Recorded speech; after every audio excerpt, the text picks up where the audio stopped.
As you can see inside the Orion spacecraft, it is significantly more crowded than we've seen over the last few flight days. The crew has reinstalled some of their seats, and they will begin getting into their Orion Crew Survival Systems suits. Two of them will practice this at a rapid pace, and two will practice at a normal pace. Again, this is all in preparation for future Artemis missions. It's all preventative in case the crews would need to don or put on these suits while in a depressurized environment.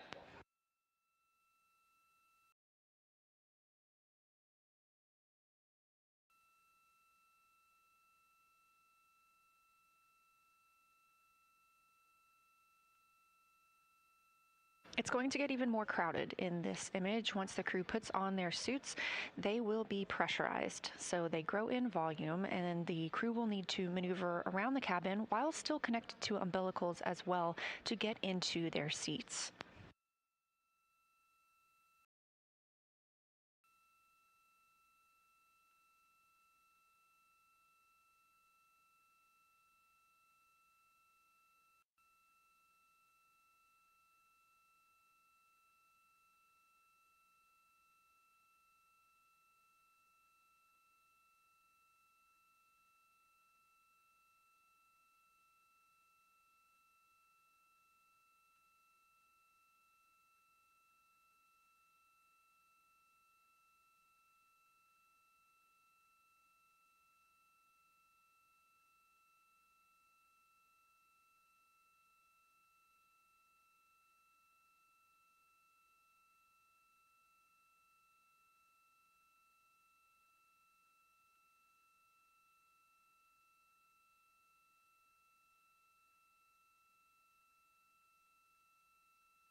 Hello, everybody joining into the stream. We are currently looking at a live view inside the Orion spacecraft. They are currently about 50,000, I think, miles away from the moon. So tomorrow should be the beginning of the flyby of the moon, where they fly around the dark side of the moon, where from Earth's perspective, we do not see.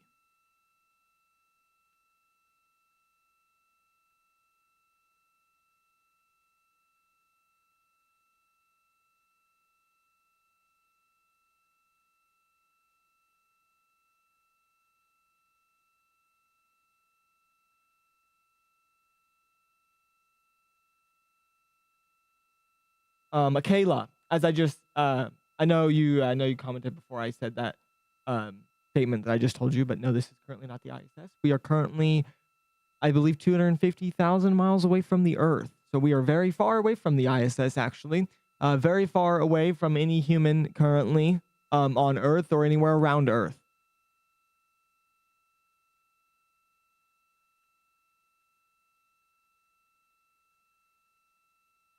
You guys may be wondering exactly what they're doing right now inside that spacecraft.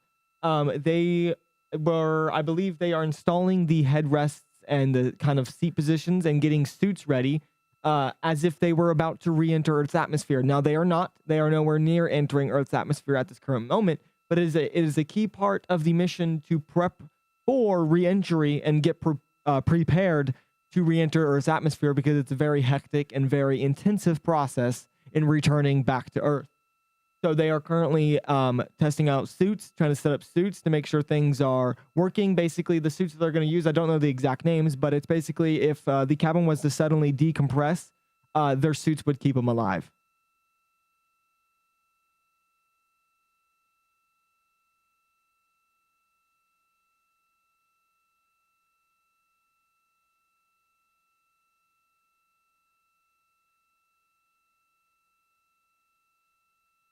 One more thing, I'm gonna go quiet so you guys can go ahead and watch this if you guys want to watch this. There is a full screen version also on my channel at the same time. If you guys want to see more of the spacecraft, shout out to NASA for providing this stream here today. And if you guys enjoy this, make sure to hit the like button.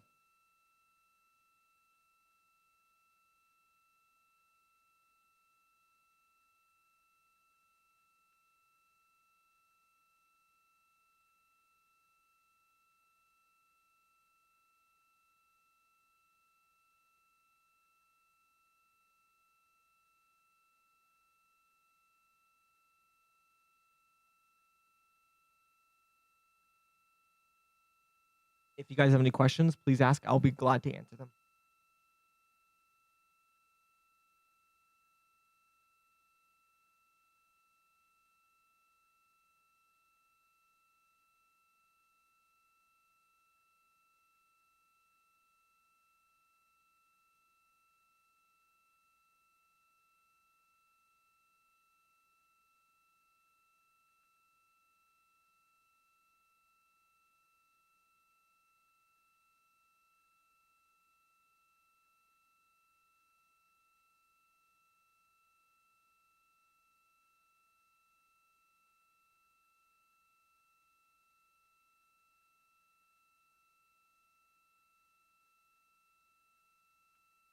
For anybody just joining, we are currently looking at a live look inside the Orion spacecraft, or what the crew has named it, Integrity.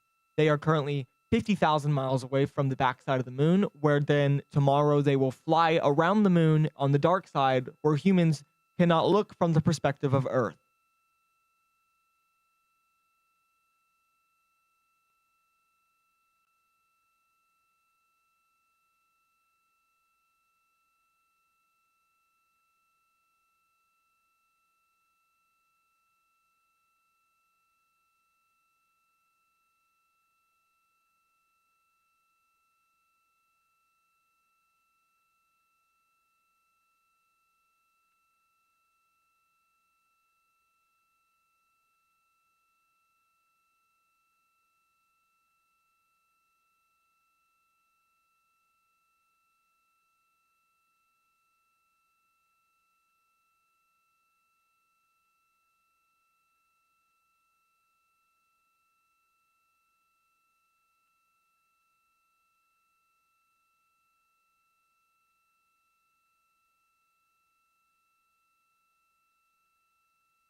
The moon is roughly 300,000 miles away from Earth, for anybody wondering.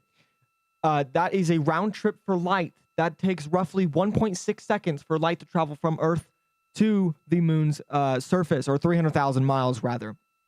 For a more type of a comparison, if you were to travel at a steady speed in a car at 65 miles per hour without stopping for gas, food, or sleep, it would take you about 192 days or over 6 months to reach the 300,000 mile mark.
For anybody just joining in, the crew is currently practicing as if they were going to re-enter Earth's atmosphere.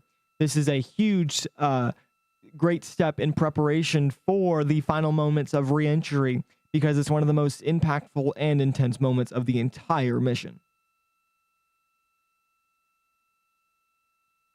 It's what helps get the astronauts safely back on the Earth's surface without being harmed.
Currently in the Orion spacecraft, you can see crew members starting to put on their OX suits. That's Orion Crew Survival System.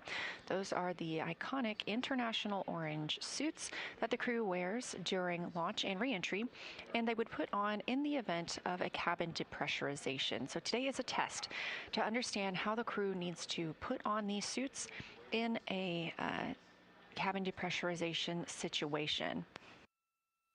This test helps us refine procedures for future crews that fly on Artemis missions. These suits are developed by the OX team, again, Orion Crew Survival System. They are monitoring today from the Mission Evaluation Room, also known as the MIR, at the chess console. That's Crew Habitation Equipment Support Systems. This console provides expertise on the crew systems and equipment that the astronauts are using throughout the flight.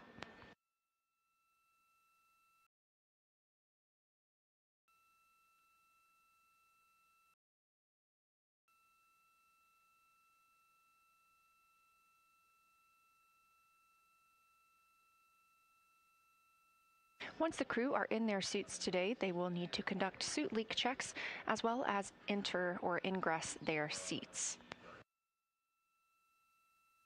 They'll have some additional tasks like drinking and eating while in the suit, as well as taking placebo pills through the pill tool.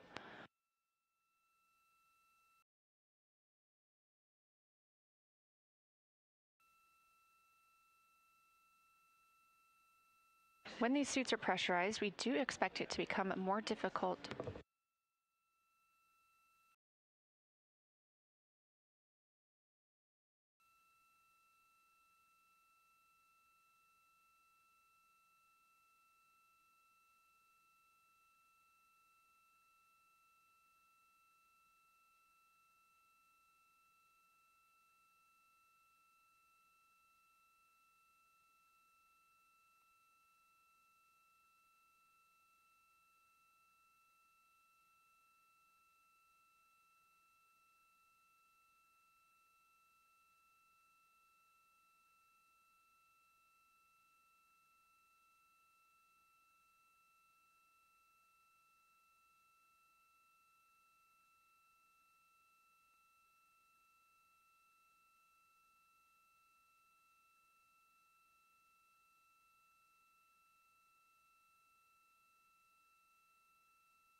Again, once we get the crew into these suits and they are pressurized, they will also be on umbilicals. So these are adding a little more difficulty to moving inside the spacecraft and getting seated.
Integrity Houston, we're following along on video. A reminder, when you are moving about the cabin, we want the strain relief carabiner attached, so your umbilical to your suit, and we would also like Cobra buckles fastened for, at minimum, the 2 free float leak check crew members.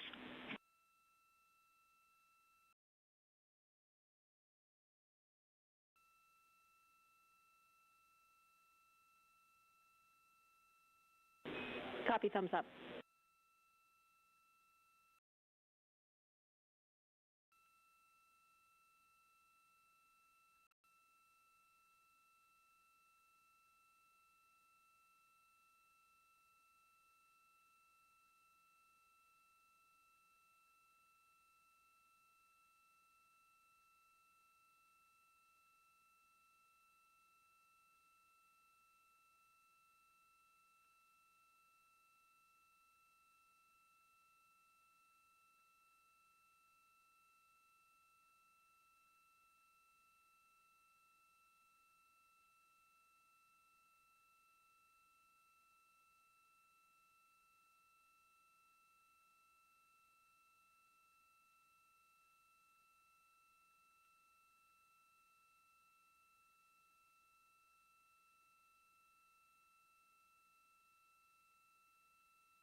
Houston, integrity com check, seat 1.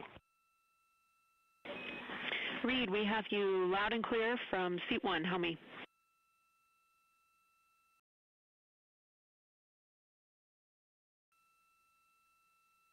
Loud and clear.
Carlos, you asked, or sorry, Christos, I believe that's how you say your name. You asked, how is it in space?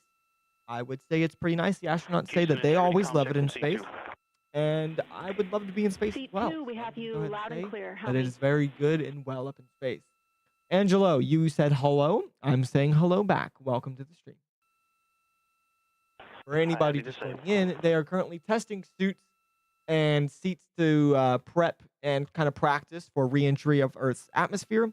This is a crucial stage in the flight mission plan, as Artemis 2 is entirely a test mission, though with real scenarios. So they are sending people to the moon entirely and back with the 4 astronauts aboard the Orion spacecraft, or as the astronauts of Orion have named it, Integrity.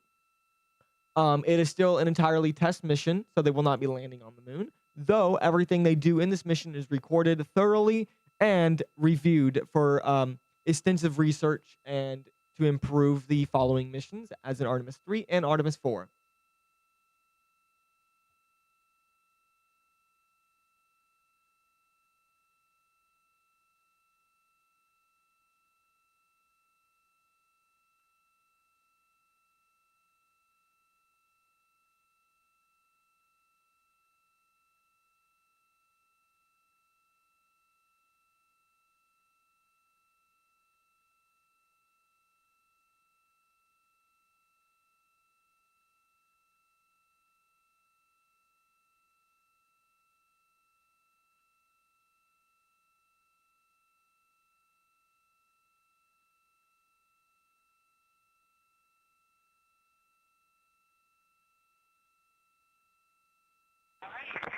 Houston, Integrity, seats 1 and 2, rapids on, complete.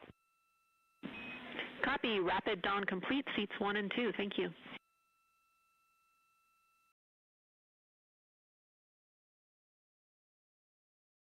That call coming from Commander Reed Wiseman, NASA astronaut aboard the Artemis 2 mission. Or anybody just joining in, as I stated just a couple minutes ago, we are currently a live view aboard the Orion spacecraft, or as the crew has named it, Integrity, and they are currently practicing a procedure of Earth's re-entry of the atmosphere. They are currently trying on their suits here to see how everything's working. The crew's the mission control's going to talk with them and try to walk them through some things, try to get some more information out of it, to make sure everything's going to be good. This is a very crucial aspect of the entire mission because it's what helps get the astronauts back safe on Earth's surface.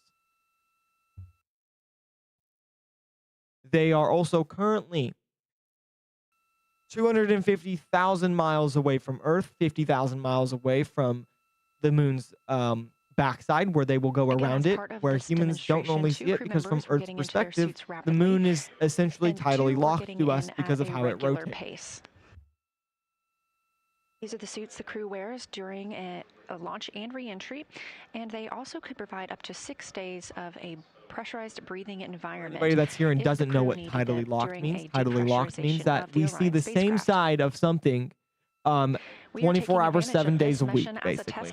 So if you take your hand and you orbit around your other hand, but make the palm of your hand face the same direction the entire time as it goes around your other hand, that is what tidally locked means.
In addition to today's suit donning demo, The crew also is scheduled to see the outbound trajectory 3 burn. That's going to be at 10:03 p.m. Central Time.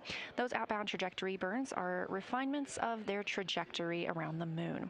We did cancel the OTC 1 and 2 burns. They were deemed not necessary by the teams here on the ground following the translunar injection burn that committed us to flying around the moon and then splashing down in the Pacific Ocean. We are planning to proceed with today's OTC 3 burn, again, just to refine our trajectory ahead of lunar flyby tomorrow.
And Houston, we'd like to just get a big picture sync across the crew right now.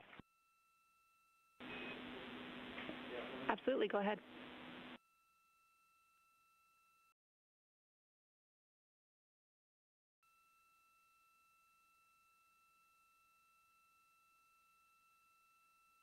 Let's just sync up so we know where we are. Ike and I are in seats 1 and 2. We are fully suited. We do not have umbilicals connected. And we are in suit on vehicle config step 5, and we are holding there.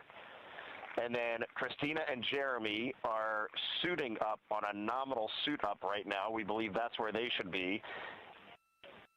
Christina has not begun suiting yet, so I think we need to know from you if you could take the operational lead and start walking us through where these 2 distinct groups should be, Victor and I, and Christina and Jeremy.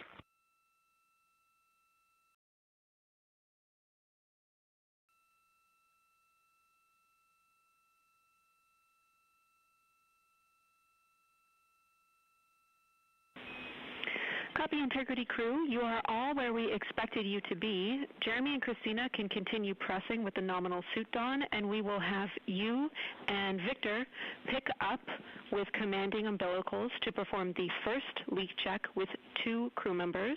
And remember, I have a delta for you on the visors open vent path.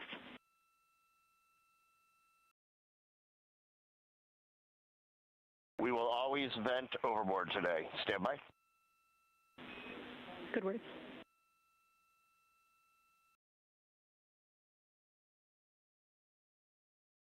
All right, Jenny, and just confirm that you want Ike and I to run 22.2.101 suit on vehicle config for the first 2 crew member leak check. We are not running this from the DFTO, and we will vent overboard.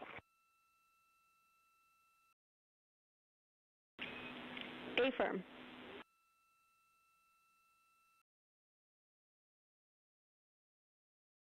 Okay, thank you.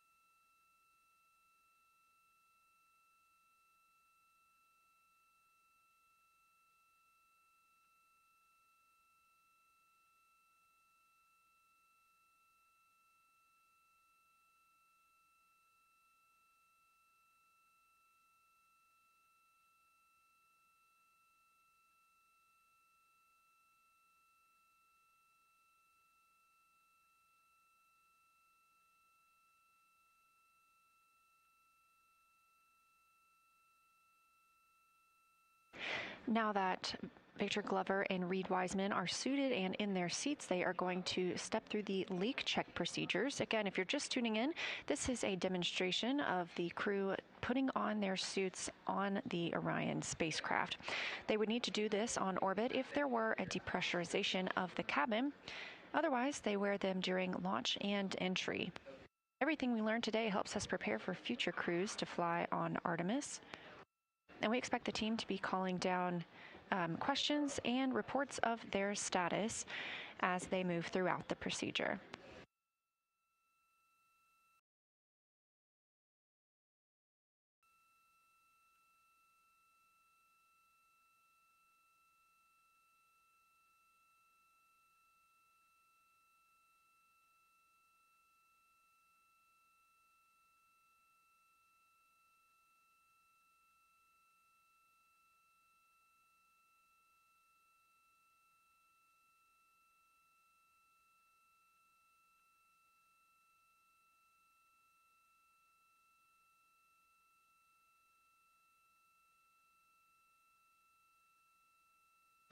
With Reed Wiseman and Victor Glover suited and in their seats with leak checks beginning,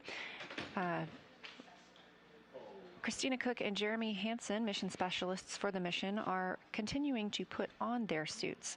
Two crew members, obviously the commander and the pilot, were asked to put on their suits in a rapid fashion, while our mission specialists were instructed to put on their suits with a normal timeline.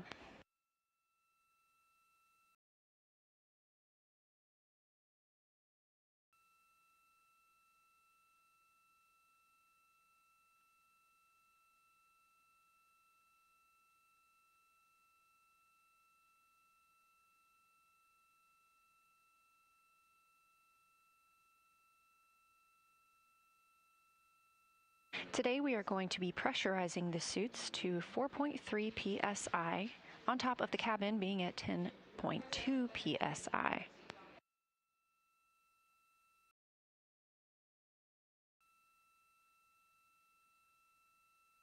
When the suits are pressurized, they do gain a little bit of volume.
You're looking at a live view of Artemis Mission Control here at Johnson Space Center in Houston, Texas. This is the Orbit 1 team on console. Houston, seats 1 and 2, leak check complete. We see the same.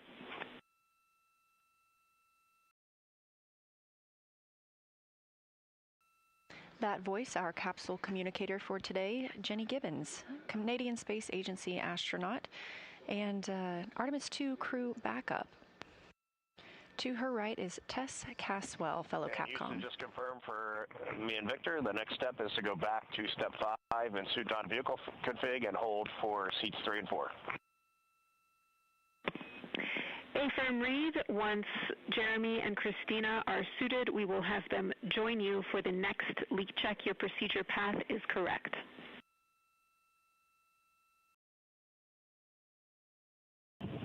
We copy, thanks.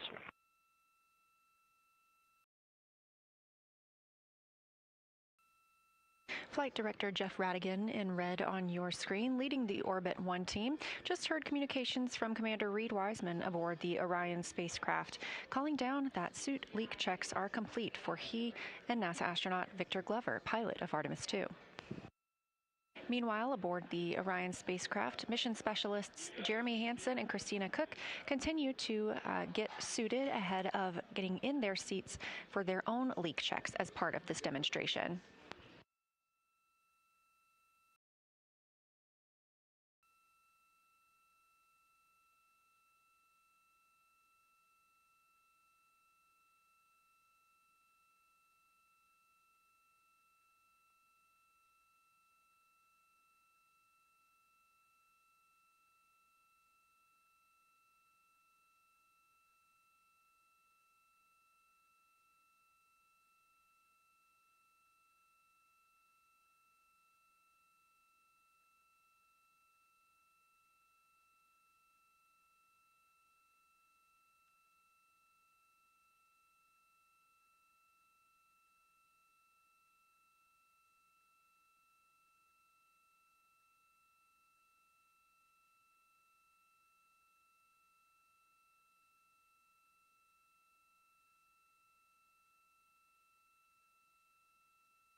Jenny, do you need something different on HHB? I think I can reach it from here and try to re-aim it. Affirm, if you can reach it, we will take a tilt downward toward the lockers, please.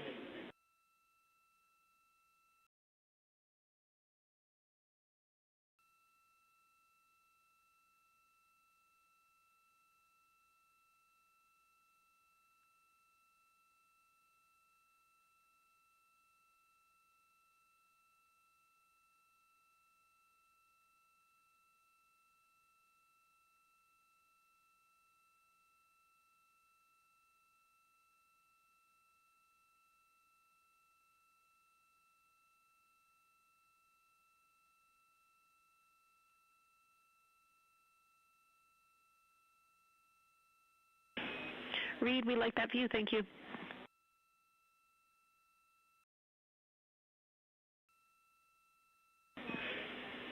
Integrity crew, I see Jeremy and Christina nearing the end of their suit dawn. I just want to remind you about the gas trap, which needs to be capped. 5 minutes after the last crew member connects to cooling, please let us know when that's complete.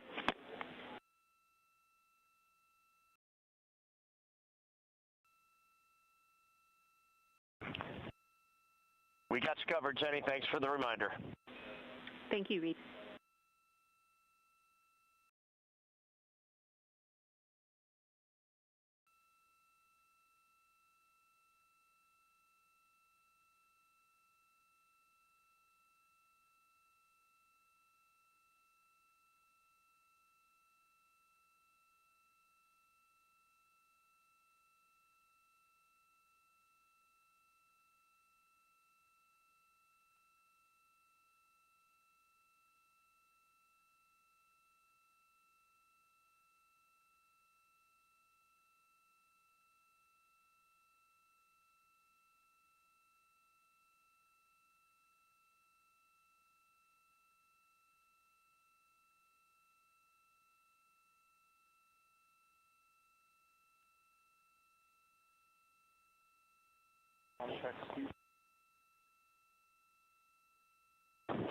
Houston, seat 4, comm check. Seat 4, we have you loud and clear. How me?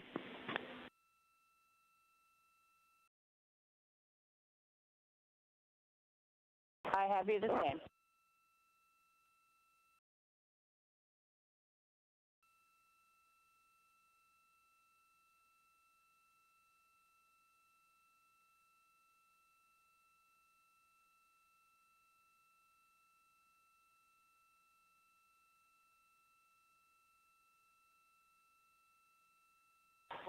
Houston, integrity, C3, comm check. Seat 3, welcome to the party. We have you loud and clear. How me?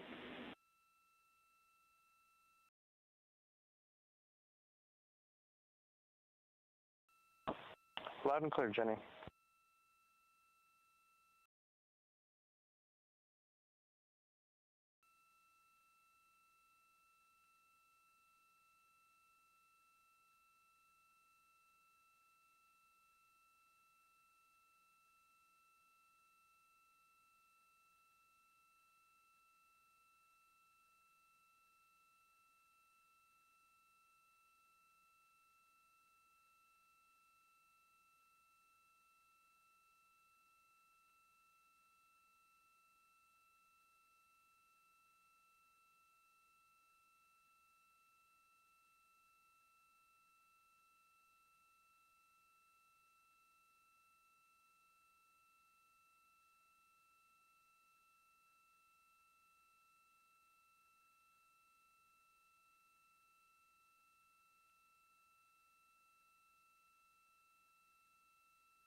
This is Artemis Mission Control with a mission elapsed time of 3 days, 22 hours, and 29 minutes into the flight of Orion.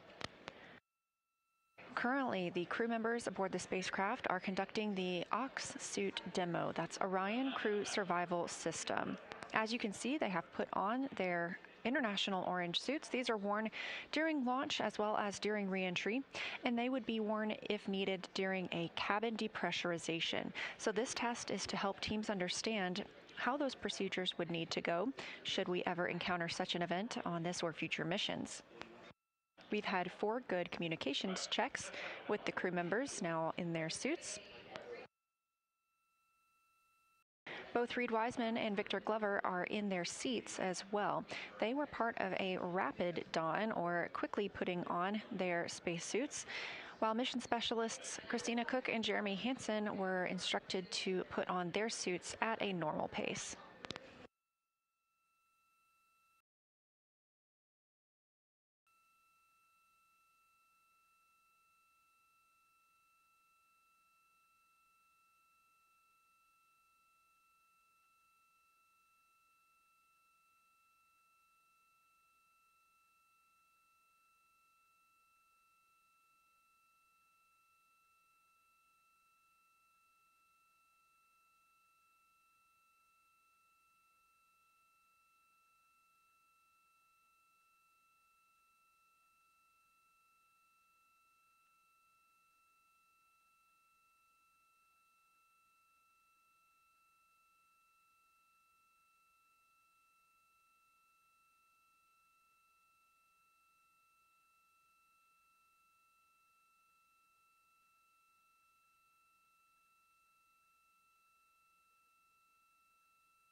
right, Houston, we've been on cooling for 5 minutes, so we're going to swap the QD.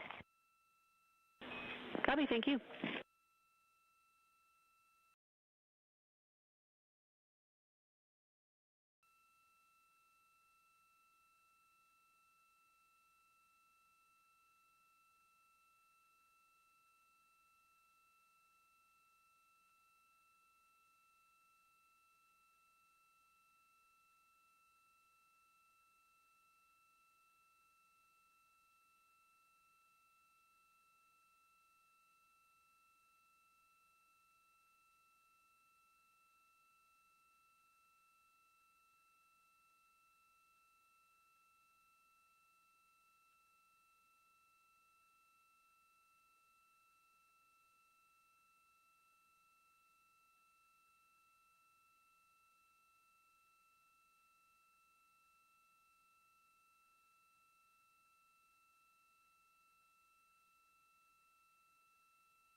Houston Integrity, we have all PCDs stowed, so Jenny, you got the lead.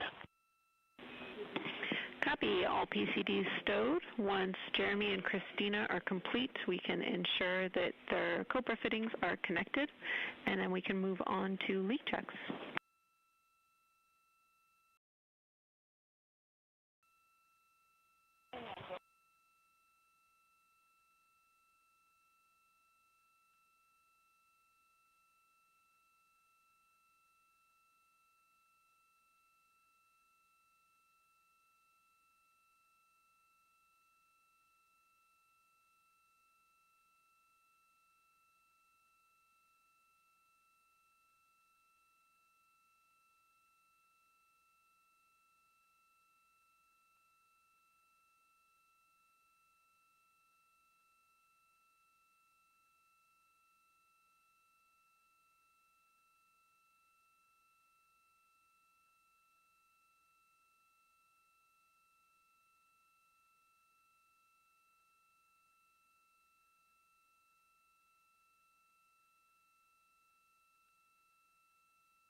This is Artemis Mission Control. The crew aboard the Orion spacecraft, Reed Wiseman, Victor Glover, Christina Cook, and Jeremy Hansen, continue through the Ox suit demo. That's the Orion Crew Survival System suit. Those orange suits you see the crew in now. Both Commander Reed Wiseman and pilot Victor Glover have ingressed or gotten into their seats. They have also performed comm checks and suit leak checks. Mission specialists Christina Cook and Jeremy Hansen donned or put on their suits in a normal speed, whereas our commander and pilot were asked to do so at a rapid speed. They have also completed communications checks.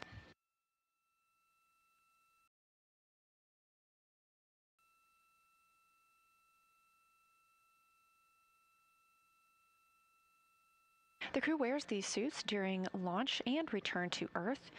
They are not expected to wear them during the flight. However, they would be available for use during the event of a cabin depressurization. They could provide up to 6 days of a breathable environment for this crew member. So given that this is a test flight, we are taking the opportunity to test how they would get into these suits and pressurize them during that situation.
As you can see, those suits are pressurized a little bit, how they've expanded.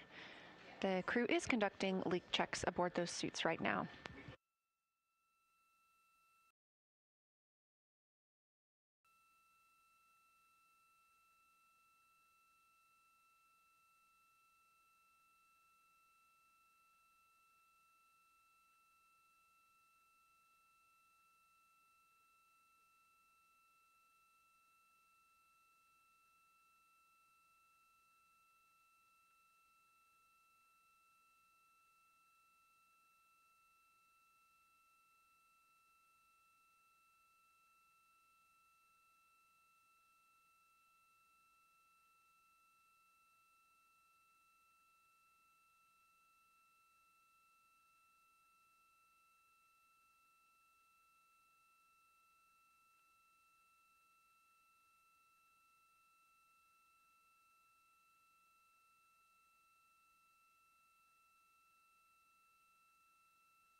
Houston, all 4 suits, leak check complete. Copy, we see the same.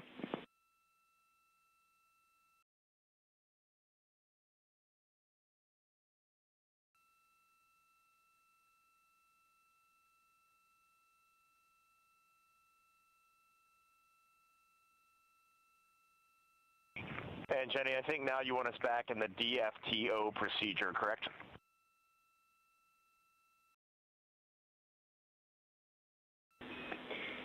Affirm. We have you back in the aux suit DFTO procedure. You've just performed your leak checks. The next step should be for the LCGQD, which you've already completed, and then you will get into some commanding in the suit DFTO vehicle config.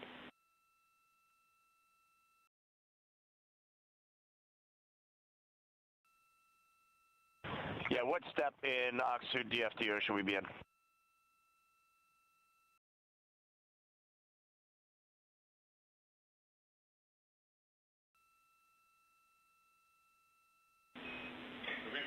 Step 5.7, moving into 5.8. That's instruction 52 in the aux suit DFTO.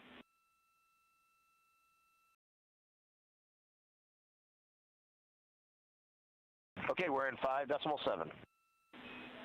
Copy. That's a good spot.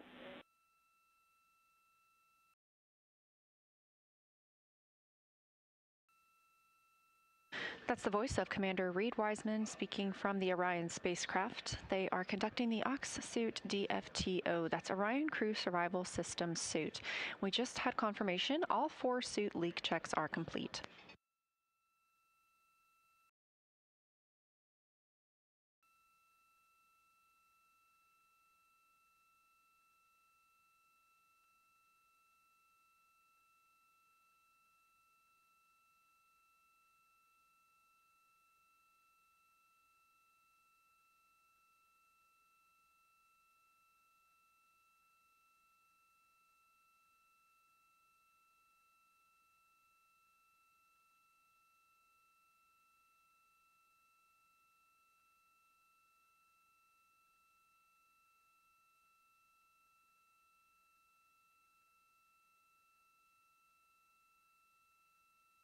All right, Jenny, we are in 5.8. We're going to 22.2.199, steps 1 through 12. That's the right place to go. Thank you.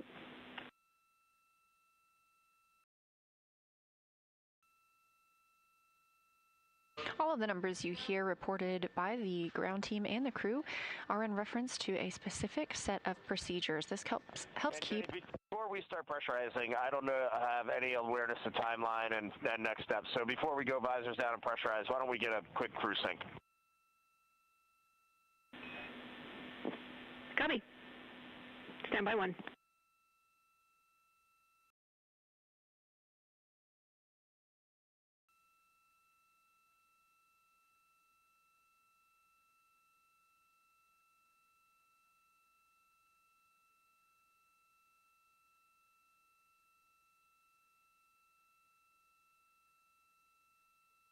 Again, all the numbers you hear, the crew calling down or the ground calling up, keep everyone on the same timeline as they are referencing the same set of procedures throughout this demonstration.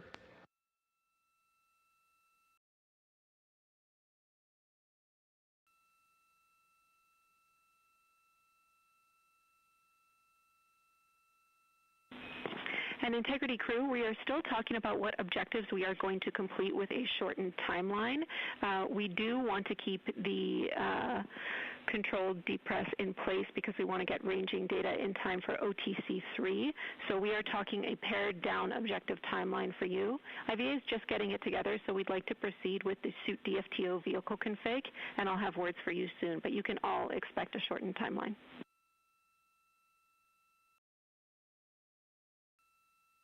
Okay, we're getting into 22.2.199. Copy and concur.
Integrity Crew, Houston, we are having some discussions here on the ground and coming up with your forward timeline. We want to make sure you're not waiting for us and you are ready to proceed with visors closed when you are ready.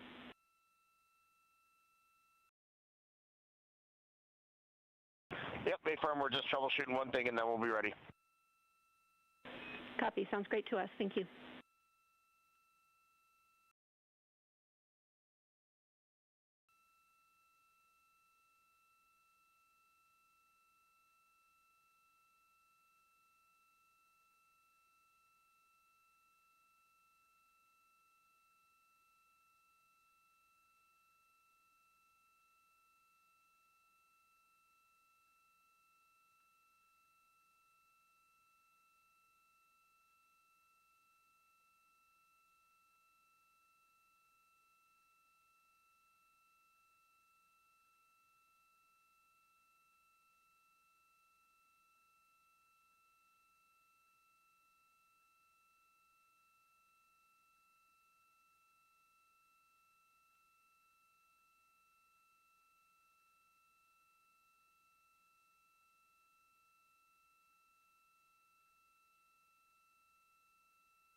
All right, Houston, we're picking up in instruction 21 now.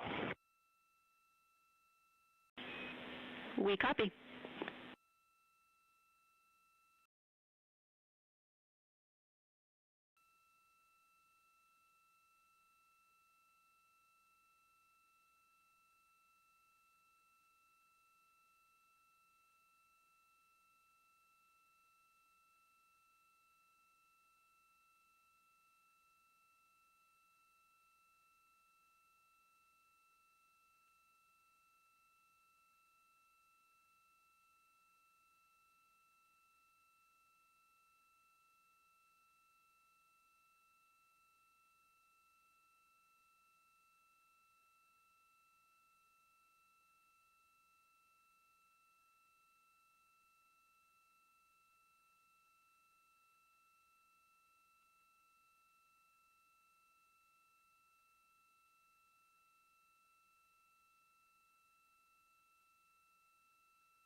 This is Artemis Mission Control at Johnson Space Center in Houston, Texas, with a mission elapsed time of 3 days, 22 hours. 3 days and counting up to 23 hours. The crew aboard the Orion spacecraft is currently in one of their main timelined activities for today. That's the OX suit demo. OX stands for Orion Crew Survival System. Those are the orange suits you see the crew in now. They're also the suits that they wore on launch and that you'll see again in re-entry.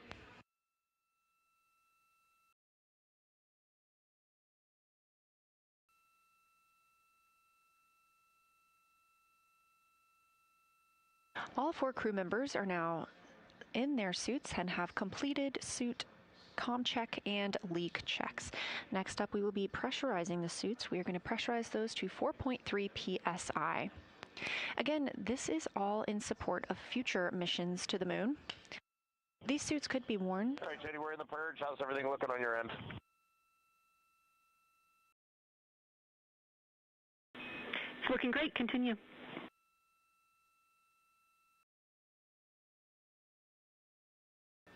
These suits could be worn in the event of a depressurization aboard the Orion spacecraft, and today gives us the opportunity to learn how they would get into their suits while in the microgravity environment, and of course, get in their seats for a return home.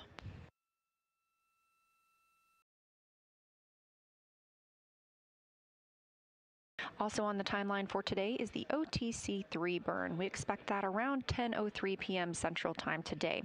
This is a small burn with the reaction control system thrusters on the spacecraft, and OTC stands for Outbound Trajectory Correction. We schedule these throughout the mission in case we need to refine our path around the moon and on the way back home. We canceled the first 2 outbound trajectory correction burns, deeming them not necessary ahead of today. We are going to keep the OTC-3 burn on the timeline for this afternoon, ahead of tomorrow's lunar flyby.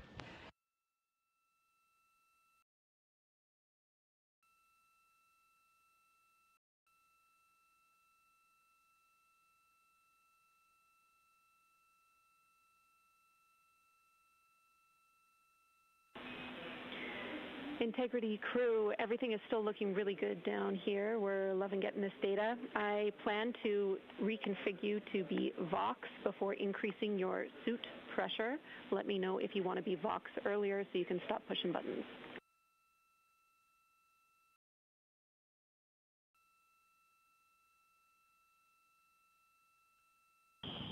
We'll continue in this mode for now until the pressure goes up.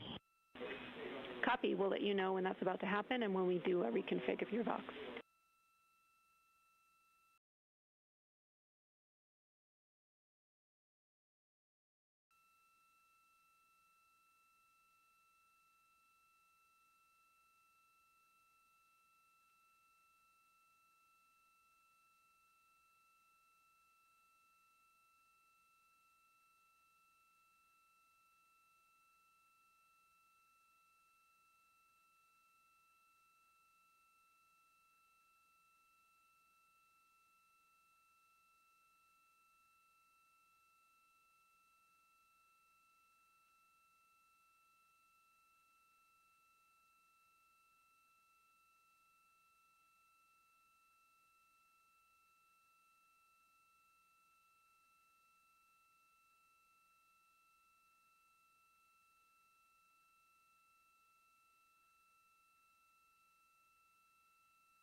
In Houston, our suit Delta P is dropping in the purge here. Is that expected? Checking.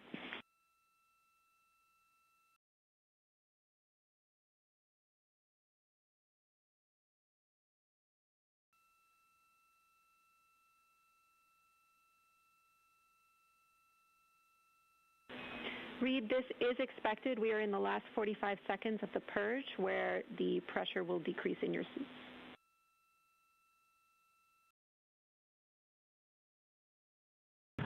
Okay, we're in finishing up 3.2 now, moving to step 4.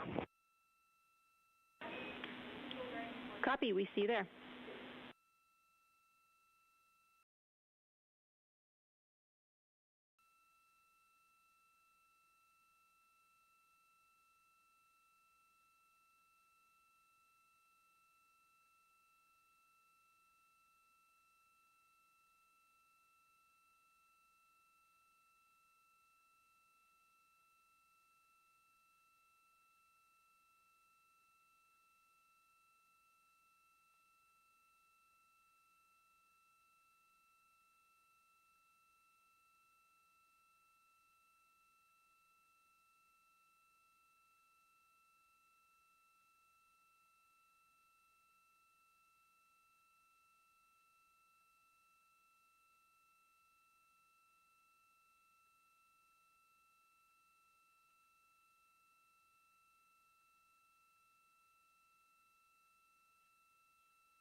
And Jenny, in step 4.3, performing the purge to the cabin, confirm you want this short purge, short cabin sequence. Affirm.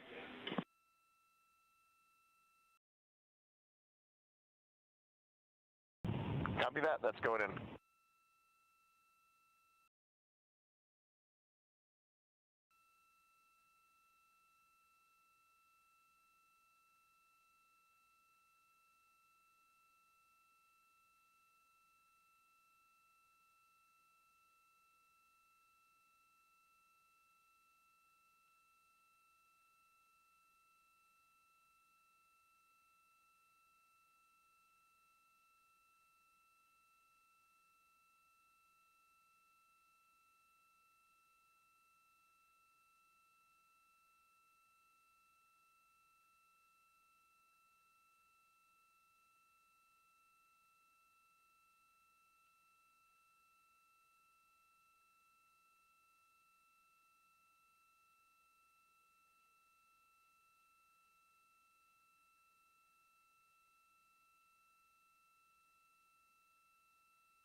Integrity crew, 2 minutes left on the purge.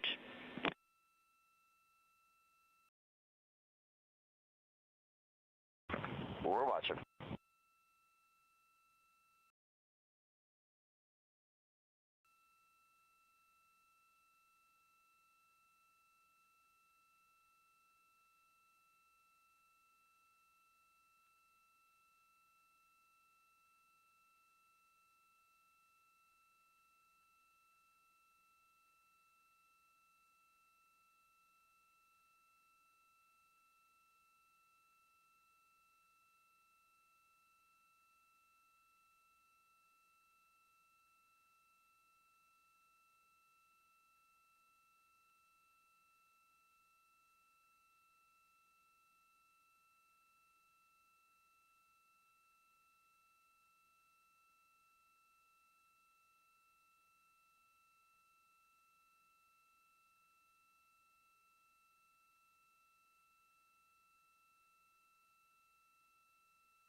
Houston, we're in 4.6, checking with you prior to proceeding.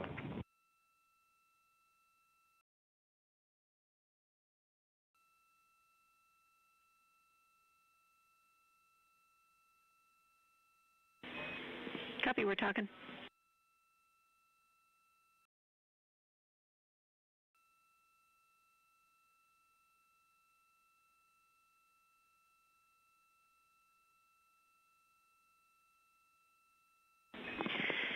And Integrity, we need a minute or two here to talk the forward plan. We expect to just take a couple minutes more, but I'll be back with you shortly. Let's sit tight for now, please.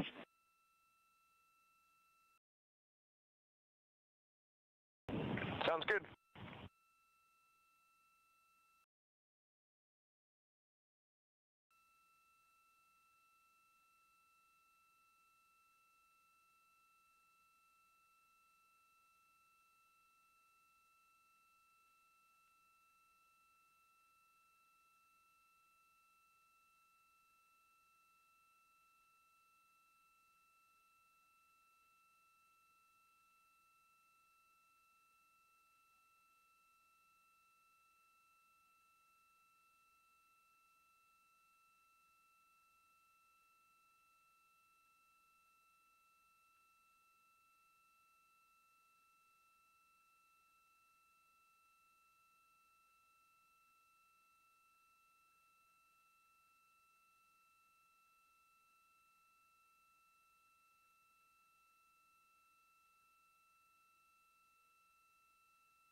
All right, Integrity crew, thanks for your patience. We've had a discussion down here, and we have decided to defer the controlled cabin depress to 10-2, which was after the suit DFTO, to later in the mission, so that we can prioritize getting our objectives done while you are suited and pressurized. When you are ready, we plan to take you to Vox before proceeding with the next step. And I want to let you know that when you're uncomfortable commanding, please let us know and we will take over, else we expect to take over by step 10 in this procedure.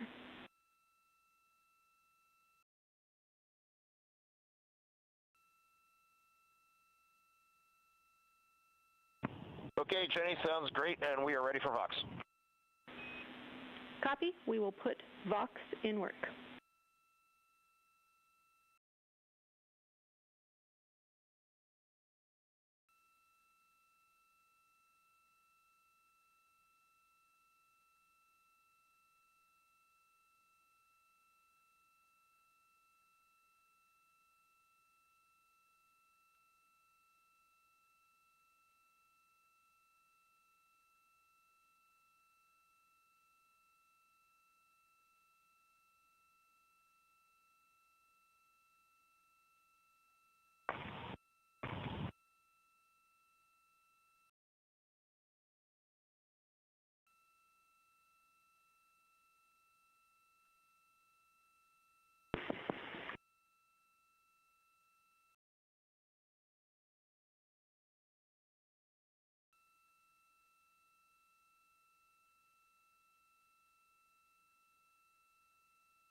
All right, Integrity crew, you are Voxed and go to continue with the procedure. Pick up in step 5.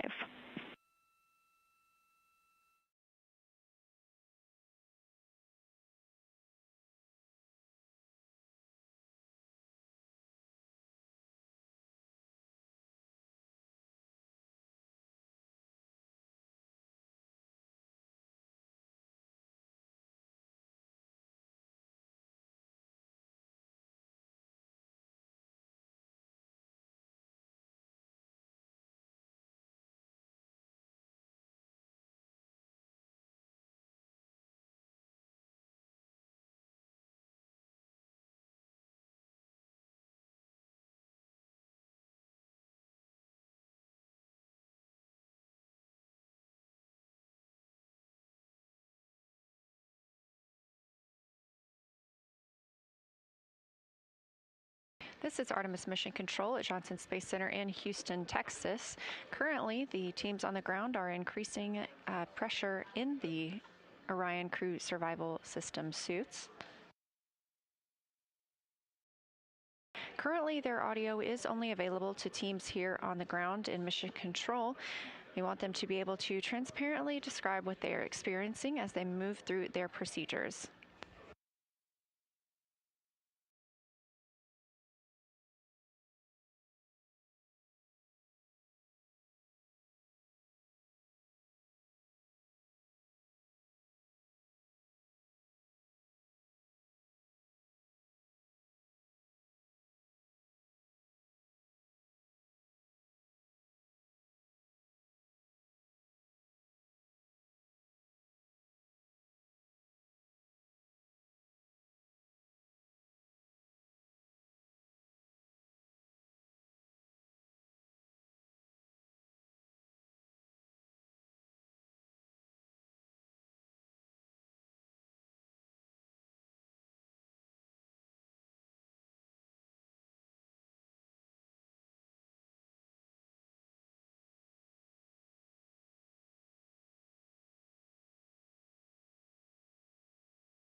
As you can see, our 4 crew members aboard Orion are currently seated and, they are currently suited.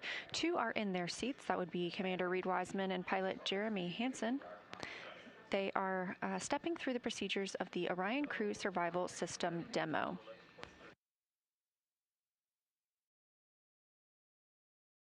This is to test how the suits would perform if we were in a depressurization event and the crew needed to get into their suits in order to have a breathable environment.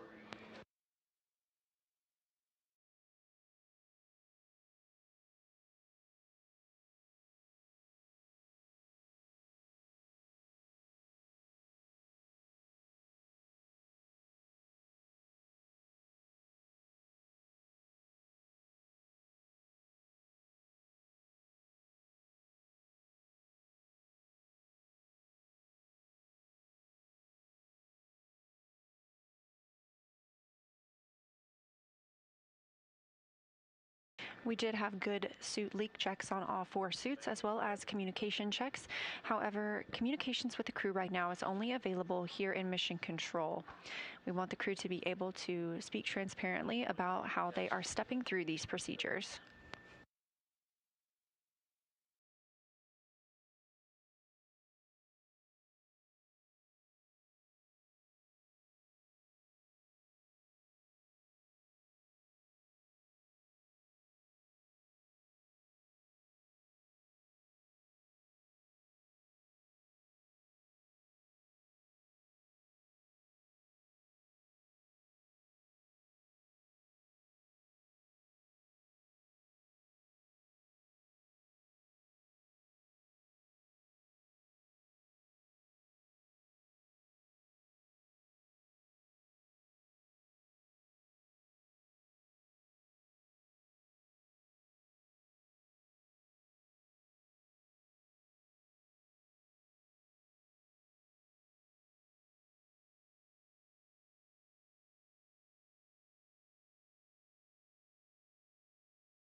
As part of this test, we have vented some of the cabin pressure overboard. It is now 11.0 psi inside the cabin.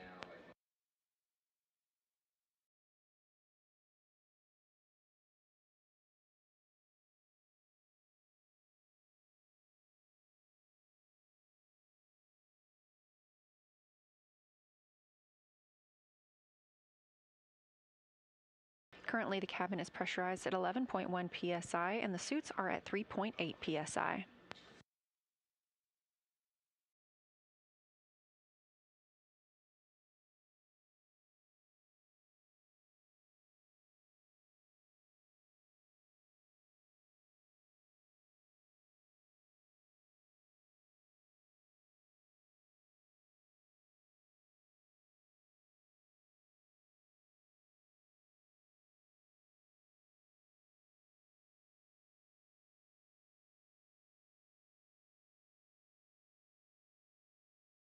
When suits are pressurized, it makes it more difficult for the crew to work in the cabin. Therefore, they agreed that the ground is able to take over commanding in the spacecraft.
Again, today we are conducting a demonstration of these crew survival system suits. Now that the suits are pressurized, it can be more difficult for the astronauts to maneuver about the cabin. They are obviously also connected to umbilicals, which make another hurdle into moving around the spacecraft.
As previously mentioned, we are in the Orion Crew Survival System suit demonstration. The crew would need to get into these suits in the event of a depressurization of the spacecraft. They'd be able to stay in these suits for up to 6 days in a breathable environment. Pressurized suits, however, do make it a little more difficult to conduct tasks and move about the cabin. For this demonstration, the ground has agreed they will decrease the pressure in both Commander Reed Wiseman and Pilot Victor Glover's suits slightly to help them get out of their seats and conduct some other tasks.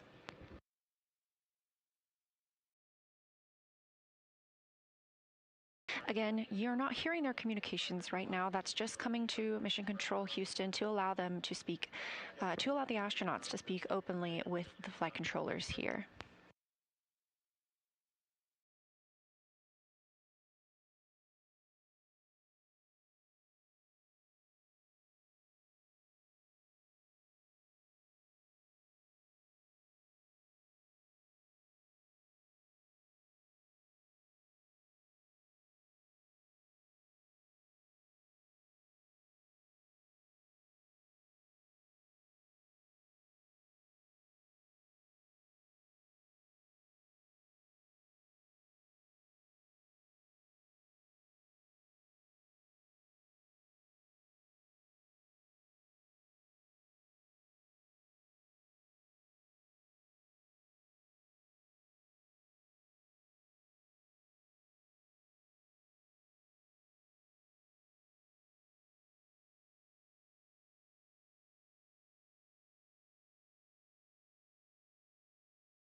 This is Artemis Mission Control, now 3 days, 23 hours, and 36 minutes since the launch of Orion atop the Space Launch System spacecraft. This is a live view inside Orion. Our 4 crew members are currently conducting an Ox suit demo, Orion Crew Survival Suit System. These are the suits that the crew wears during launch and will wear again during re-entry, and they would have the opportunity to use these if needed during a cabin depressurization. Being in these suits would provide the crew with up to 6 days of a safe breathing environment. Being that this is a test flight, it's our first opportunity for the crew to get into these suits while in a microgravity environment. This is helping us prepare for future missions around the moon with Artemis, as well as for the end of this own mission when the crew will need to get suited up ahead of their journey home. Crew audio is currently only available in Mission Control Houston, allowing the crew members to speak extemporaneously with the ground control teams.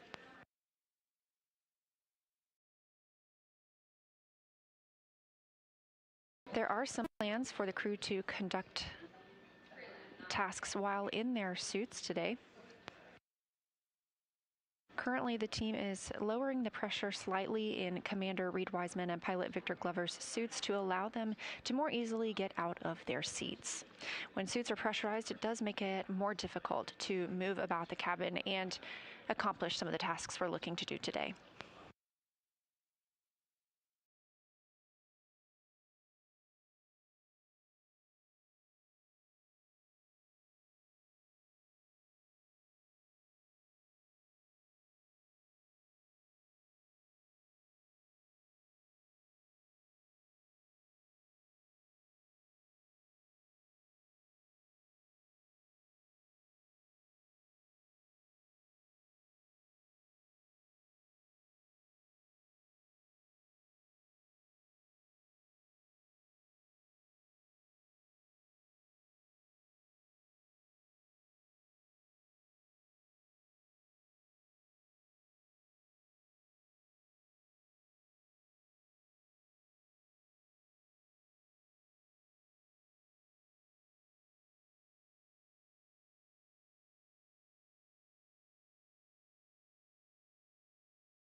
Here in Mission Control Houston, teams continue lowering the pressure inside Commander Reed Wiseman and pilot Victor Glover's suits during this demonstration test. This should help them be able to maneuver out of their seats and get to work on some of the tasks we hope to see them accomplish while they are suited.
You're looking at a live view inside the Orion spacecraft.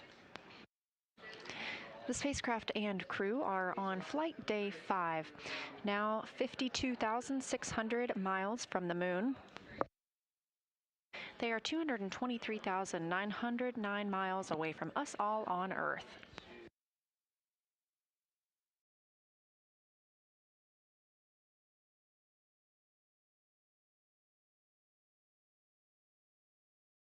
Currently, our crew members are stepping through the Orion Crew Survival System suit procedures. This is a test of the suits while they are pressurized on the Orion spacecraft. These suits serve as the launch and re-entry suits for the crew. You probably saw them in this international orange on launch day. However, these suits, as is listed in their name, survival, are also available for survival situations. If the cabin were to be depressurized, these suits could provide the crew with breathing air for 6 days. This is a test flight, and so we are using this day as a test of these suits in such an environment. Now they are depressurizing Victor Glover and Reed Wiseman's suits just a little bit more to allow them to move out of their seats. When the suits are pressurized, it makes it more difficult to move inside the spacecraft.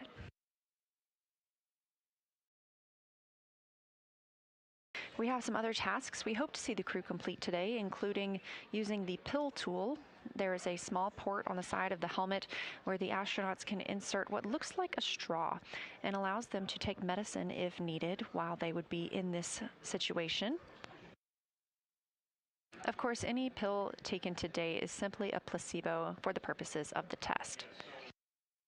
We also hope to see them eat and drink through that same port.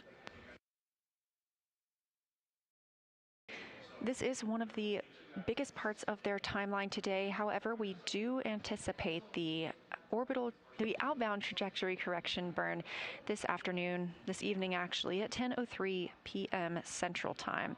This will be using the reaction control system thrusters on the spacecraft.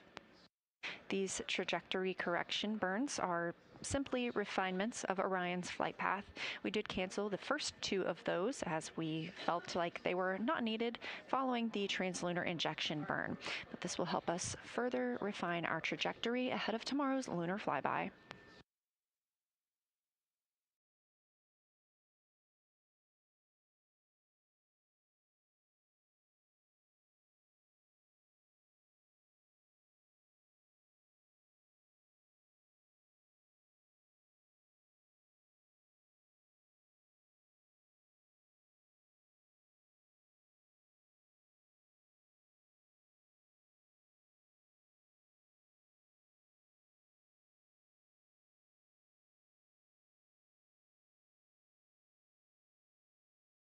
Crew communications right now is only coming to Mission Control Houston. As we are testing this out for the very first time, we want the crew to be able to share transparently what steps they are moving through and what they're experiencing while in these suits.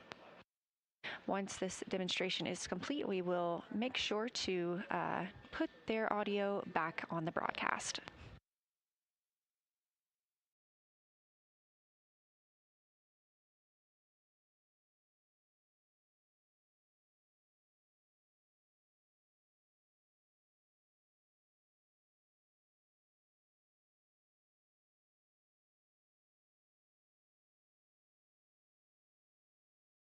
This is Artemis Mission Control, and we continue to monitor this Ox suit demo. Meanwhile, teams at Johnson Space Center and Mission Management are preparing for today's mission status briefing. If you're watching on NASA's YouTube, you can stay right here. You'll be able to see that live. If you are interested in solar array wing views, you can tune in on our other stream. That's where commentary will continue. Again, standing by, that mission status briefing is scheduled to start in 4 minutes at 5:30 p.m. Central Time.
Artemis II mission is a test mission of the Orion space capsule.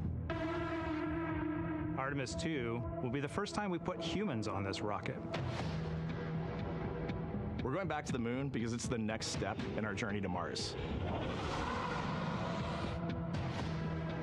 We were always going to the moon. Pushing ourselves to explore is just core to who we are. That's a part of being a human. And liftoff. We shall return. Continuing to test out every bit of Orion. Coming back to Earth, 7 miles a second. When humanity sets big goals, we can bring together genius from around the world. You have the best people on planet Earth putting this vehicle together. That's what's up. To innovate for the benefit of humanity and to inspire the world through discovery. And here we go.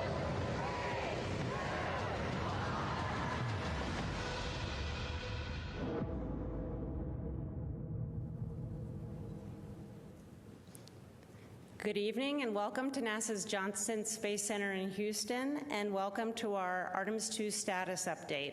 I'm Rachel Kraft with NASA Communications, and we're joined this evening by several NASA leaders to share an update on how the test flight is going overall as the crew gets ready to fly by the moon.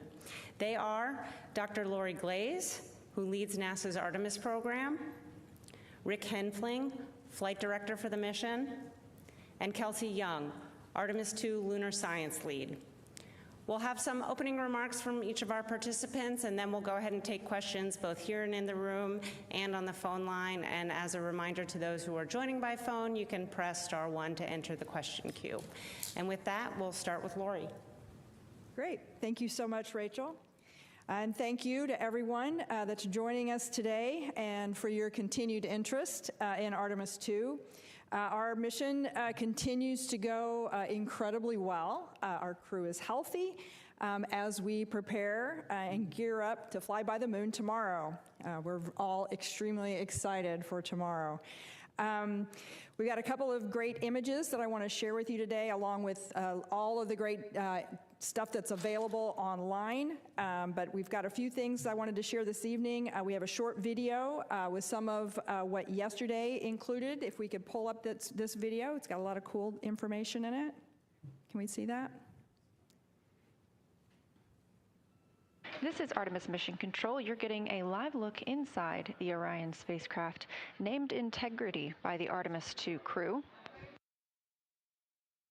This is a magnificent accomplishment to be up here, to see the moon, to see the Earth, and to know that we are between those two celestial bodies, and you can see it when you look out the window. The Earth is almost in full eclipse, the moon is almost in full daylight, and the only way you could get that view is to be halfway between the two entities.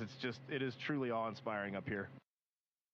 And Houston, we have some Earth and Moon viewers here who are putting in requests for different motions so that they can see things in the window. We're seeing them in the camera views, and we're enjoying it. Look at those scientists go.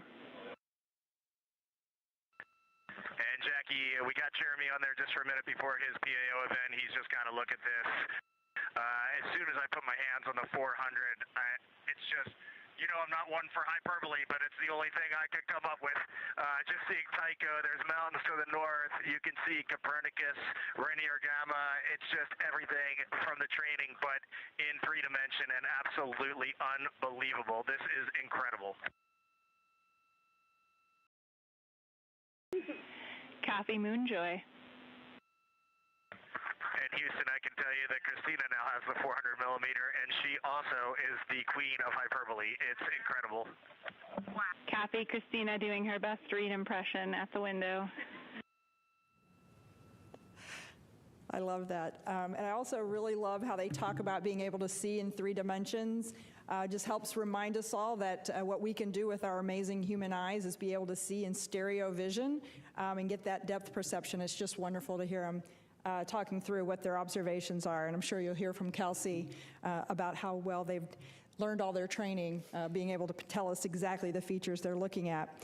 We also woke up the crew today with a short a message from Apollo astronaut Charlie Duke cheering them on, and I think we get to listen to that here. Is that available? 2, 1.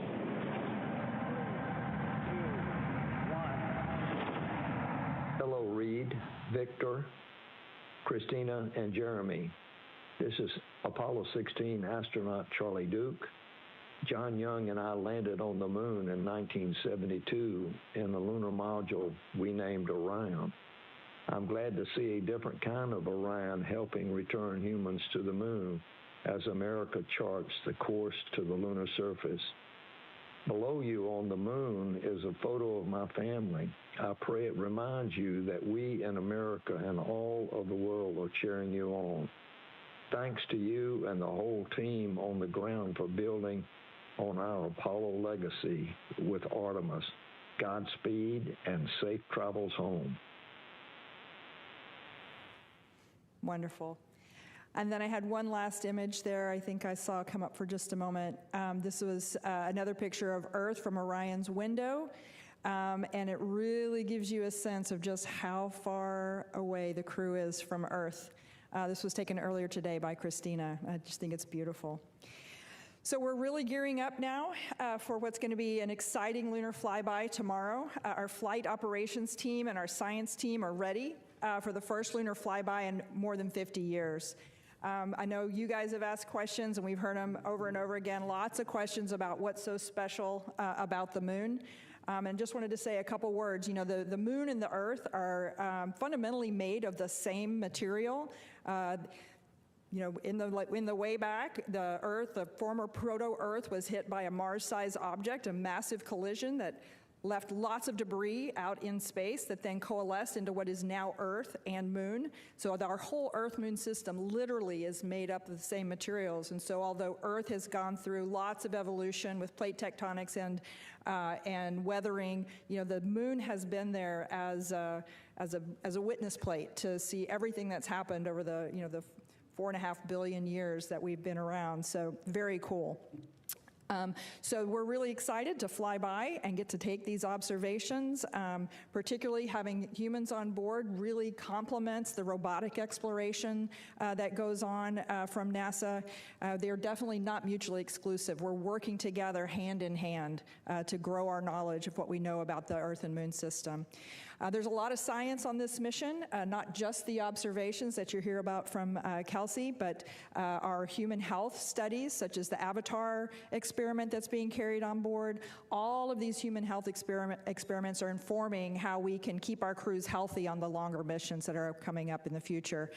This mission is also the first opportunity we have for our science and engineering teams to work together in real time while our crew is at the moon. And I think this is another key piece of the science that we're doing on this mission is not just the observations, but learning how to work together between our flight operations and our science evaluation room and the crew. This is a really good example and a good test case to work through some of those things that we're going to need absolutely critically when we send our crew to the surface of the moon. It will also inform how we operate on the moon's surface during our future Artemis missions, and a great example of how everything that we're learning on this mission is going to feed forward to our longer-term presence on the moon. So with that, I'm going to pass it over to Rick. Thank you, Lori. Wanted to open by wishing everyone a happy Easter, and on behalf of the flight operations team, thanks again for your continued interest in our mission.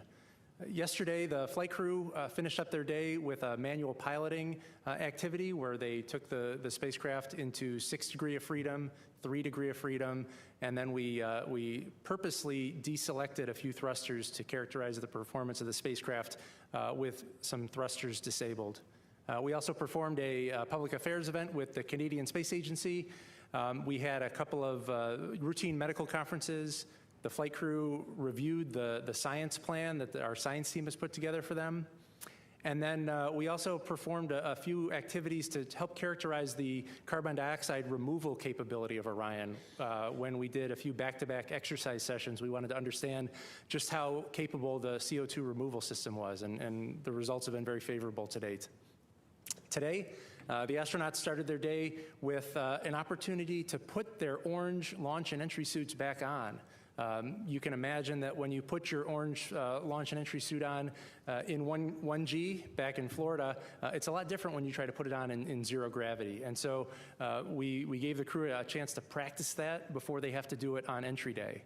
And since the crew were wearing their orange suits, we also used this time today to practice a few contingency scenarios where they may, if they had to spend extended time in those orange suits, how would they practice drinking their protein shake or delivering medication?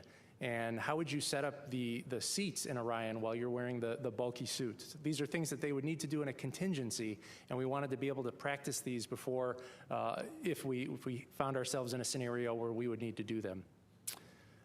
Once we finish the suited operations, we're going to turn our focus towards trajectory correction maneuvers. We're going to perform the outbound trajectory correction maneuver number 3. This is actually going to be the first one that we actually do. We found that Orion was on such a pinpoint trajectory that we didn't need to do the first 2 correction maneuvers. The one today we're going to do later on is 9.9 feet per second.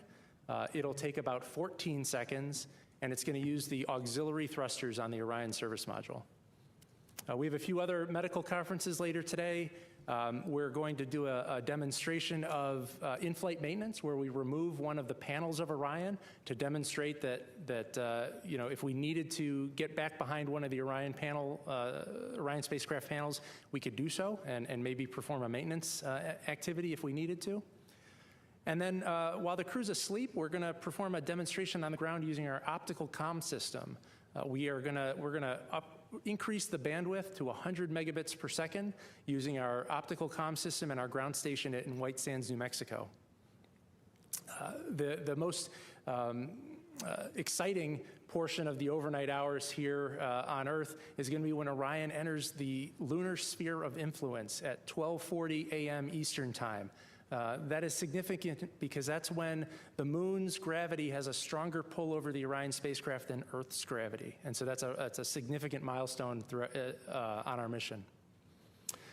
I also wanted to comment a little bit about my console activities. I worked the past 3 days as the lead of the planning shift on console and mission control, and I just wanted to highlight the exceptional job that those teams are doing a few hundred yards away here in mission control. The planning team is in charge of making sure all of the operational products are ready for the flight crew when they wake up in the morning. They're also in charge of executing some test objectives and activities to gather data on how Orion performs as it heads out to the moon. And I just wanted to highlight just what an exceptional job that team's been doing. And one of the highlights of working the planning shift, we saw the photo that Lori showed a few minutes ago. We gathered around the console when we downlinked that image, and the planning shift is the group of about 10 people who get to see that image for the first time. So before any of the public got to see those images that you saw on social media, my planning team working the overnight hours while the crew's asleep, we were the first ones on planet Earth to see those images. So it's a pretty special time. I wanted to end my remarks with showing a video of some remarks from our pilot, Victor Glover, which I thought were particularly poignant and were worth repeating. And so let's go ahead and play that video. In all of this emptiness, this is a whole bunch of nothing, this thing we call the universe. You have this oasis, this beautiful place that we get to exist together. I think as we go into Easter Sunday, thinking about, you know, all the cultures all around the world, whether you celebrate it or not, whether you believe in God or not, this is an opportunity for us to remember where we are, who we are, and that we are the same thing and that we got to get through this together.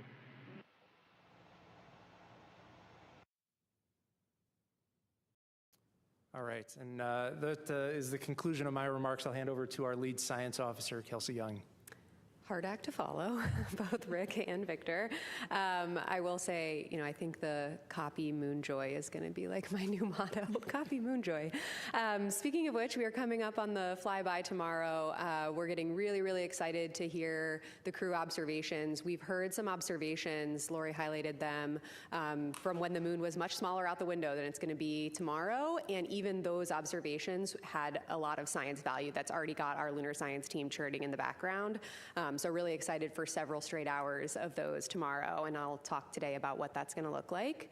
In the last 24 hours since I was last here, our lunar science team completed the lunar targeting plan, which is essentially the plan, the piece of software that the crew will follow during the several-hour flyby. If you could actually bring up the screenshot of that lunar targeting plan. This is what's going to guide the crew's observations during the flyby. It is just a guide. They are the field scientists, and they are encouraged to, go off book if what they're seeing in front of them really compels them. We've even built in targets specifically for crew choice, where they can really image what pops out to them. And so what you see here is what the crew will be looking at for the entirety of the flyby tomorrow.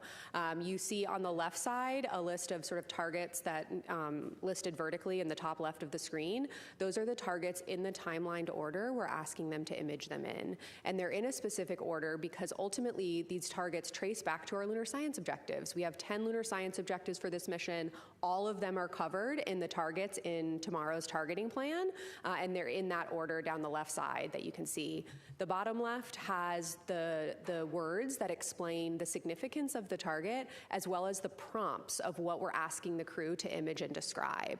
So we have distinct prompts for the person that will be using the camera that's outfitted with an 80 to 400 millimeter zoom lens, and then we also have prompts for the person that's going to be looking at the moon at the time with the unaided eye, just using their eyes to describe what they see.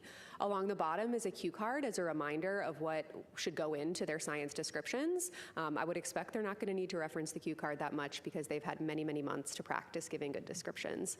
And then, of course, the middle, the moon, the picture of the moon, this is to help guide them into the specific target that they're going to be describing and imaging at the time.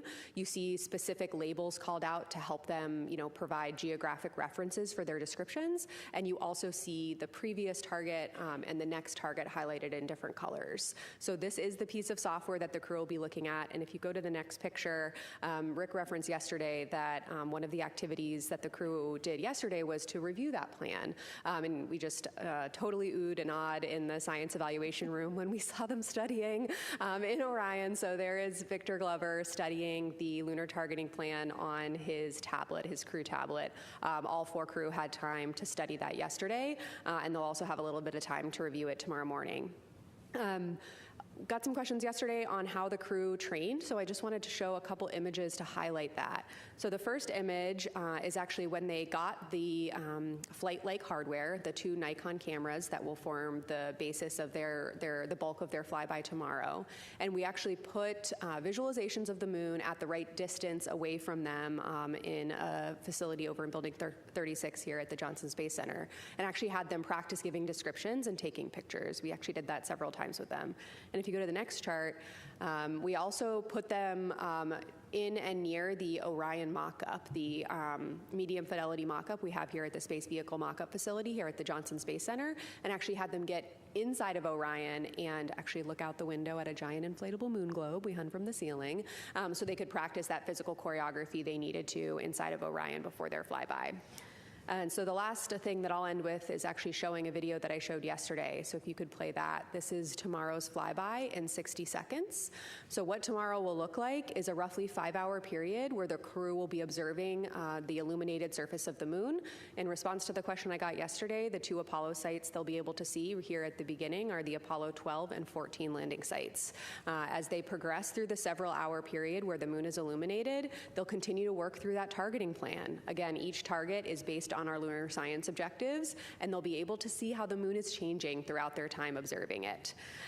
They, of course, will have a period that you can find the exact timing on NASA's websites, and we have it here as well, where there's a loss of signal after Earth disappears from view and before it reappears in Earthrise on the other side. They'll continue their science observations during that time. Then, of course, about an hour later, we have this really unique opportunity to observe an eclipse from the vantage point of Orion, where the sun disappears behind the moon from the vantage point of the Integrity crew, and they'll be able to observe the solar corona, but right around sunset and sunrise.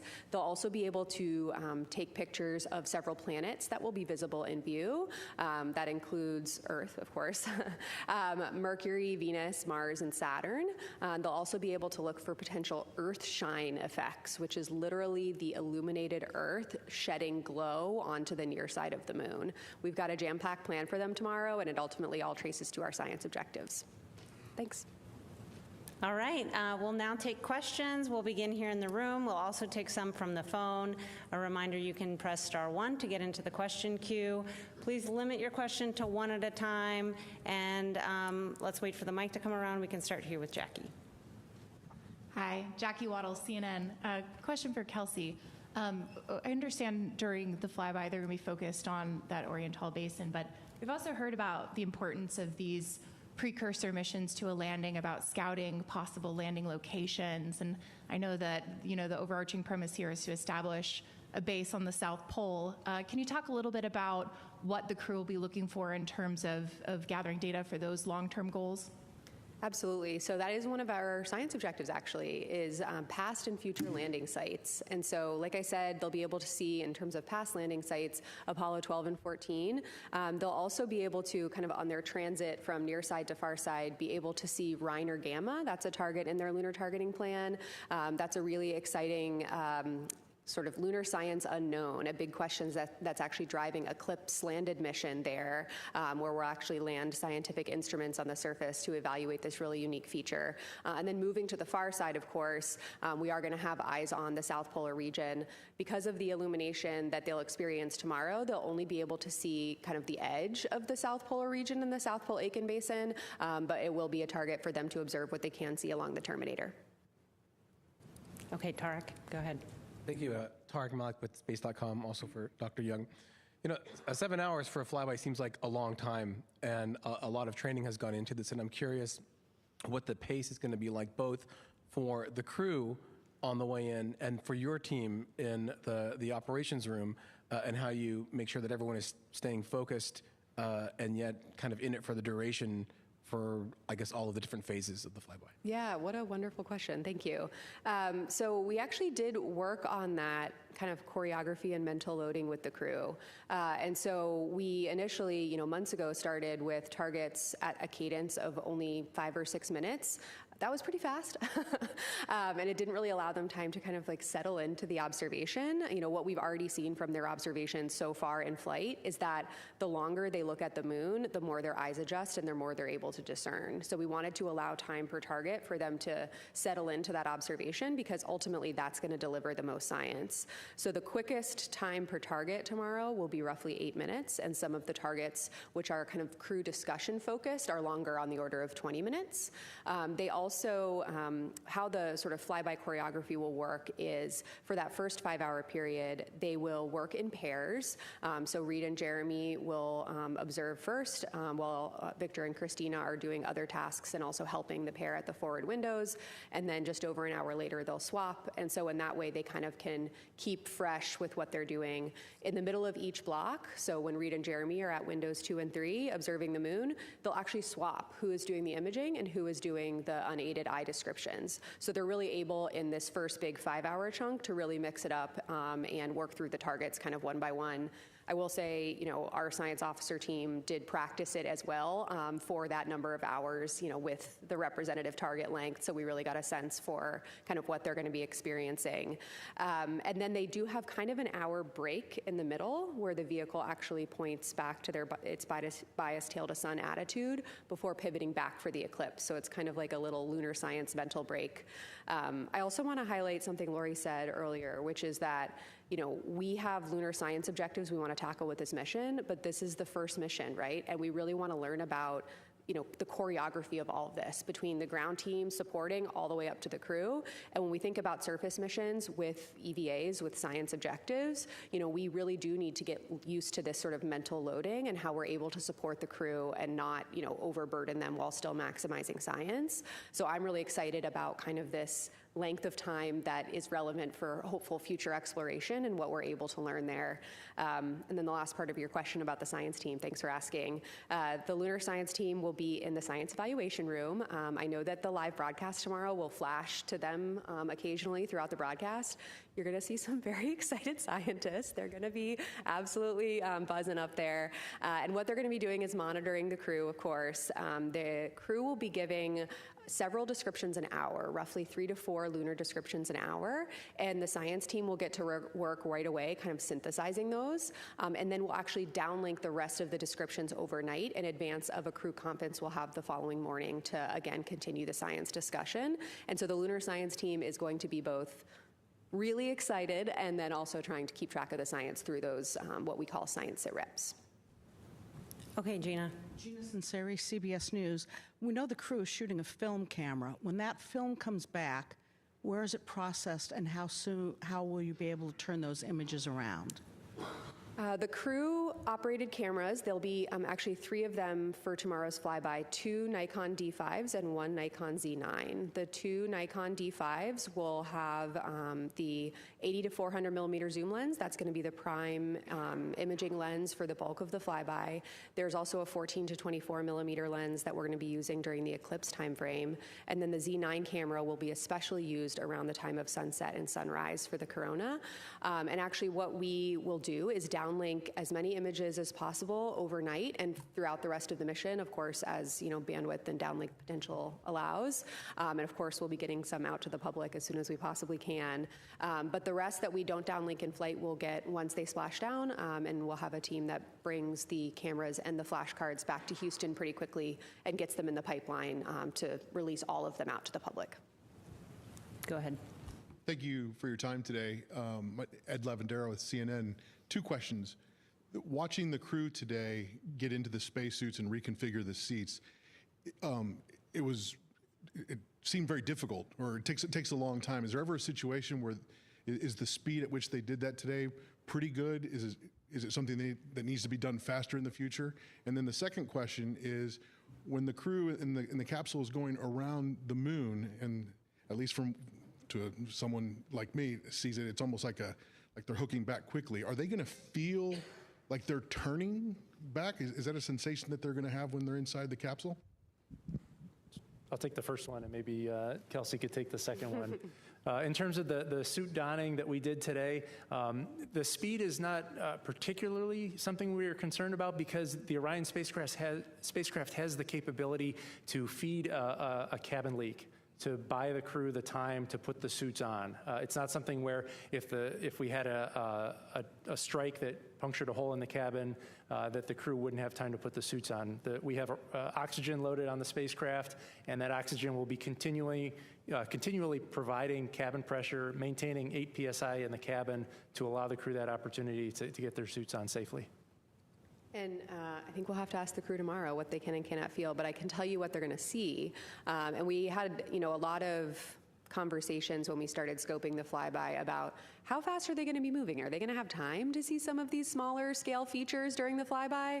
And so we have an amazing visualization lead for the mission, Ernie Wright from the Goddard Space Flight Center, and he has done just amazing work to really try to reproduce as close as possible the illumination conditions they can expect at the speed that it will be moving.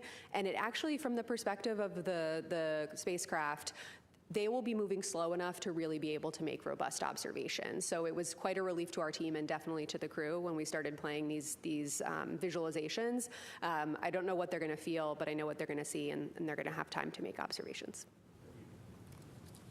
Go ahead. Hi, Michael Atkinson, Houston Public Media. I want to ask about public engagement. I think that in the social media age, it's a lot harder to keep people's attention compared to the Apollo era when there was just 3 TV channels.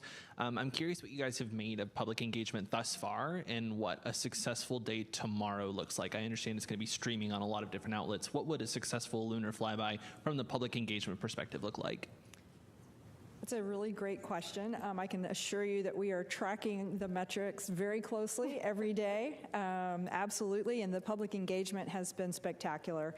It has, I think, dropped a little bit since the launch day, but I do anticipate a big bump again tomorrow as we have this really key moment in time where we're flying around, we're breaking the Apollo record, we're going to have an eclipse, we're going to have all of these amazing observations. I really think we're going to get another big spike. I'm really looking forward to that. And then I anticipate another big spike when we splash down on Friday evening.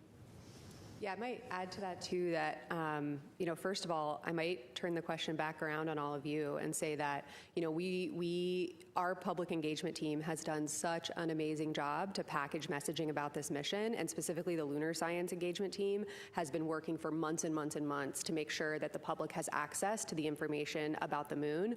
But please help us, right? This is a unifying moment for all of us, and we really, we've put our best foot forward into preparing this mission for success, and we know what it's going to mean to connect to the moon in that way tomorrow. And please, all of you in the room and online, please help us get the word out. Okay, go ahead. Hi, T.J. Mascaro with the Epoch Times. Thanks for taking the time, and happy Easter. Question for Rick and Lori. Without a landing or parking in orbit, what are you considering the official arrival point? Like when you arrive at the moon? Is it when Orion enters lunar gravity? Is it when the flyby begins? Is it the closest point?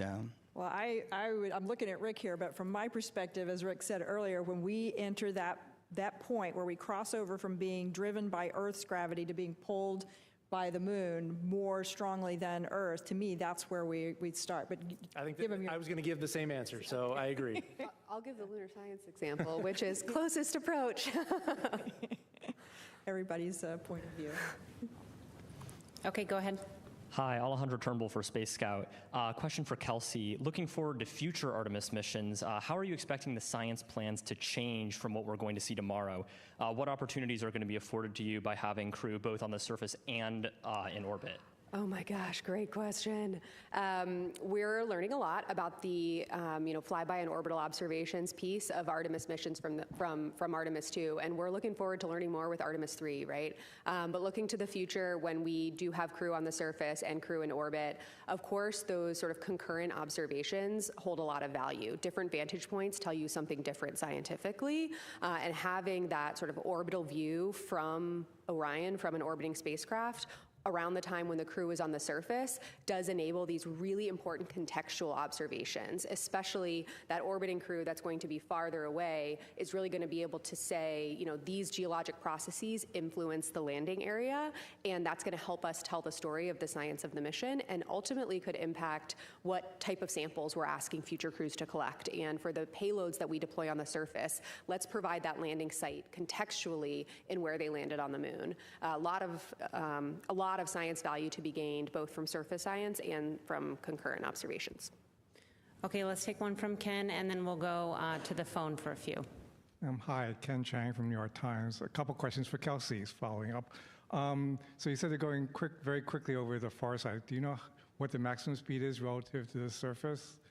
And just sort of following up on what you all will be doing down here. I remember a media tour last fall, you had this wonderful table that you'll be seeing, having interactive. Will you be giving feedback to the astronauts or follow-up questions, or you don't want to interrupt them what they're doing? Great question. Do you know I don't know the rate. We do not. We'd have to check on that and get back to you. Yeah. Yes, the science evaluation room is a really exciting room. We worked with Mission Control to develop this unique flight control room for the mission, specifically with science in mind. It's not a traditional flight control room that has, typically like rows of consoles where disciplines are plugged in with their teams. Scientists like to talk, and they like to talk over airwaves, so we've allowed for that in the science evaluation room. And what you're referencing here is a beautiful smart table where you can actually, and it's a touch table, right, where you can, put up data of the moon and zoom around different areas of the moon to kind of follow along with what the crew are doing. But we will be engaging with them during the flyby, of course, with the exception of the time when there is that planned loss of signal. And we do plan to be following up on their observation. So again, these 4 people are absolutely ready to give scientifically valuable descriptions, but more brains can help, hone in on nuances of the observations that they're making. And so we have allowed time for crew discussion where all 4 of them at the same time will be discussing some scientific question.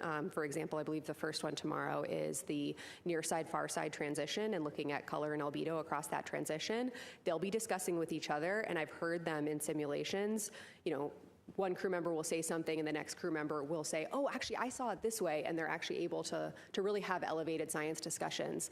But we do plan to have that interaction from the ground as well, based on what the science team in the science evaluation room is seeing and hearing from the crew. We'll be able to have a bit of a science dialogue. We have enough hours in the flyby where we'll be able to have a back and forth, which I'm really anticipating is going to enhance science return, because we have this amazing back room of lunar scientists and geologists ready to help provide support.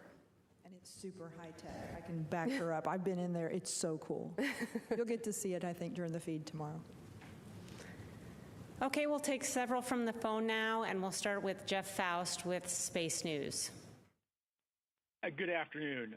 Question for Rick. We heard yesterday at the briefing about a mystery smell whose source wasn't identified. It wasn't a cause for concern, but I don't know if you have any updates on whether that smell is persisting and what might be causing it. Thanks. Sure, good question. We have been trying to correlate the smell and the crew reports of the smell to a particular event or a changing configuration of the spacecraft. We have a number of heaters that are located near that area of interest, and there's nothing about a heater cycling that we can correlate to the smell. There's nothing about the usage of the toilet that would cause an increase in the concentration to cause a more acute smell or a more mild smell. So right now, there isn't any root cause identified as to what that source is, but we're continuing to proceed with the mission and the use of the toilet nominally. Okay, our next question is from Stephen Clark with Ars Technica. Hi, thank you for taking my question. I think my question is probably for Rick as well. You mentioned the checkout tonight of the optical comm system on Orion. Has that been used thus far in the mission? How is it performing? And also, if it checks out and you're able to get to that 100 megabits per second downlink, will that kind of expedite the downlink of some of the photos we're expecting from tomorrow? Thanks. Sure, yeah, the optical comm system has been performing really well throughout the mission. We've used it throughout all of the lunar transit. We have 3 sites where we downlink data. We have one in California, one in White Sands, New Mexico, and then a third site, which is kind of a test and a target of opportunity with the Australia National University in Australia. And we've been able to stream video live to that site as well. And yes, if we can get the bandwidth increased to 100 megabits per second, that will absolutely help getting imagery and data from the spacecraft down in a more timely manner. Okay, we'll go to one more on the phone and then come back here in the room. The next question is from Sana Pashankar from Bloomberg. Hi, thank you so much for doing this. A question for Dr. Young. Obviously, it seems like an enormous amount of thought and effort and scientific considerations have been put into preparing for the lunar flyby. I was just wondering, when did the lunar science team at NASA start making preparations for the flyby? Did it start like when the astronauts were selected in 2023 or after Artemis 1? Yeah, thanks. Yeah, thanks for the question. Not specifically for Artemis 2, but for Artemis science operations in general, it's been a number of years that we've been preparing and integrating with flight operations. I will say flight operations has been incredibly welcoming. I think it's a testament to the fact that, science is one of the fundamental pillars of Artemis, and, specifically for Artemis 2, Rick and Judd and Jeff have been nothing but, really, really welcoming, knowing that, of course, our destination for this mission is, of course, the moon. Specifically for Artemis 2 science preparations, we did, actually start working with the crew pretty quickly after they were selected, more in a classroom training environment, but that did kick off the discussions for our team about how we wanted to develop our science objectives given the mission profile characteristics as we learned more about that, about how the mission profile was evolving.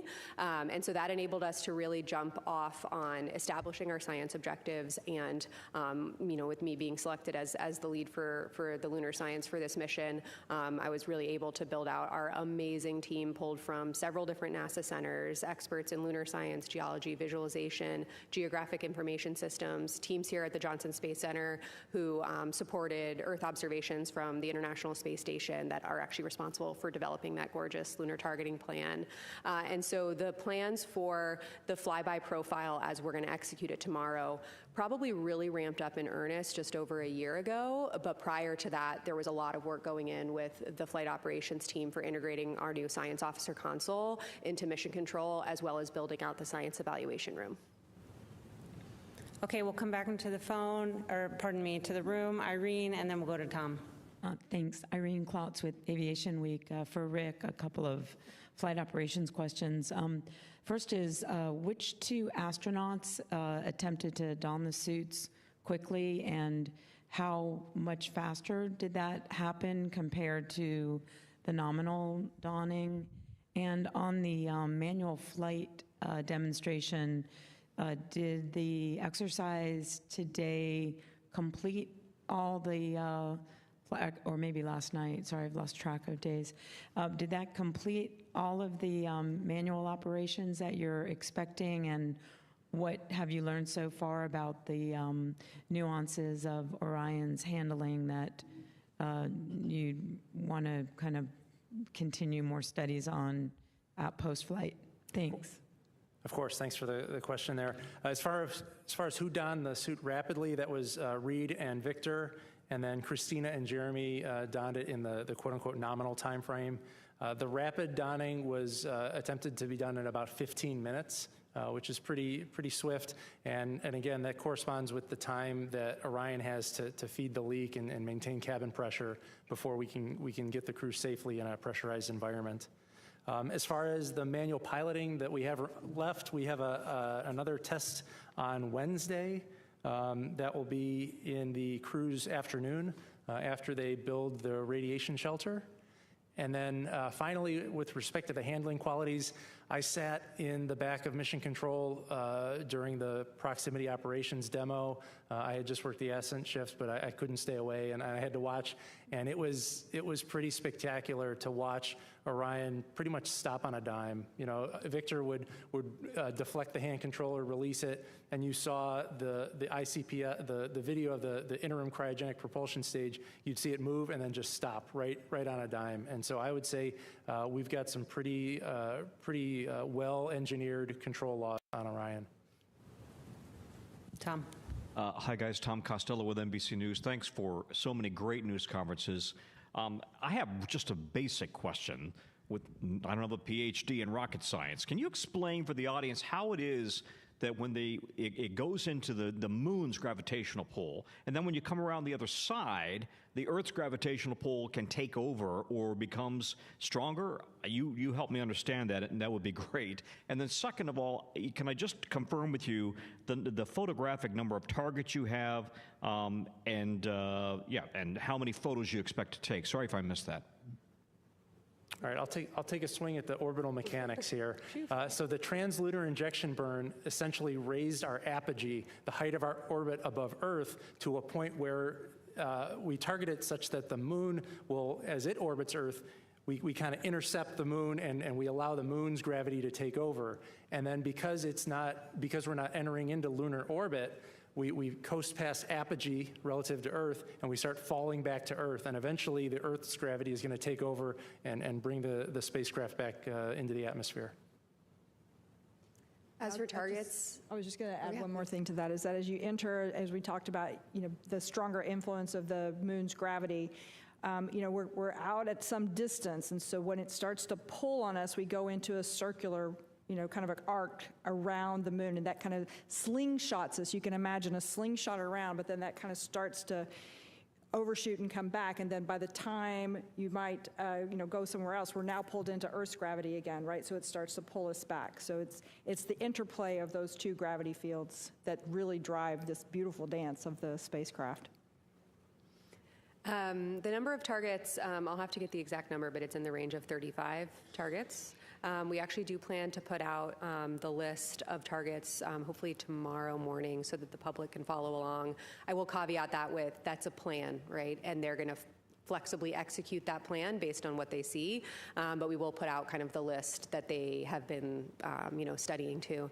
As for number of pictures, It's a great question. The only way we can kind of make a guess at that is from the mission simulations we've done on the ground, where they're taking pictures of not the real moon. I have a feeling that the real moon is going to be a bigger draw. I would expect thousands of pictures that the crew themselves will take, not to mention the imagery that we will be taking with the Orion vehicle cameras. Okay, we'll go here and then back to Will Robinson-Smith after that. Hi, Emily Martin from CLS Fast Friends. Thank you so much for doing this. I was wondering, which specific science questions do you hope this flyby will will answer? The Apollo samples ultimately answered the question of the origins of the moon. What do you hope those data gathered by these human eyes will answer? And also, I was wondering if you are planning on taking a photo of Orion with LRO, if it's even feasible.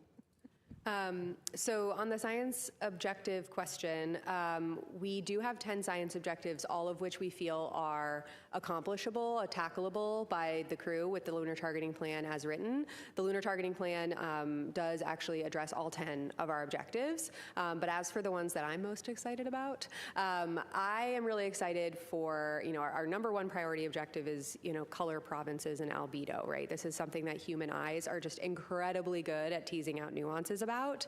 And again, forgive me again, the photometry deep dive, but again, the ability of a crew member to look at the surface in different illumination conditions as the Orion spacecraft is moving across the surface of the moon will allow them to understand morphology and texture, and therefore origin, process and origin. I mean, you heard even from farther away, Reed say yesterday, I can see much more topography around Tycho than I could in the visualizations. As he's getting closer, he is seeing that 3D effect start to realize. And when they get even closer and they have that sort of extreme flyby profile over a number of hours, they're really going to be able to tease out that dynamic between topography, surface texture, morphology, and color and albedo, and how and if those things overlap. There are some targets on our targeting plan where that's specifically an objective of, do you see a correlation between color and topography? And a negative observation, not seeing it, is a science result, right?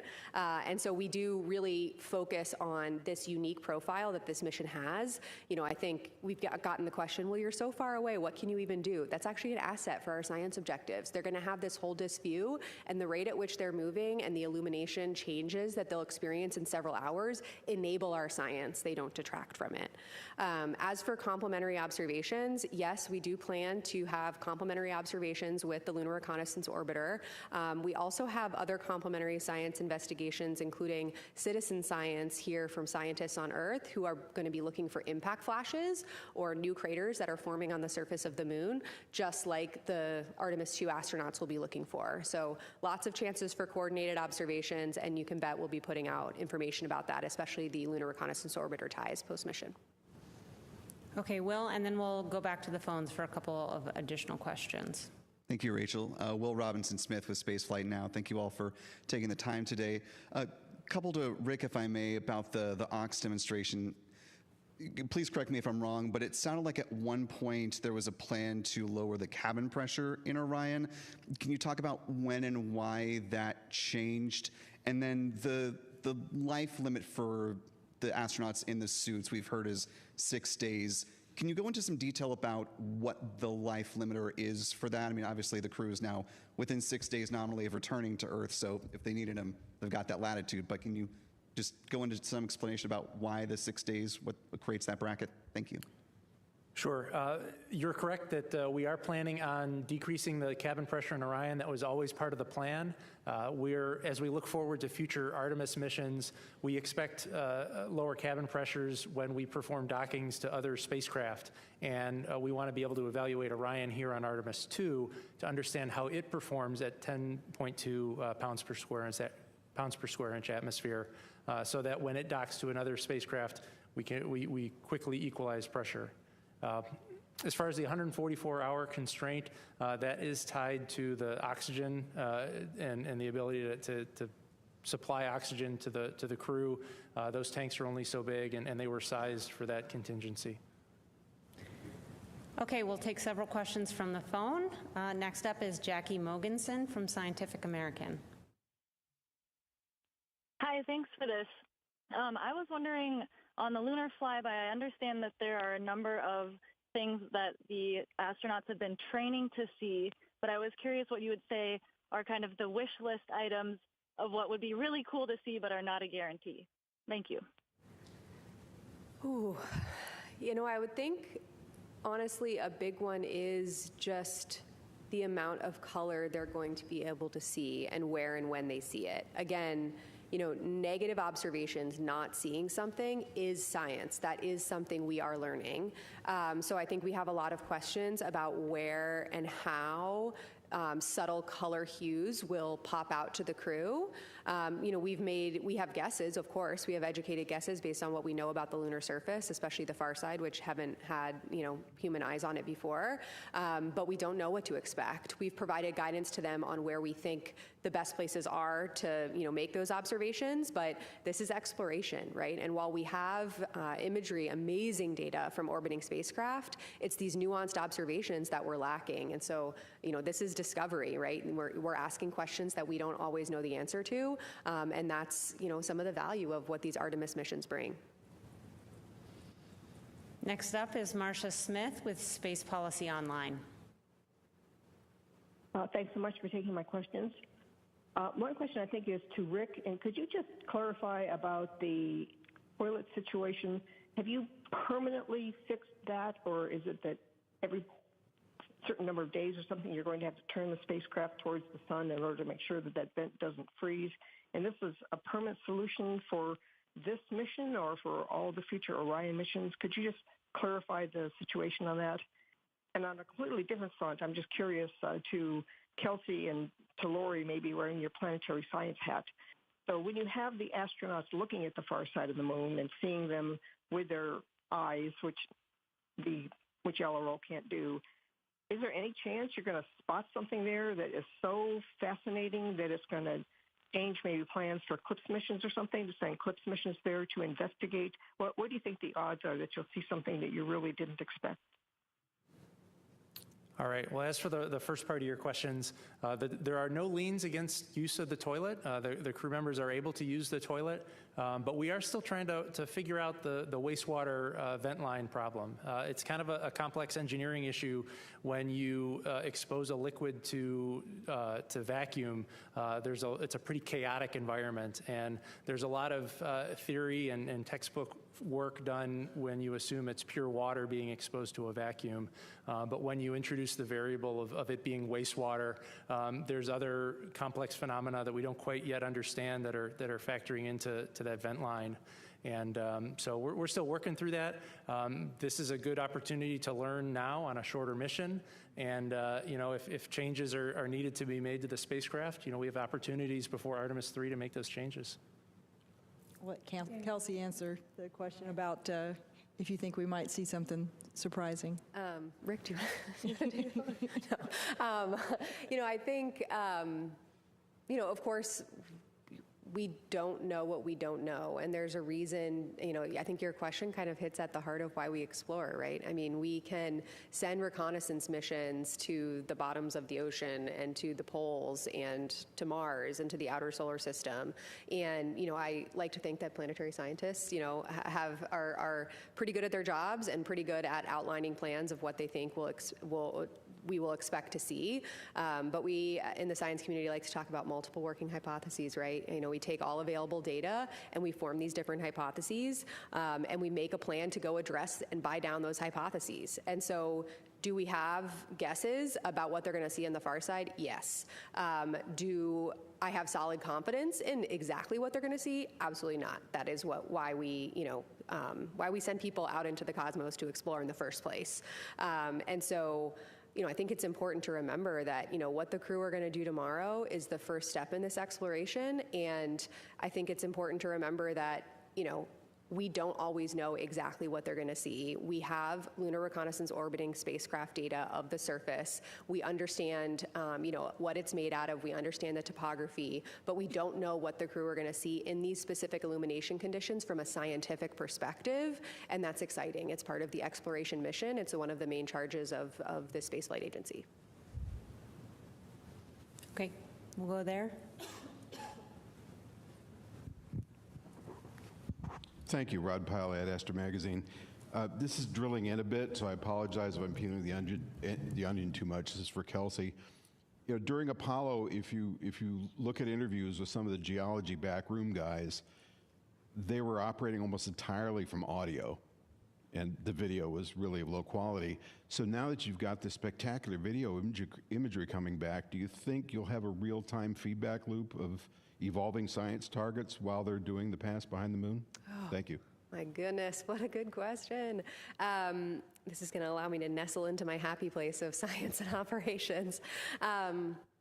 So the answer to your last question of if we will have targets evolve over time, the answer is, you know, for tomorrow, we're likely not going to be, oh my gosh, scrap the back half of the plan and add in all of these new targets. However, in looking to the future, as Lori commented on right at the beginning, for future missions, when we have longer stays, both in orbit and on the lunar surface, that longer term presence will enable us to flex the plan and enable and empower the crew, you know, of course, within the requisite safety constraints, to audible scientifically about the types of samples and the types of observations they're making.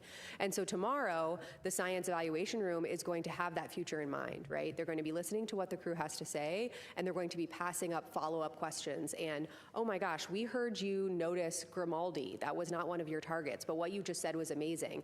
While the viewing attitude still permits, could you provide some additional words? That is absolutely in scope for tomorrow, depending on what we hear from the crew.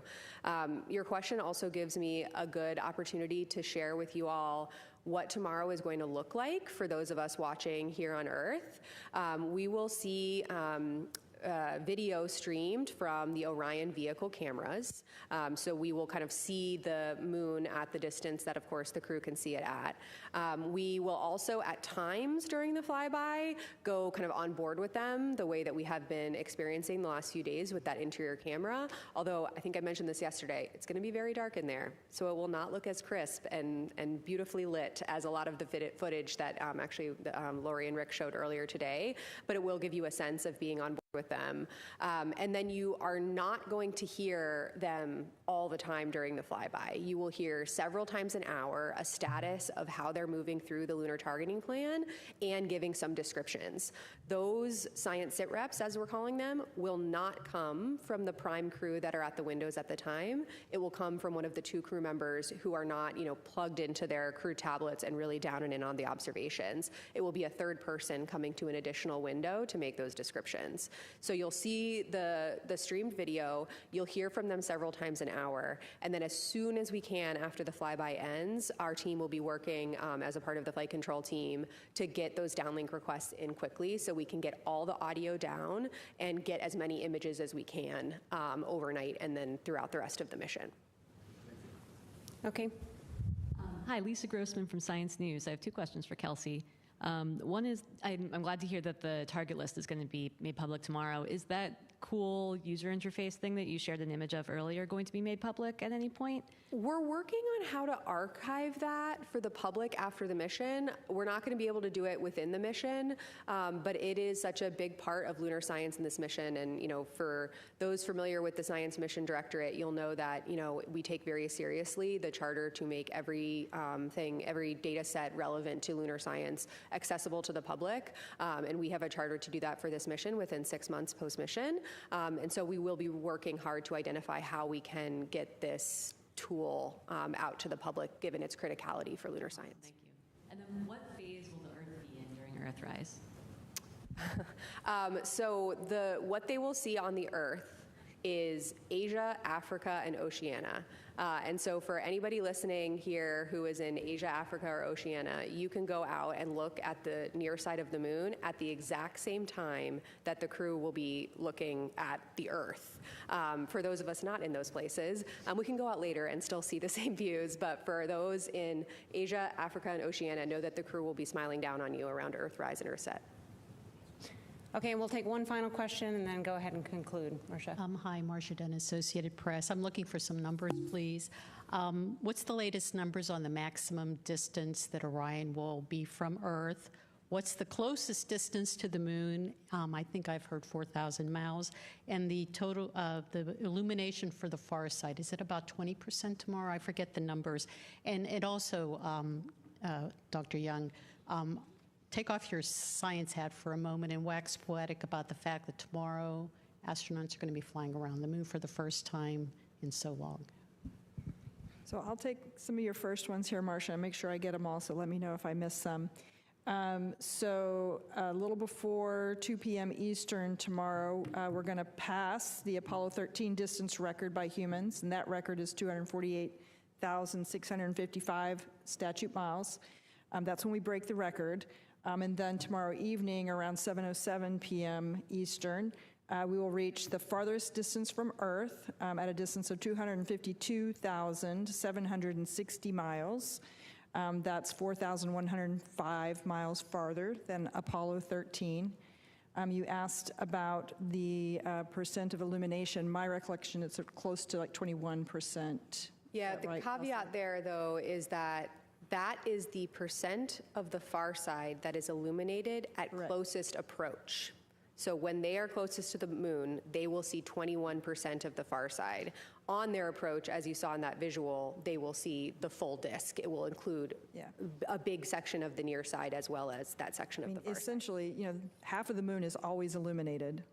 They'll see that. And so they will see the full 180 degrees that's illuminated, but as far as far side. Yeah. Thanks, Kelsey.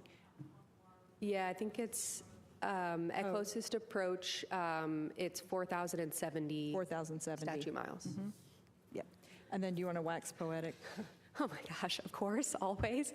I mean, first of all, I will be on console tomorrow, so I will be locked in and fully in operations and execution mode. But, sitting here today, the day before the flyby, I was a kid who loved to play outdoors, and I was a kid who loved to, while playing outdoors, look up at the sky. Being outdoors and exploring the environment around me was a massive part of my childhood. I'm the mom of 2 young kids, and my youngest is right in the phase now where she looks up at the moon at night and just screams moon every time she sees it. She just stops what she's doing and points up and yells moon. And it really just, I swear I do not push her to do this. This is a natural instinct. But, I think it goes to show that people all over the world connect with the moon. This is something that every single person on this planet can understand and connect with. Of course, I'm focused on my kids in my house, but I know that people all over the world have their own sense of connection with the moon. Specifically, also, we will get an eclipse tomorrow, and I think everybody on Earth, or a lot of people on Earth, have connections to partial or full solar eclipses. I'm wearing my eclipse earrings today. We're approaching the 2-year anniversary of the 2024 North American eclipse, which was actually the same day that my daughter was born. And so I have a lot of emotions, to be totally honest with you, wrapped up in this mission and the specific timing of this mission. And I think my overwhelming takeaway is just, yes, I'm a geologist and a planetary scientist, and I have worked with this crew for so long, and I know that the data we will get back will inspire the next generation of scientists and explorers, but it will also bring the moon closer and unite all of us, where we can have this tangible touch point to the moon and what the crew are going to be doing tomorrow. And so as a scientist and as a mom and as a citizen of this planet, I'm really looking forward to tomorrow. I hope all of you are as well. Well, that's a wonderful way to conclude. I want to thank our participants for being here today. We're going to go ahead and pop up onto the screen a graphic showing all the events for tomorrow. Our special coverage begins at 1 p.m. Eastern and extends into the evening. Thank you for joining us today, and you can follow the latest mission updates on nasa.gov.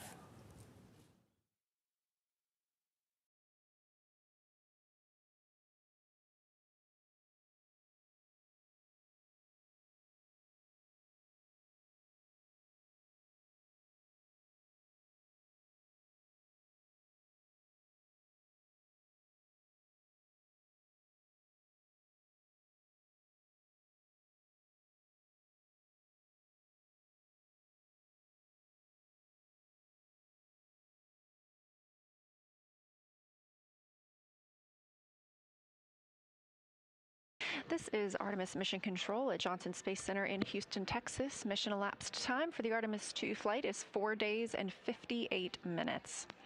This is the Orbit 1 team monitoring all of the systems aboard the Orion spacecraft.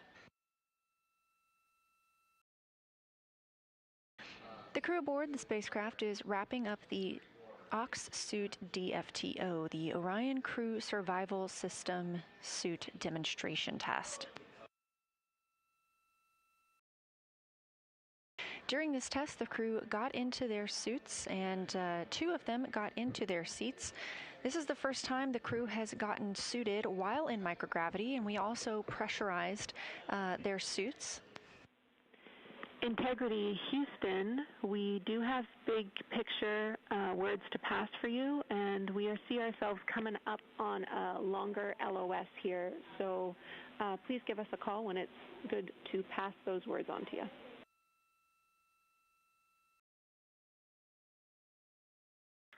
Okay, we're just getting out of suits, so go ahead now. Now's a good time.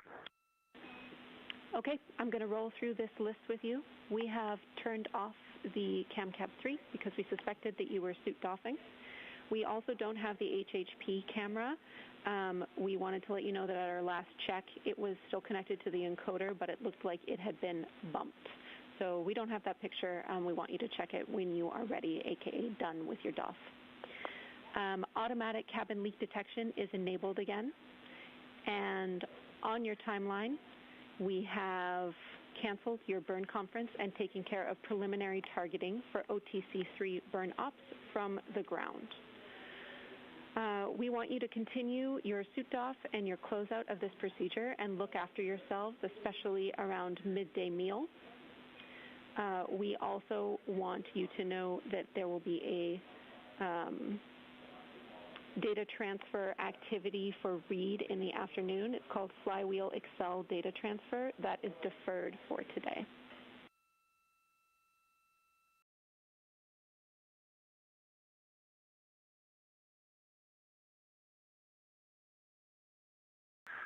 Okay, we copy all.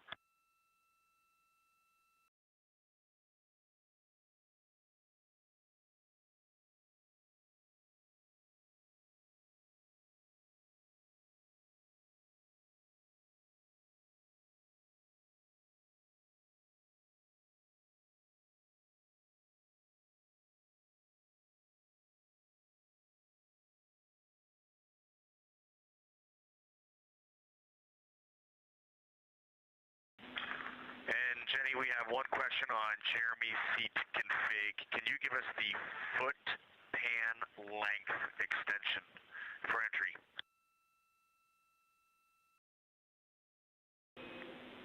We're checking on that. I'll have it for you in a minute. While I have you, I want you to know that soon we will have some calls up to you to perform, likely on the SIP, which will get us back into a good vehicle config after suit doff. I'll be back in a minute with that setting for Jeremy's seat.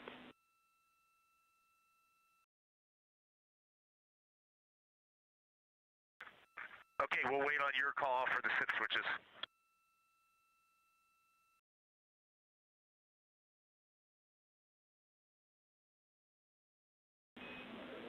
Copy, and Jeremy's side position is 5, and if you're talking about the CAF extension, that is fully extended. It should read 6.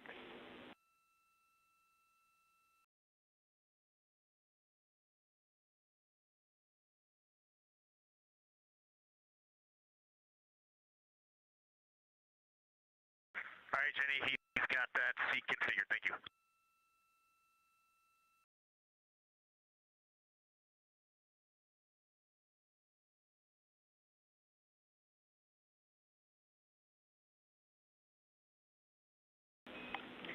Finally, one more for you, Reed. If you did not use mags today, we would like you to save the unused mags.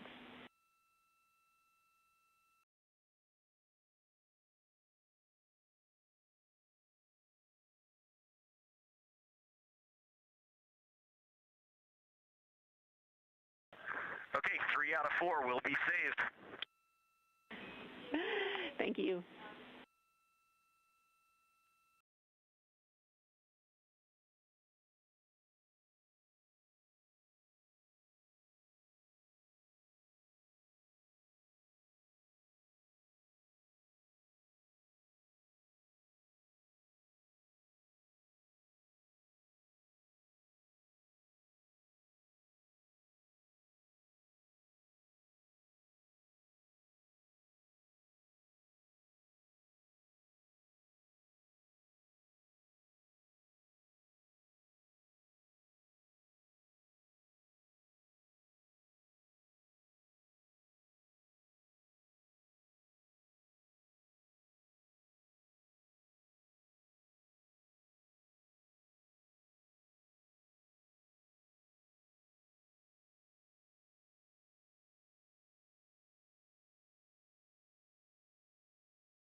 don't know if we lost you yet. Just confirm we are go for secondary dump line.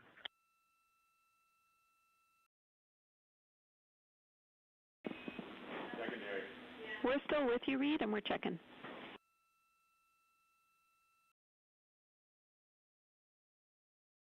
And just make sure that we still have crew choice for toilet ops.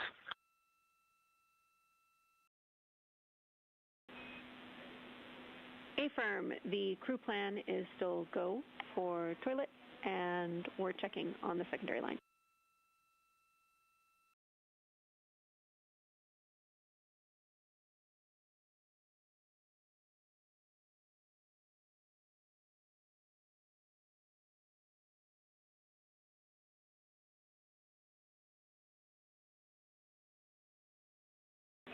Integrity crew, you are go to use the secondary line for dumps.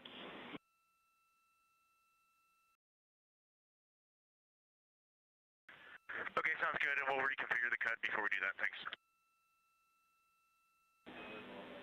Affirm, thank you.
This is Artemis Mission Control. The spacecraft now less than 50,000 miles away from the moon. Again, we are excited for lunar flyby tomorrow, the first time we've sent humans around the moon in over 50 years.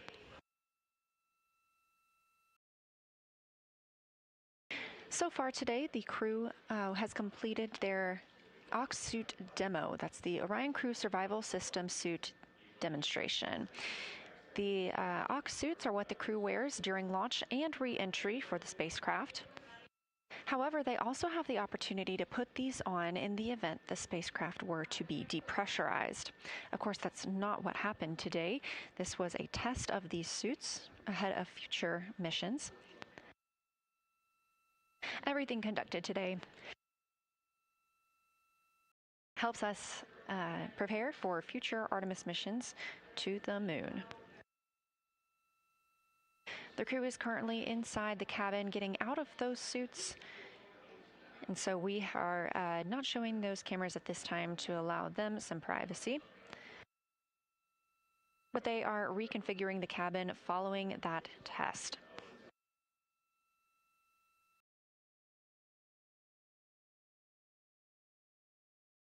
During that demonstration test, we saw all 4 crew members get in their suits, have successful suit leak checks and communications checks. Both pilot and Commander Reed Wiseman and pilot Victor Glover were able to get into their seats.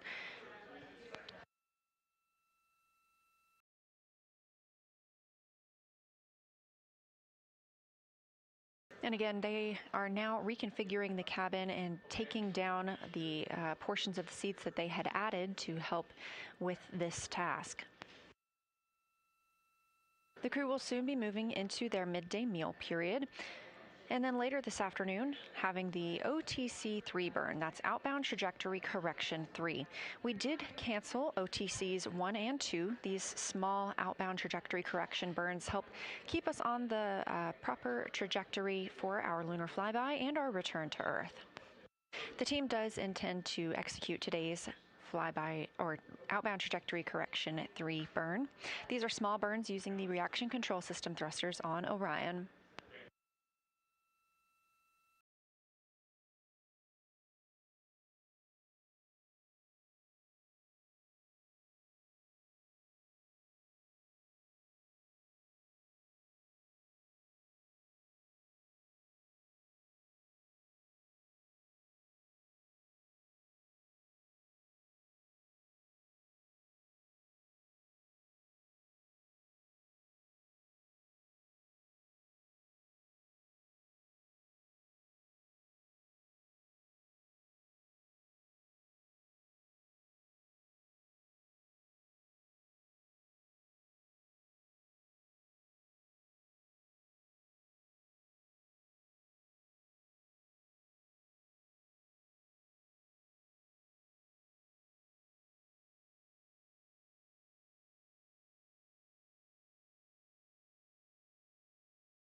Integrity Crew, Houston, we have a couple of items to discuss with you again before this LOS.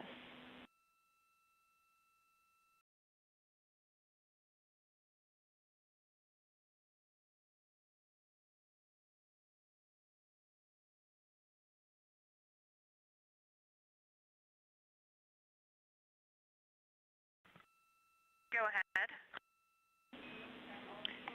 Hey, Christina, a couple of vehicle things for you to start. First of all, we want you to be aware that we need to increase the fan speed higher because our cabin pressure is lower. We're trying to get that cleaned up this afternoon, but we're not quite there yet. So more on that later. We also have a crew procedure that we will need you to execute, and it is the suit DOF vehicle config procedure, which is 22.2.102. This is steps 1 through 7 to get the vehicle back in a good config following being suited. We need you to stop the HHP camera feed, please. We do not see it, but we need to stop it for bandwidth reasons. We want to tell Reed that his PCD1 is go for email use. We also can tell you that we have good targets on board for OTC3. It's looking like a 10.1 foot per second burn. And then finally, your flight director will be ready to speak with you for Reed's flight director conference coming up shortly.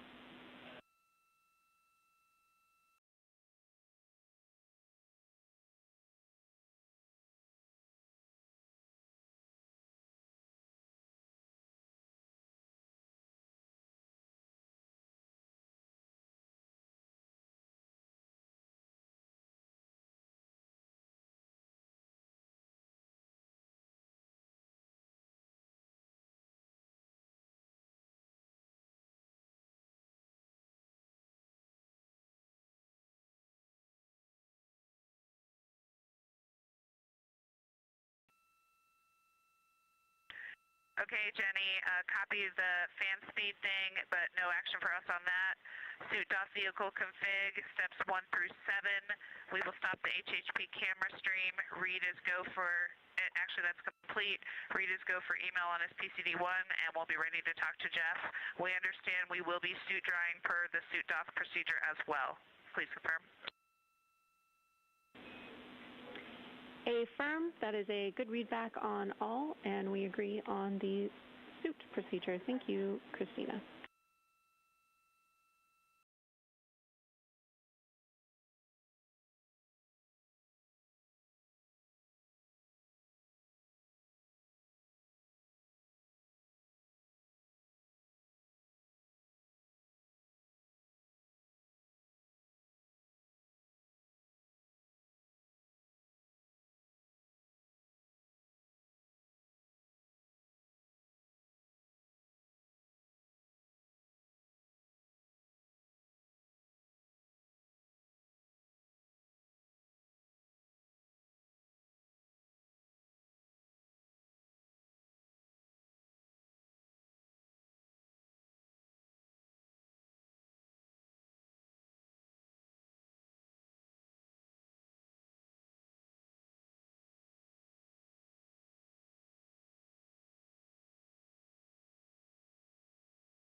Can you still hear me okay? Great.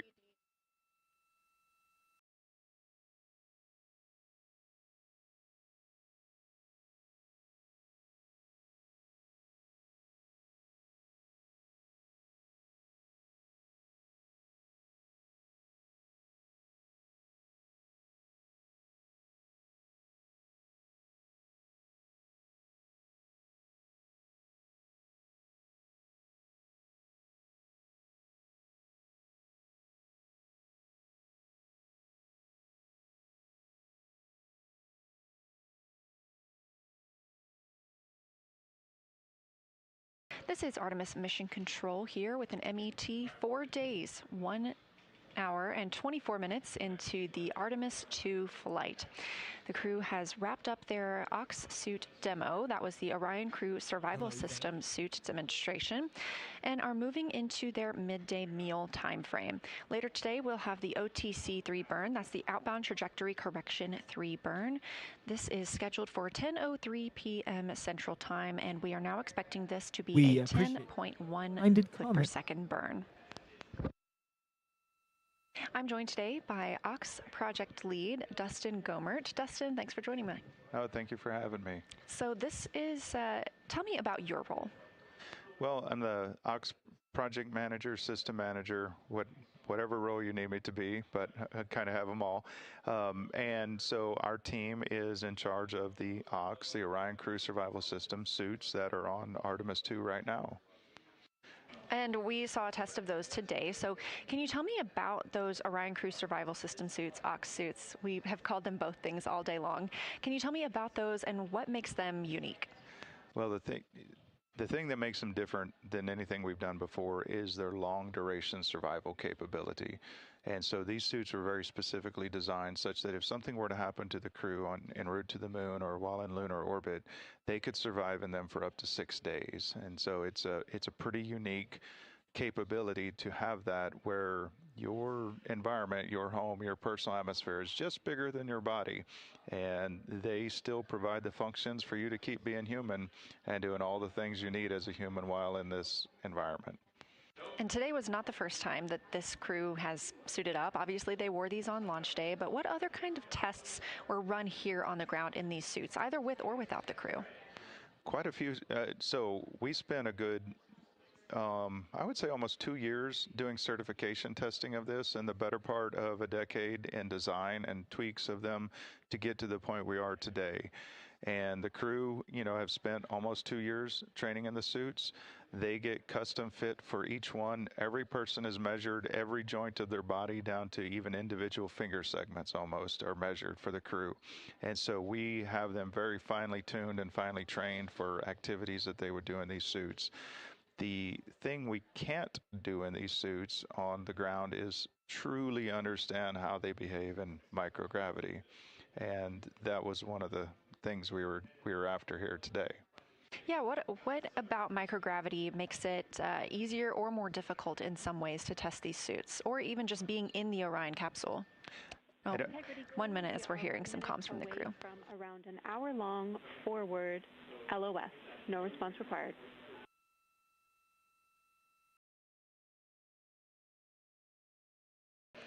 And we are expecting a loss of signal with the Orion crew. And I'm so sorry to interrupt you, but as we were saying, being in the Orion cabin and in being in microgravity can make things more or less difficult in these suits. So what are some of those fine difficulties? Well, in all honesty, that was some of the things we were looking to learn today. The key difference from what we can test on the ground is that no matter what we do here, you have gravity biasing you. And so even if we were to go, say, to the neutral buoyancy lab and weigh out the suit so it was effectively weightless, the body inside is still weighing down with gravity. And so that will naturally shift you in one direction or the other inside the suit. Maybe your head goes up or head goes down, or you go forward or you go back. on ground, we test them in every possible axis. We turn them on their belly, on their back, on their side, and we try to get every possible fitment. At the end of the day, you still don't fully know. And so this test, one of the things we're looking to get out of it is how do you truly fit inside that suit as we predicted in microgravity to give us that confirmation. You know, do your elbow joints still align? Does your wrist joint still align? Does your head still fit in the right position that allows you to do all the motions that they've been trained to do? And so we're looking forward to following up with the crew after this test to learn a little bit about what they experienced and take those notes and help refine it for the next missions. Well, it was very interesting to see them in the cabin, suited up today, and of course we'll see this again for Splashdown Day. So thank you so much for joining us, Dustin. We really appreciate it. Oh, thank you. It's a pleasure to be here.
This is Artemis Mission Control at Johnson Space Center in Houston, Texas. You're looking at a visualization of Orion and its current configuration as it flies toward the moon.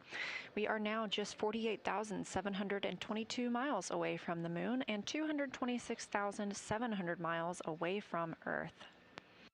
You can track Artemis and track Orion for yourself at any time by visiting nasa.gov/trackartemis. Tomorrow is a big day for the mission as we will have the lunar flyby with about 6 hours for the crew to be taking photos, making observations and annotations of what they see as they pass the moon. The first humans to do so in over 50 years.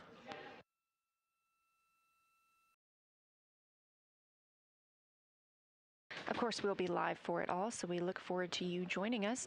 One of those milestones that we'll see is them surpassing the greatest distance ever achieved by humans. That was set by the Apollo 13 crew.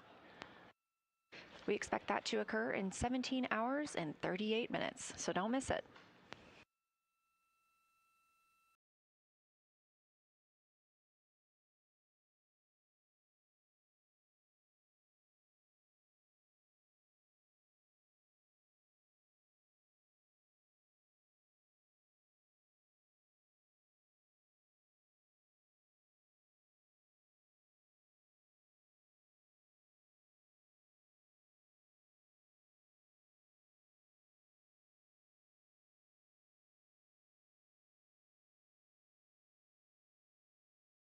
We are currently in a forward link LOS, or loss of signal, with the crew.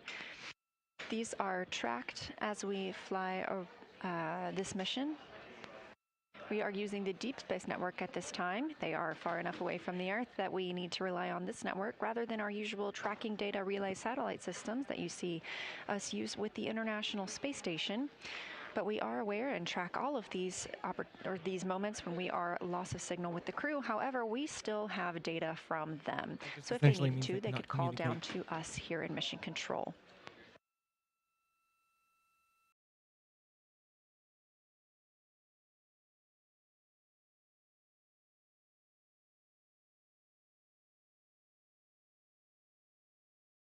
And we expect to get that forward link acquisition of signal back in about 37 minutes.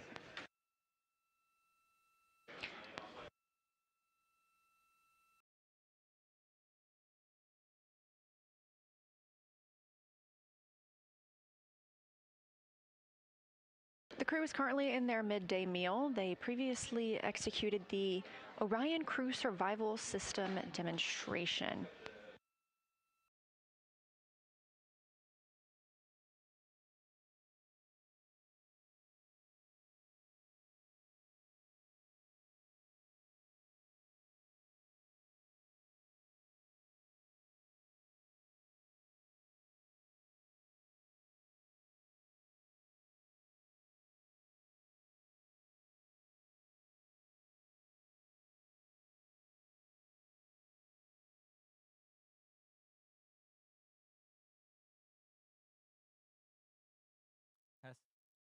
Test.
Testing, testing.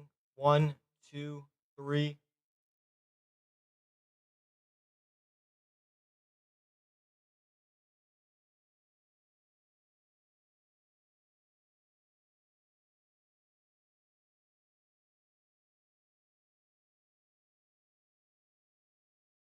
Testing, testing.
Test number 1.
This is a test on track number 4.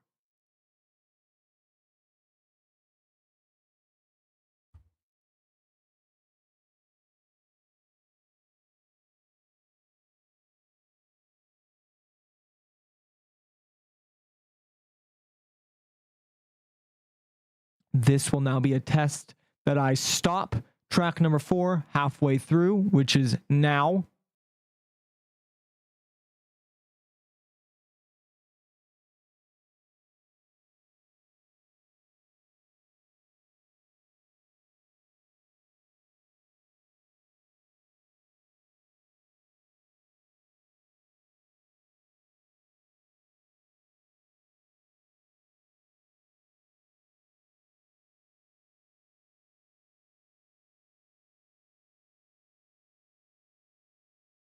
Four,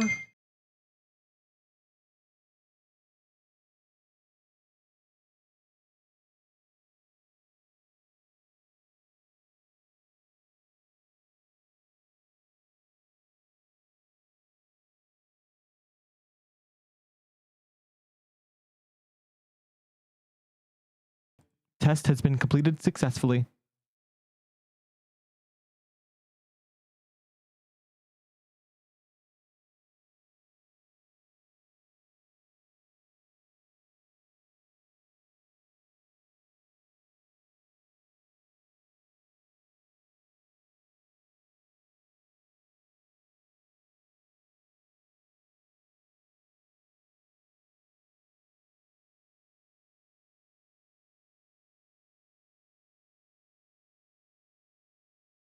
If that was weird to anybody, I have been testing audio tracks here, so that way there's no interference between this stream and any other streams that will be on this platform.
For anybody wondering, though, we are currently looking at a live simulation of the Orion spacecraft in space. They are currently only 48,278 miles away from the moon and over 226,000, nearly 227,000 miles away from Earth. They are currently traveling at 1,453 miles per hour.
This is Artemis Mission Control here at Johnson Space Center in Houston, Texas. MET, 4 days, 1 hour and 52 minutes into the flight of Artemis 2.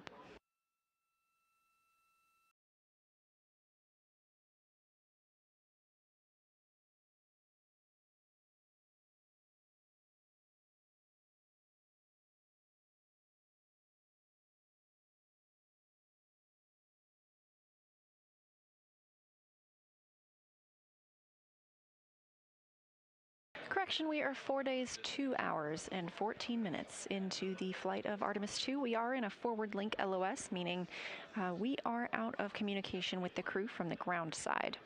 These are tracked, and the team monitors them and make sure to call up anything to the crew just before we go into them and let them know that we won't be able to communicate with them for this time period. We expect to regain communications with them in under 10 minutes.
Would you like to say anything else?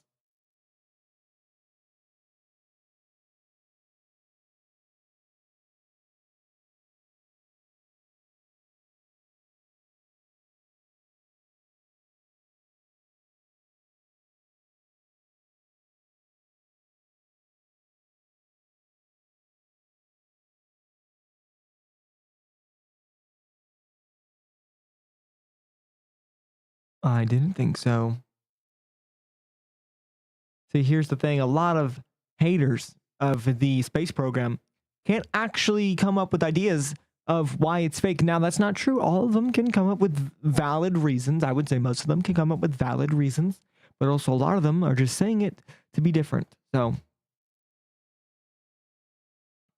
thank you for coming in and giving me the audience retention. I appreciate that.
Integrity Houston after the LOS. How do you hear?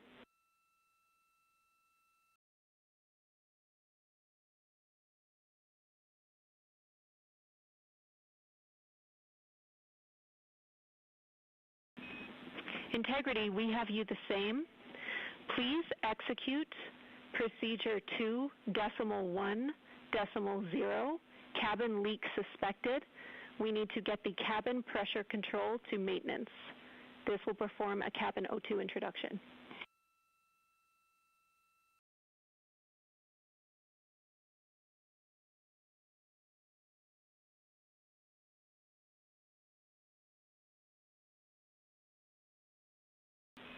Good words.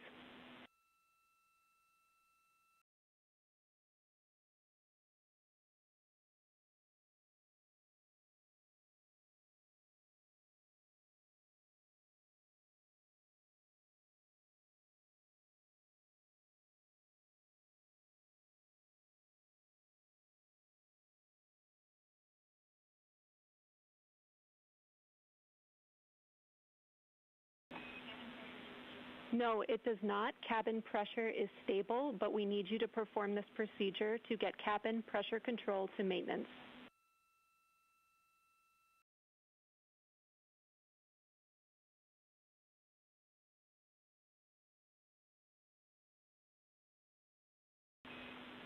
Copy.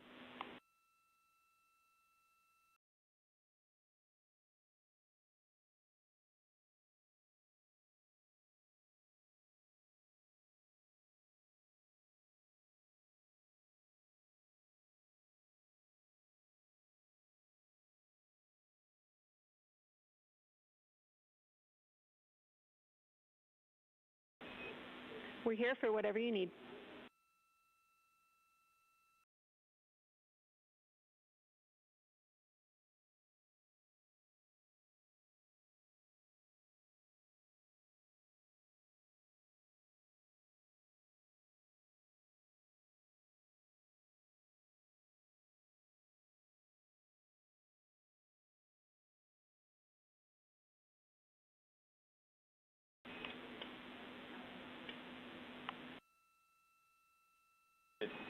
We don't read it that way. Let's perform step 3 of this procedure, cabin leak suspected. Step 3.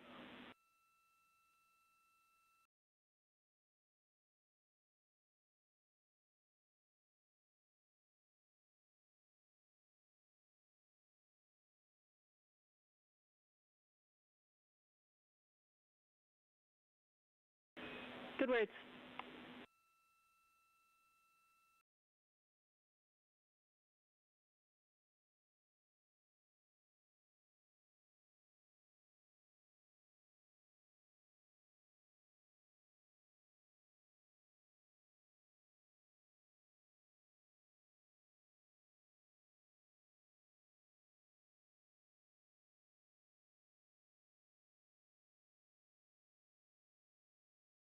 Affirm.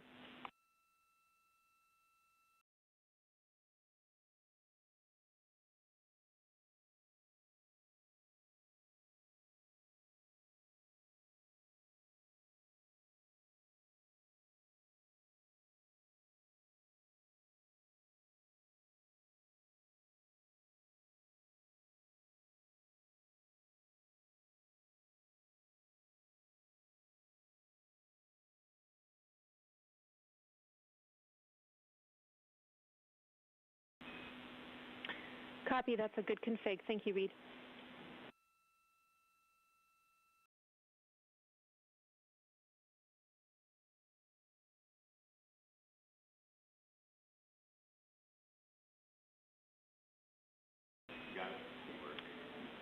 All right, Integrity crew, I am now ready to pass you big picture words on what happened.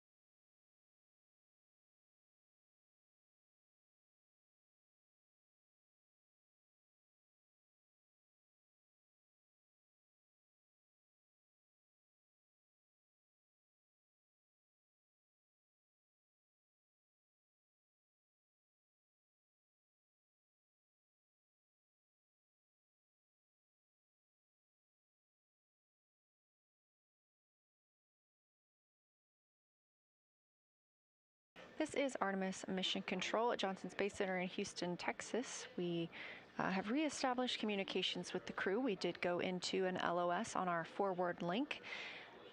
That was a planned and tracked LOS. And then we also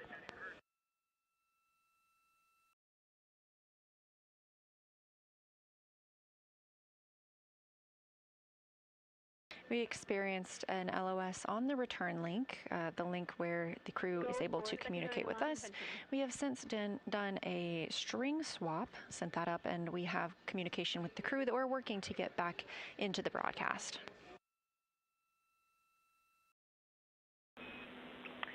The crew also received a cabin leak. Into the LOS is that when you went to RadHab in the suit drying procedure, we went to a suit state with a lower cabin fan speed.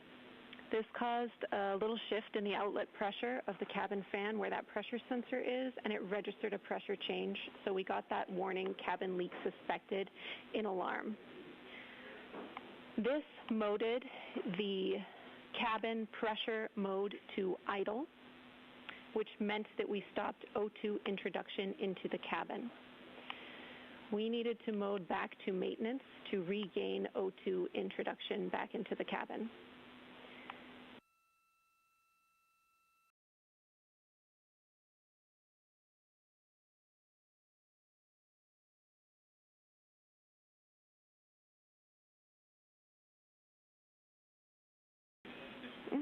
Copy. And I see what you see about the procedure. We just wanted to make sure we called you into that. Step 3 was the important part there. Second of all, we had an unexpected return link LOS when we transitioned to DSN Madrid. We had good luck, but we weren't getting any data. When we got forward link, in our INCO sent a command for a string swap, which was successful. We are now on string 1 for S-band.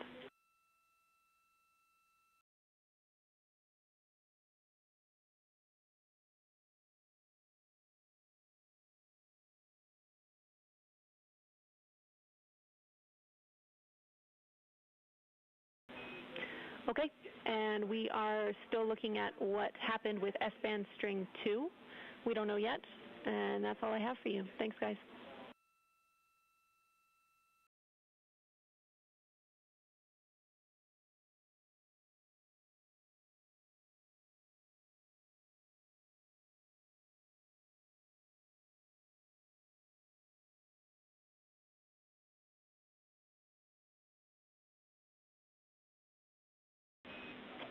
Sounds great. Thank you, Reed.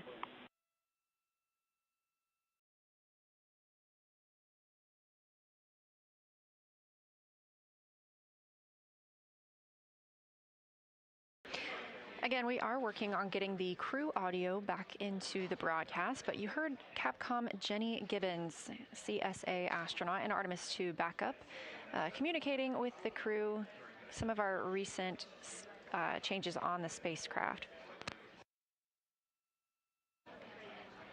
As we went into the LOS with the crew, that loss of signal, which we were expecting, we also noticed a cabin fan change, which caused a cabin leak suspect warning. There was no cabin leak. We needed to mode back to a maintenance option and reintroduce oxygen into the cabin. You also heard Gibbons explain that when we transitioned on the Deep Space Network to the Madrid site, that we ended up losing the crew's communications as well, that we had a good lock on the spacecraft, but we just weren't receiving their data. Our INCO flight controller conducted a string swap to regain that data. We now have good data and communications back with the crew.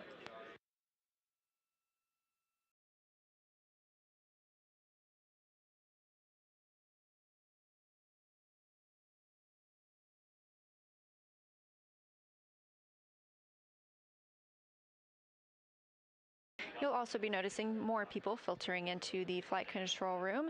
The Orbit 1 team is handing over to the Orbit 2 team.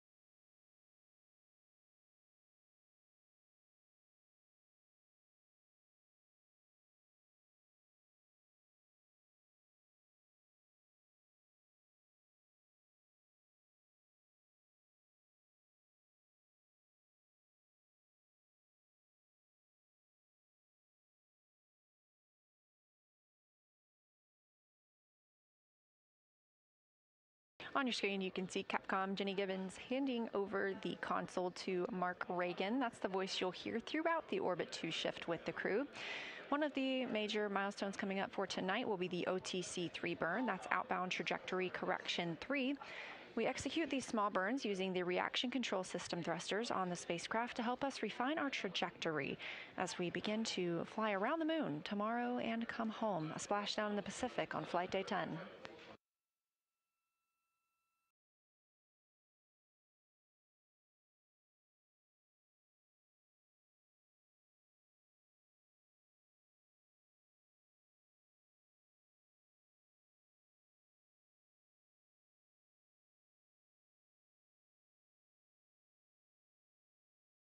While we were in that LOS with the crew, they were in their midday meal, and some of the options they had today include chicken noodle soup, chicken with peanut sauce, spicy green beans, mashed potatoes, roasted turkey, rice, tomatoes and artichokes, spaghetti with meat sauce, vegetable casserole, sweet and savory kale, shrimp curry with rice, and a personal favorite, macaroni and cheese.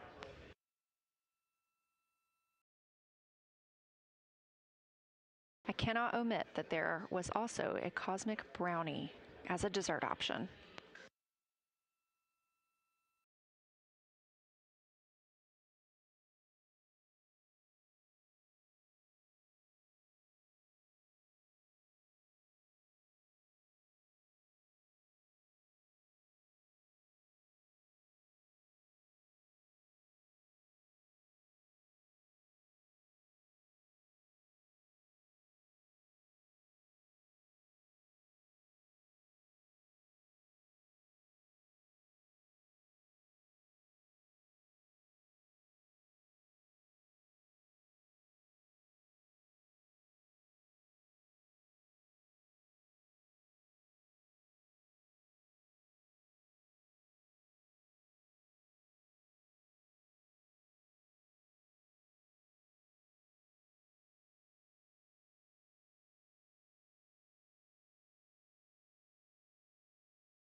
Integrity Houston, no action on the enabled prop cautions on the board.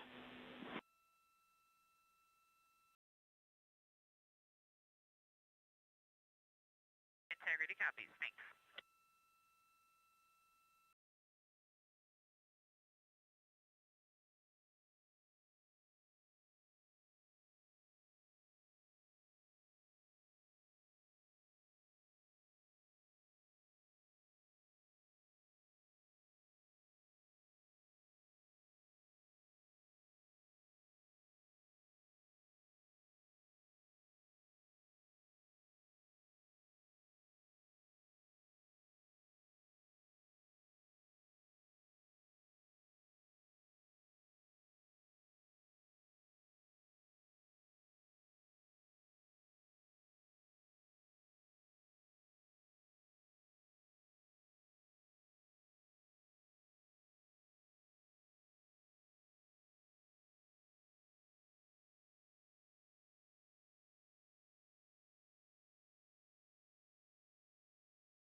Integrity Houston, for the enabled caution, these prop cautions are because we are manually pressurizing that branch for upcoming OTC3. We're taking a closer look at them. No action for you.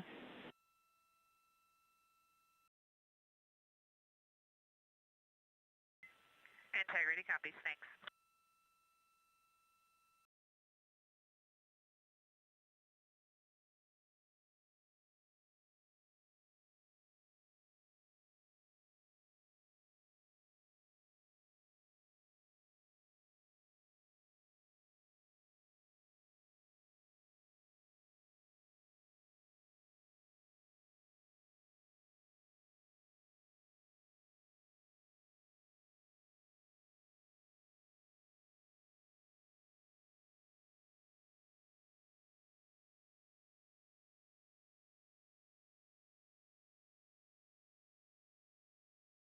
This is Artemis Mission Control at Johnson Space Center in Houston, Texas.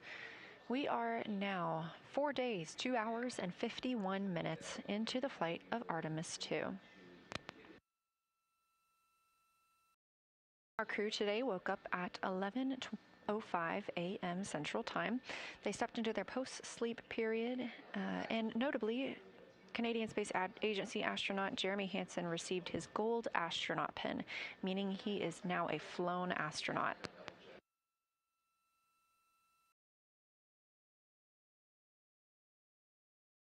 The first half of the crew's day has been spent in the OX suit demo. That stands for Orion Crew Survival System suit. During that time, the crew all got into their orange suits that you saw during launch day and that they will wear again on the return day. The crew can ingress these suits if there were to be a depressurization event in the spacecraft. Obviously, that is not what we were expecting or doing today. This was only a test for the crew to see how it would be to put on their spacesuits in that sort of environment. 2 of the crew were instructed to get into their suits rapidly. The other 2 crew members were instructed to get into their suits at a regular pace. After that, we had 2 of our crew members ingress or get into their seats as if they were preparing for return. We also pressurized the suits. Again, this is a flight test, and every day is an opportunity to test a different system aboard the spacecraft. Coming up this evening, we have the OTC-3 burn. That is the outbound trajectory 3 burn, and we'll continue to refine our path around the moon and back home. Orion is now 46,395 miles away from the moon, 228,329 miles away from Earth. That number continuing to increase while our distance from the moon continues to decrease, scheduling with our lunar flyby scheduled for tomorrow.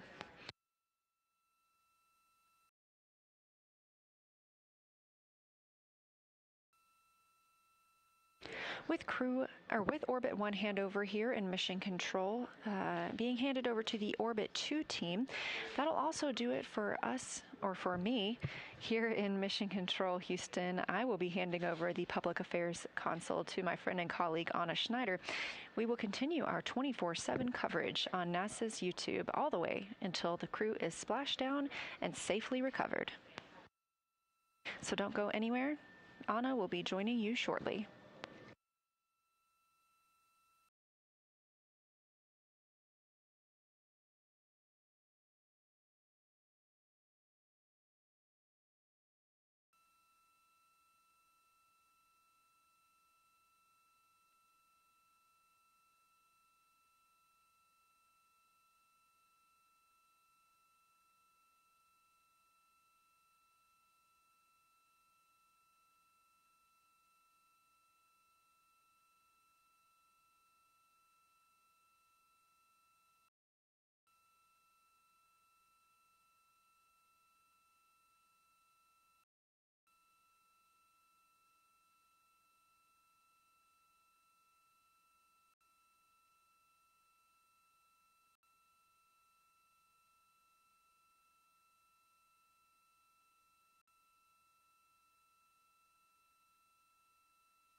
Houston Integrity on 1 for lunar viewing.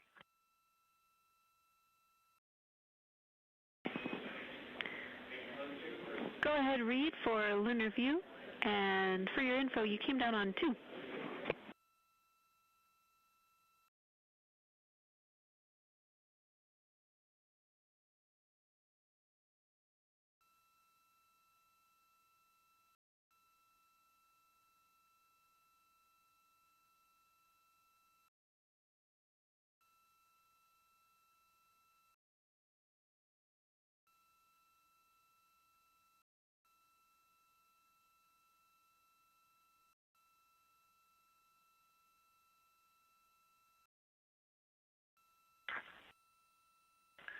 All right, Jenny. The moon is decidedly large out the window today.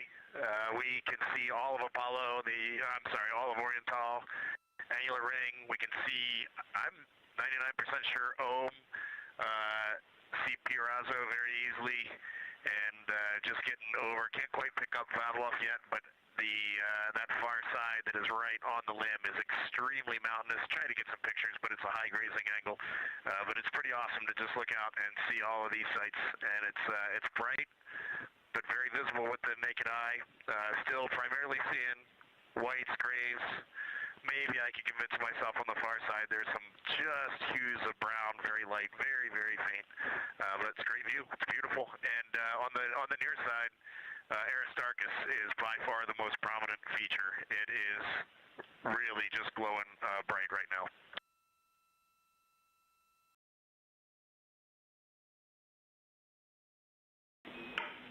That's beautiful, Reed. Thanks for bringing us all up there with you.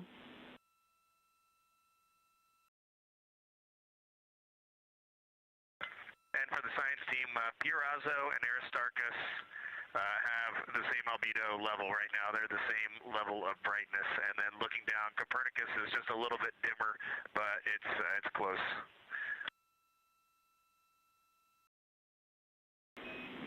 Science is loving it, as expected. Thanks, Reed. While I'm talking to you guys, I have a topic on burn monitor for Jeremy.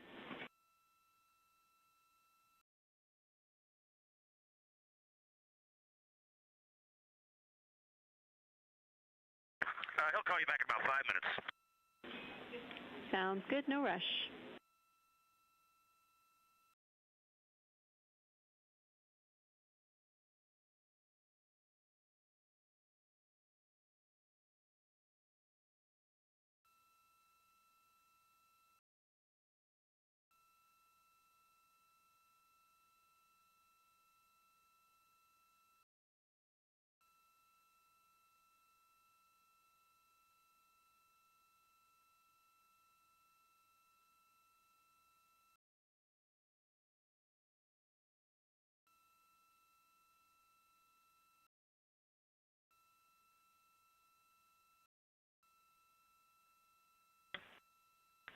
Houston Integrity, just one other observation. Looking at the Terminator, it's almost a full moon from this perspective, but we got the Terminator on the western edge of the moon, about 1 Oriental diameter from Oriental, and just with our plain eyes, you can really start to see topography. There is elevation on the moon, not just variation in color, and that already makes the moon look wildly different.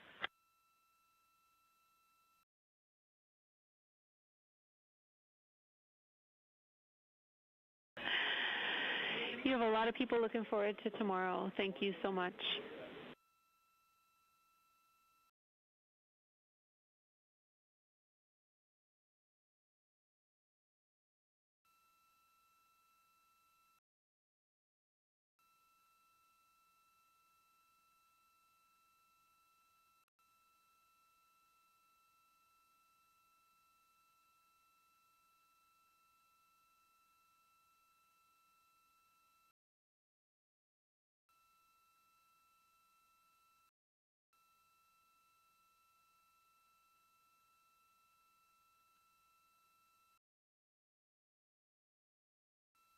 This is Artemis Mission Control in Houston, Texas. The Orbit 2 team of flight controllers has recently come on console, and they are being led by Flight Director Diane Daly.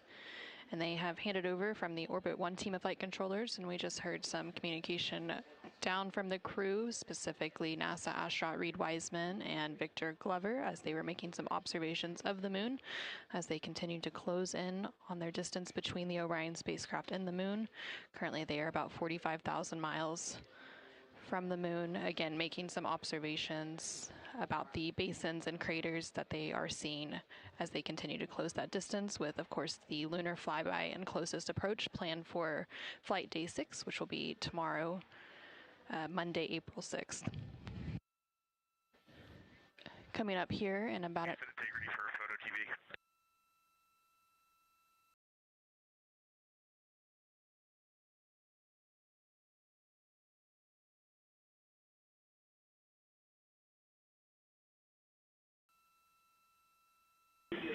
Go ahead.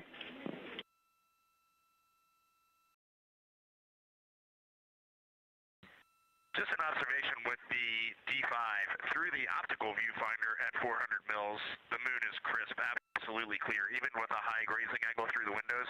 But when we are taking pictures, what we then see in the viewfinder is a bit blurrier than what we can see through the viewfinder. I just find that odd. I would have thought the viewfinder and the sensor would pick up the same data, but you can pass that along to those folks.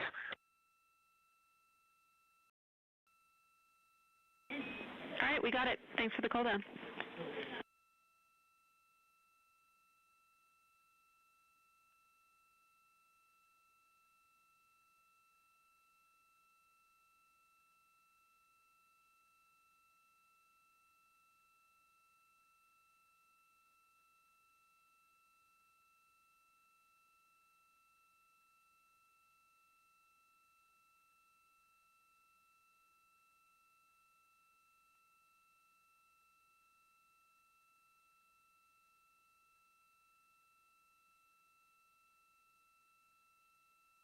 This is Artemis Mission Control. Coming up in just under an hour and 20 minutes from now, the outbound trajectory correction 3 burn will be executed. This burn is expected to be about 18 seconds, and it will use Orion's orbital maneuvering system engine, or OMS engine, to ensure the spacecraft stays on target for its journey around the moon. There were 2 previous outbound trajectory correction burns earlier during the mission that were canceled, as it was determined that those burns were not needed, but they will be executing this outbound trajectory 3 burn coming up here shortly.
Houston Integrity, we're ready for those burn monitor words. Hey, Jeremy. Good afternoon. The first thing is that step 10 is complete. The plus X flange heaters are on and prop avionics are configured. And then also, assuming that RHC is not currently deployed, that setup was back on step 7. If you want to refer to that, the bingo for that is TIG minus 45.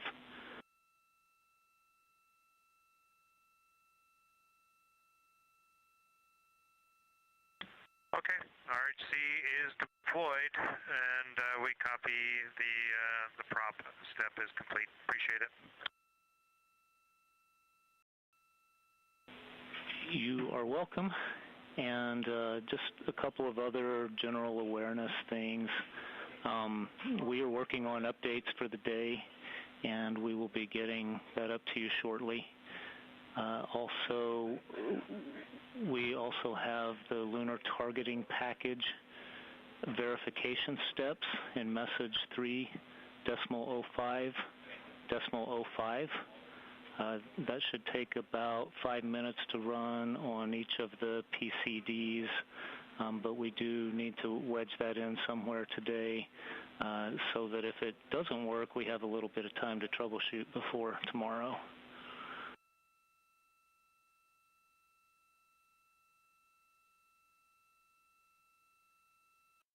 Okay, I can work on that actually. So I see it here. It's on this PCD 3.05.05.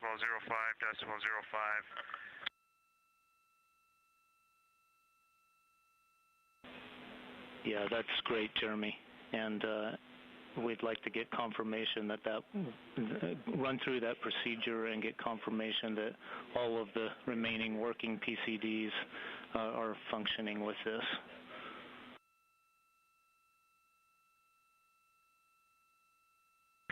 Okay, that would put us at ease as well. So we'll let you know on that shortly. For the burn pad, we noticed that that the delta V had changed quite a bit. So when did you want to get with us on the burn pad?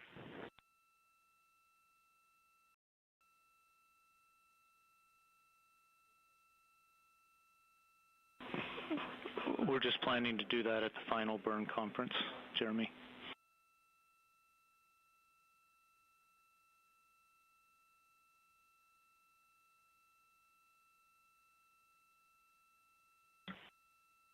Okay, that's fine.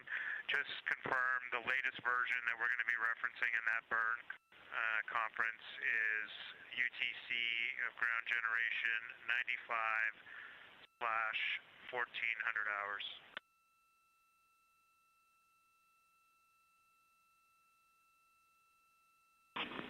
Yes, Jeremy, that's correct. And just for context, the manual piloting is what changed that a little bit, the total delta V.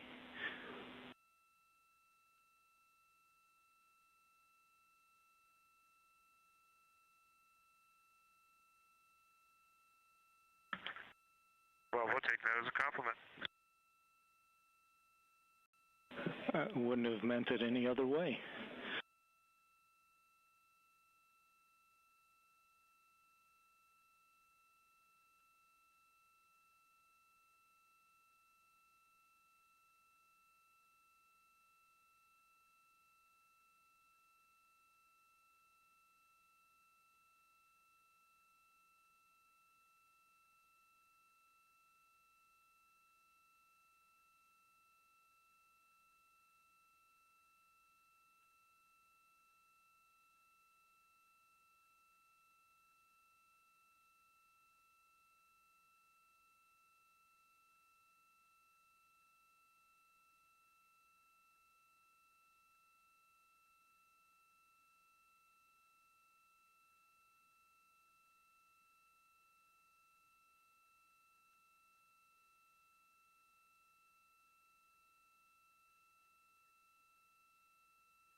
This is Artemis Mission Control in Houston, Texas. You're currently seeing a live view inside Mission Control here.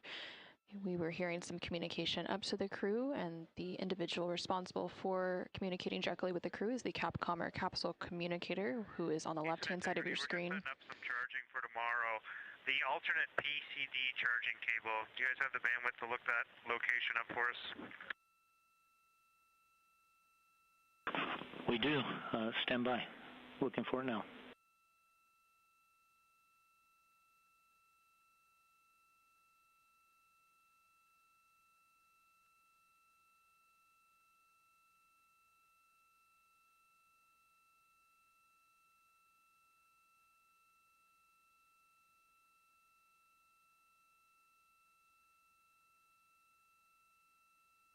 The Capcom currently on console as part of the Orbit 2 team is Mark Reagan, and you can see him there in the bottom left-hand corner of your screen, and he is sitting next to the Orbit 2 flight director, who is in the upper right-hand corner of your screen. The flight director on console is Diane Daly.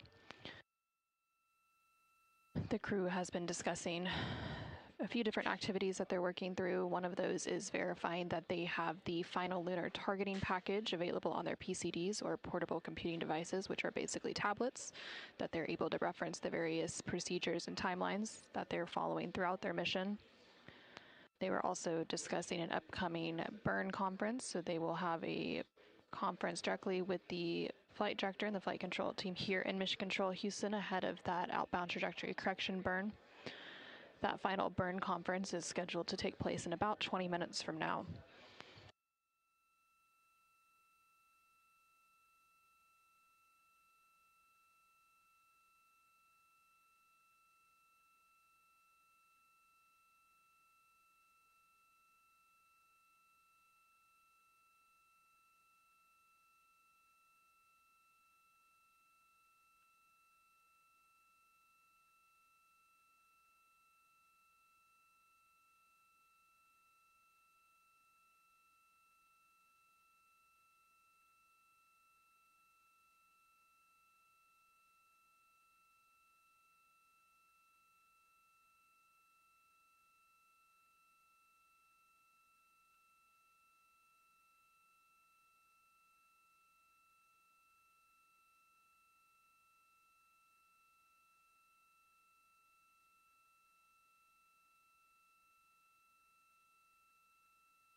Integrity Houston for the alt PCD power cable.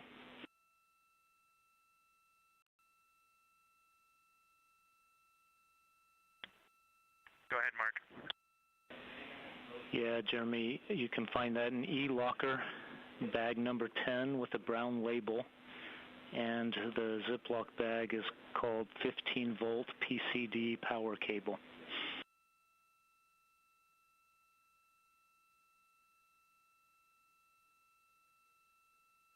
Okay, copy that. Thank you, Mark. Yep, you bet.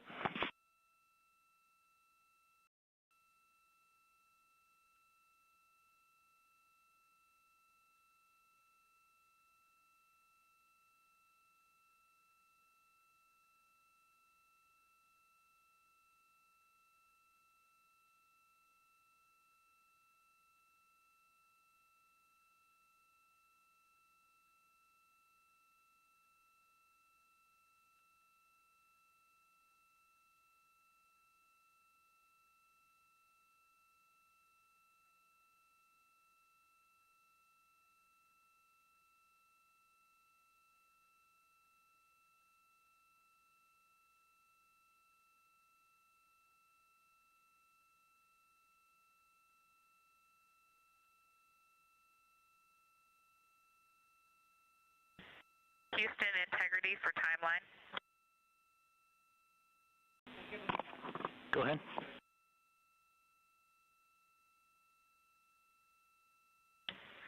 Hey, Mark. question about an activity depress acoustic monitoring on my timeline at O2 today. I believe since we had aborted the acoustic monitoring the 24-hour yesterday, I didn't see an activity to start this acoustic monitoring.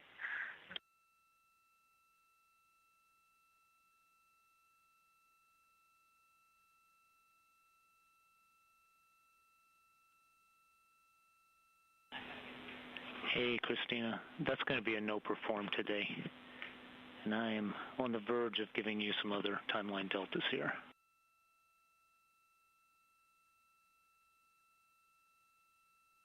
Copy both.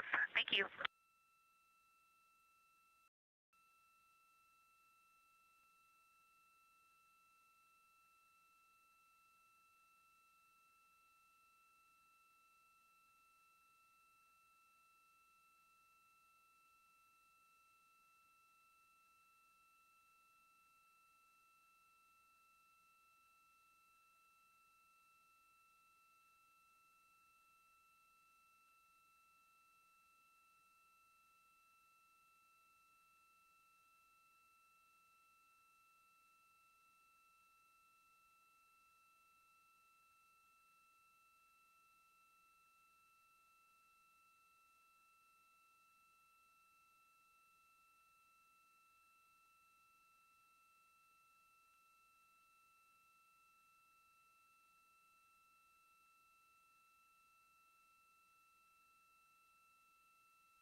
Integrity Houston with some timeline deltas.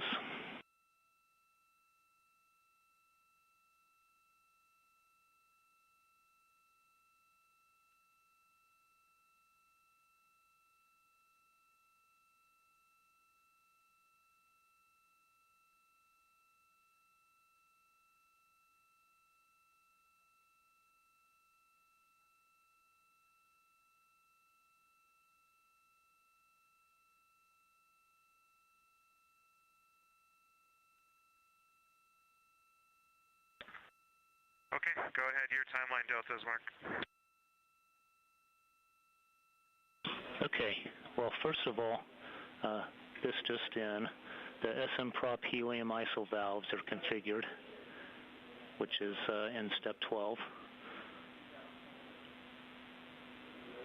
And then for the timeline deltas, the things that we must perform today are that LTP verification we just talked about a few minutes ago, OTC3 burn ops, the toilet maintenance,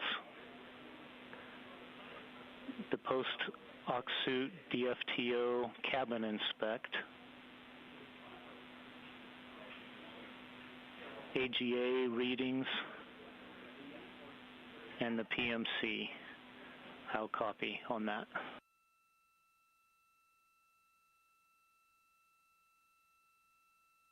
Apologies to everybody that is just joining into the stream. I completely closed my chat on accident and did not mean to. So hello, everybody. Welcome on in, Lewis. Welcome on in, Alyssa. We are looking here at a live view, a live footage of in Houston, and it's the control center for the Artemis 2 mission. Copy that. Very, very soon, the astronauts will be traveling around the backside of the moon. By tomorrow, actually, is when they will start. All right. Then a list of suggestions that can be deferred if you would like to.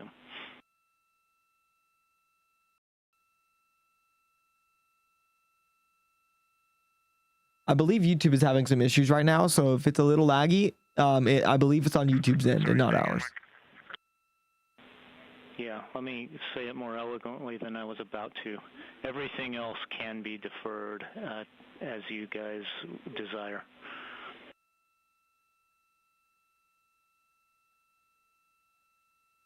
Okay, appreciate it. That's great.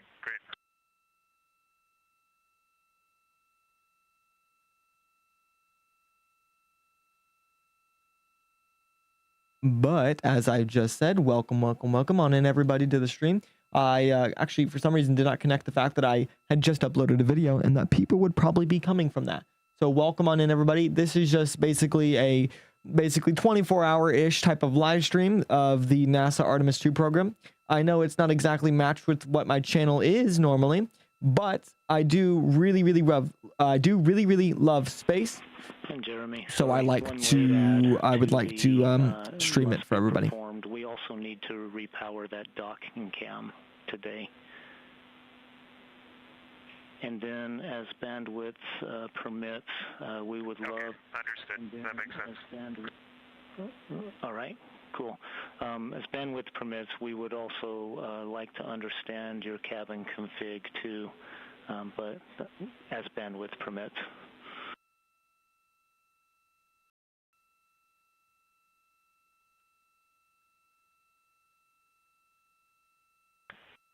Yeah, we can set up a little tour for you. I think you're going to be really impressed. I mean, we've done a great job here. Looks good up here.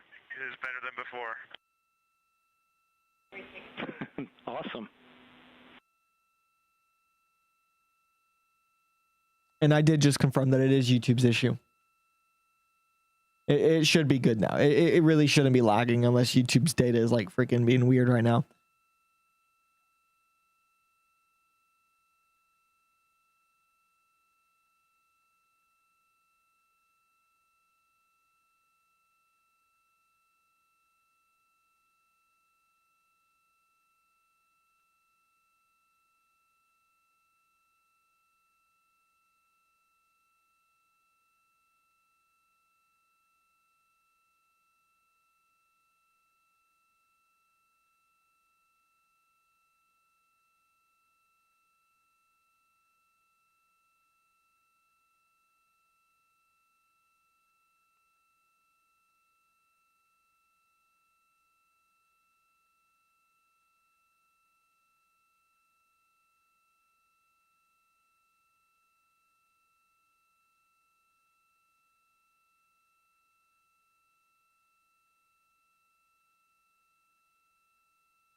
This is Artemis Mission Control in Houston, Texas.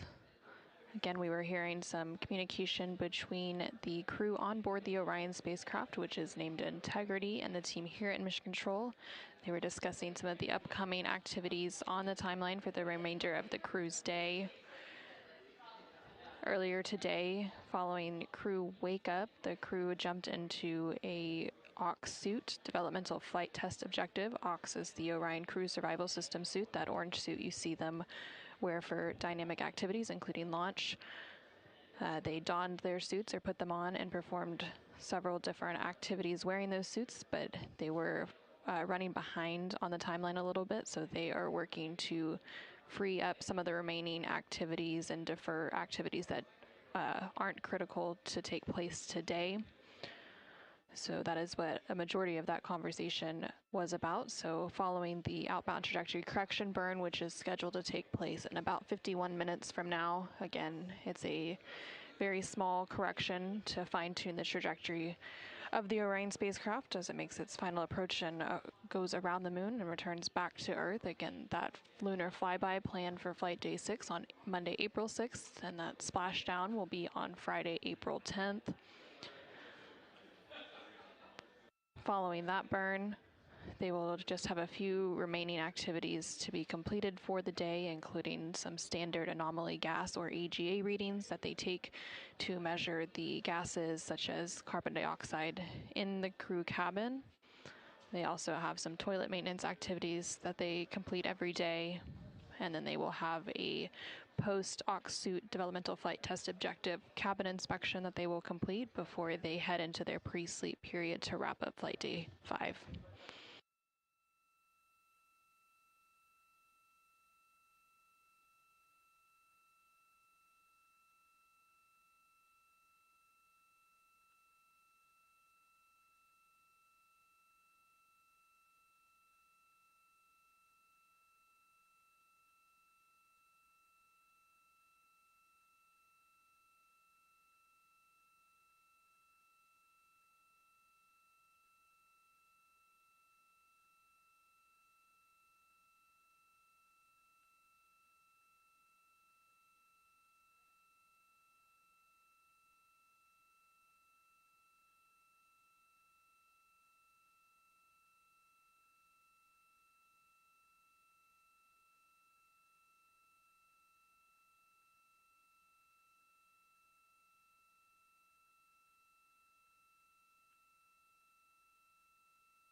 Integrity Houston, we're about 3 minutes away from the Starfield maneuvers.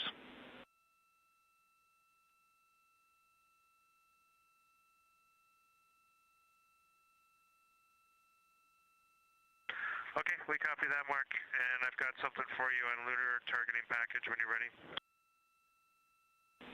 We're ready.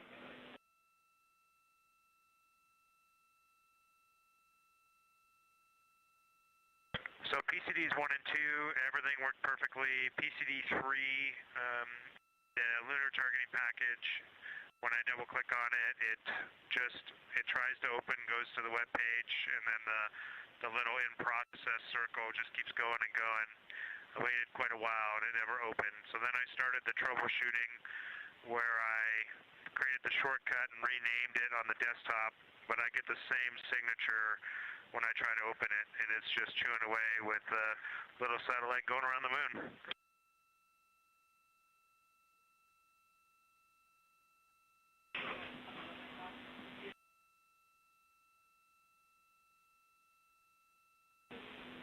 Okay, Jeremy, copy. We're chewing on that. We'll get back to you with more words.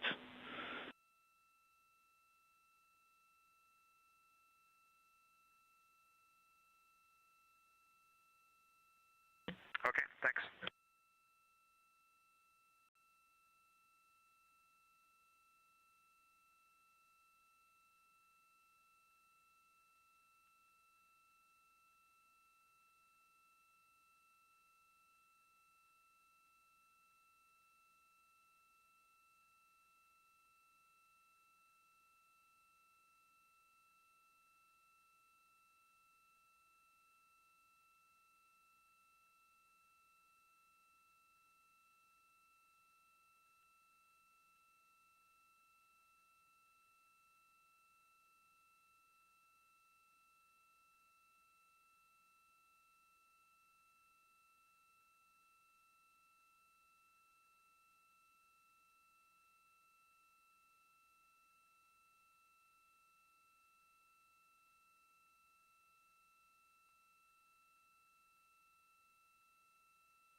This is Artemis Mission Control. We just heard some communication there between CSA, or Canadian Space Agency, astronaut Jeremy Hansen, currently on board the Orion spacecraft as it makes its way towards the moon.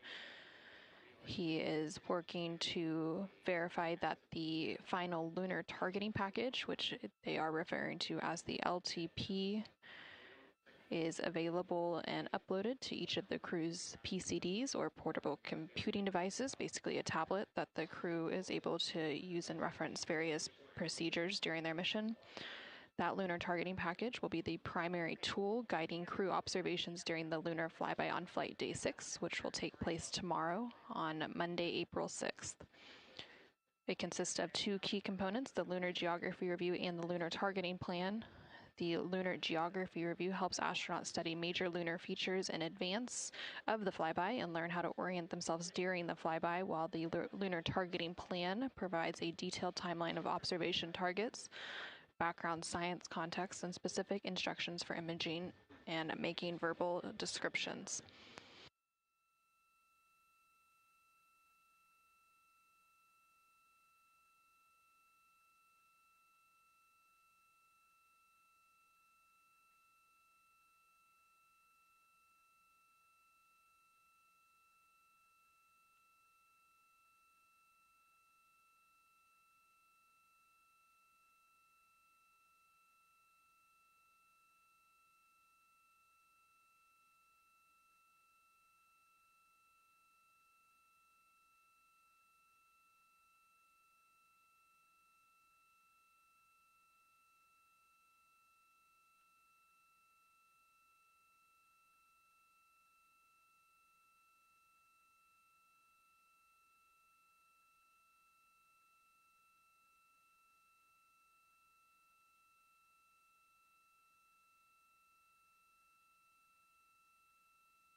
Integrity Houston, you ready for the burn conference, Jeremy?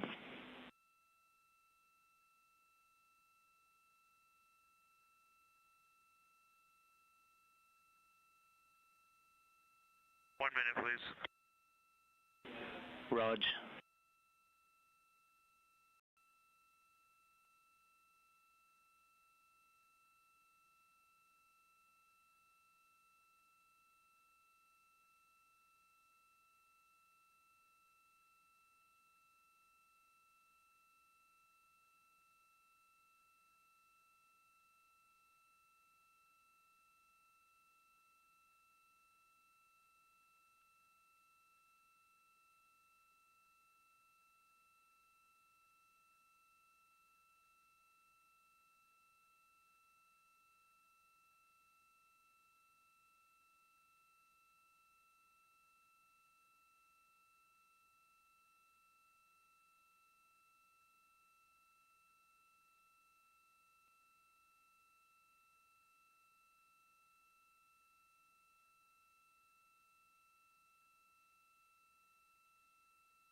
Houston, Integrity is ready for the burn conference. All right. As we discussed earlier, the UTC of ground generation was 95-14 even. And the first delta is delta V total. Check. Which is 10.4.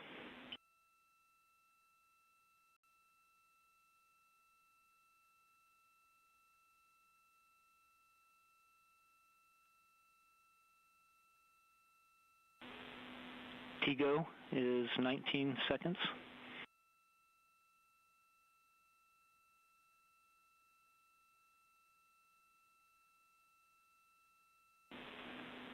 Attitude should be yaw pitch roll 312, 315, 75.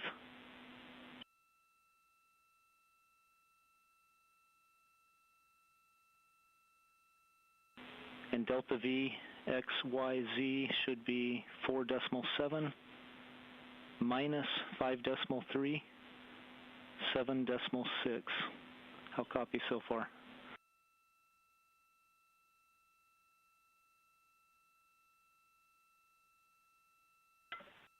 We copy all. Okay. No deltas in the burn execution steps. And then finally, in the burn notes, one delta, which is that we have already manually pressurized the fuel tank to 290 psia, and pressurization will still be active during the burn config segment. The burn will be performed in blowdown.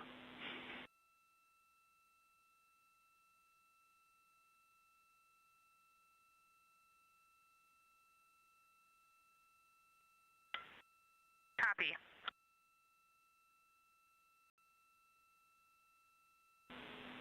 Any questions for us?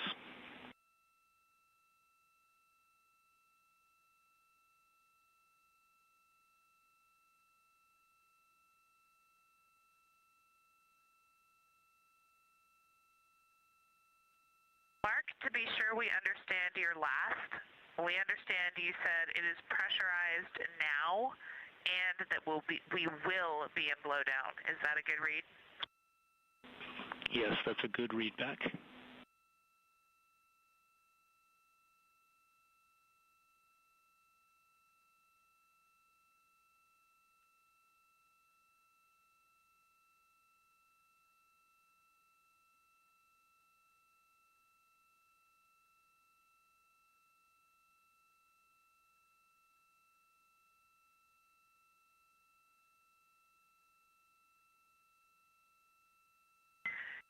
Hey, Mark, in your first statement, we thought we heard you say it would be pressurized during the burn, which doesn't match our understanding of blowdown, but maybe we either misheard or you said like it would be pressurized now but not during the burn. We did pressurize it a couple of hours before TIG, and it will still be active.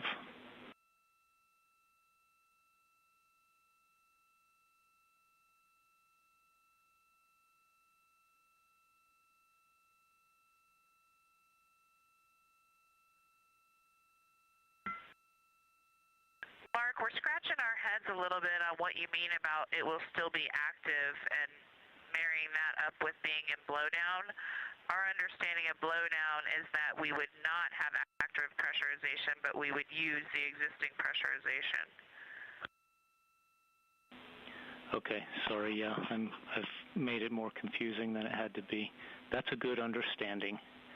The pressurization will still be active during burn config segment, and the burn will be performed in blowdown. Does that make more sense?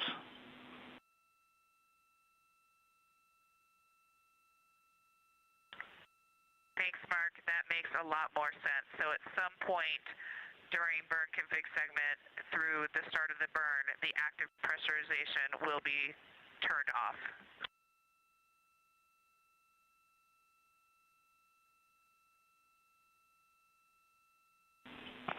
Yes, that'll happen when we transition at TIG minus 5 minutes.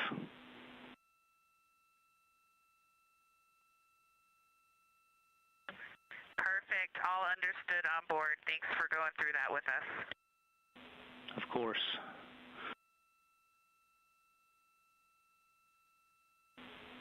I also have some troubleshooting steps on that LTP that wasn't working properly on PCD3 when it's a good time for somebody.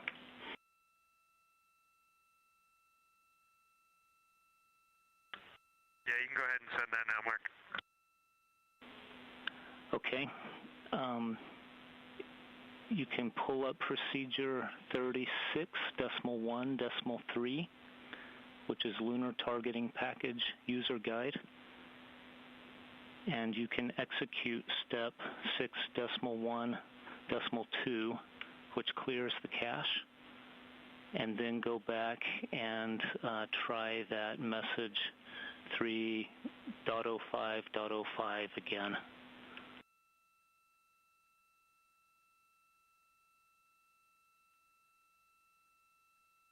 Okay, just give me the procedure. I got it was step 6.1.2, but say again the procedure number. It's 36.1.3, Lunar Targeting Package User Guide.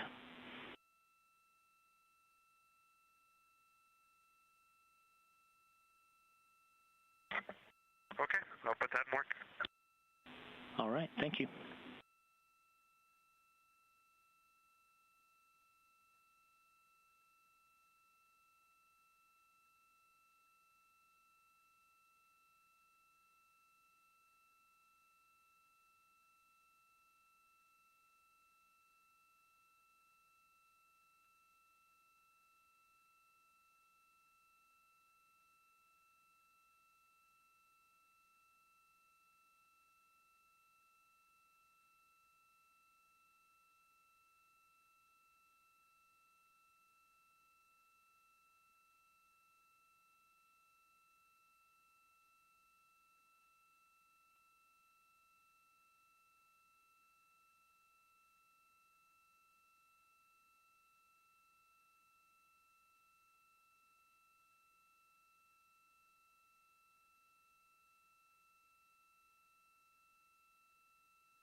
Integrity Houston, confirm TLT and orb guide converged.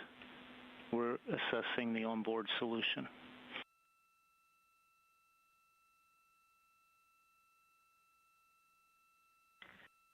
They did converge, and we are assessing versus the burn pad now. So far, so good.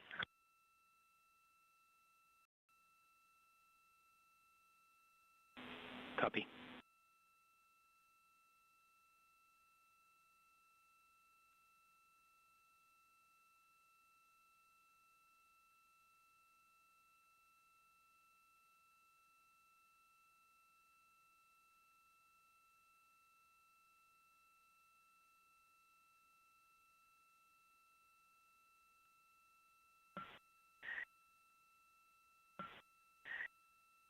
Houston Integrity confirming your go, no-go for this burn. We are about to put that in work. Stand by.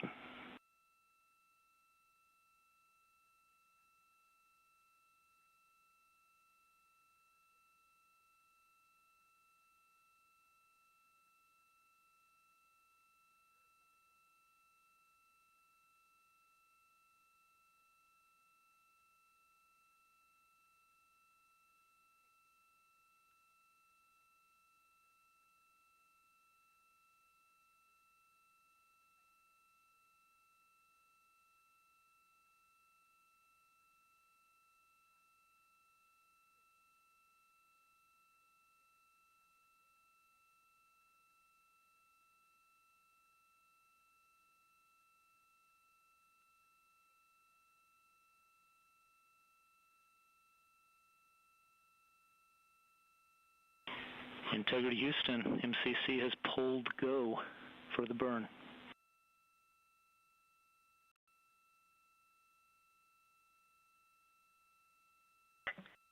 Integrity copies.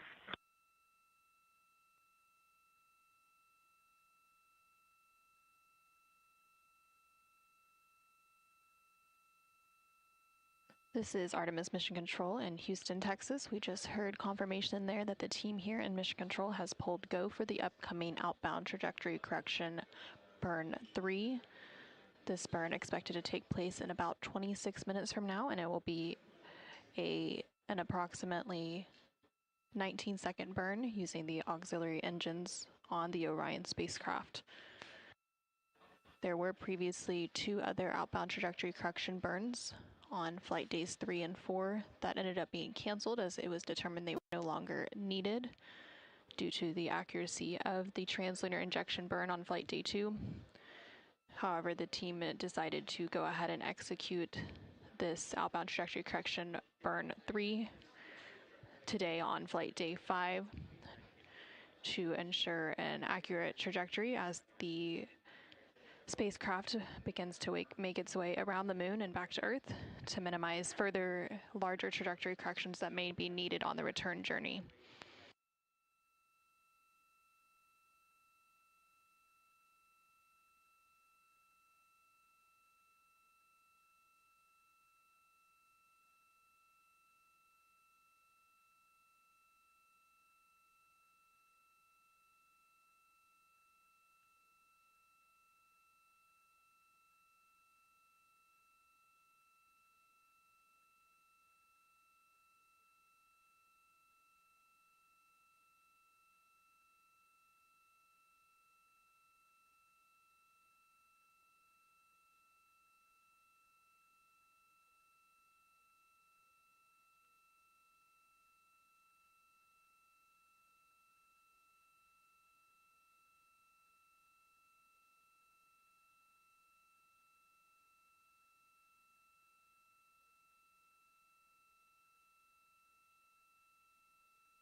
Houston integrity for the LTP.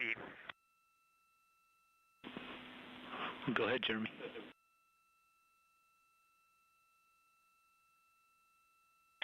Okay, I cleared the cache as per the procedure. Then I tried to open the original LTP link, and I got the same signature as before, so I cleared the cache again, and then I opened the new LTP link that I created myself, and I get the same signature. Okay, back to head scratching here.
Integrity Houston, tank pressures are good for the burn.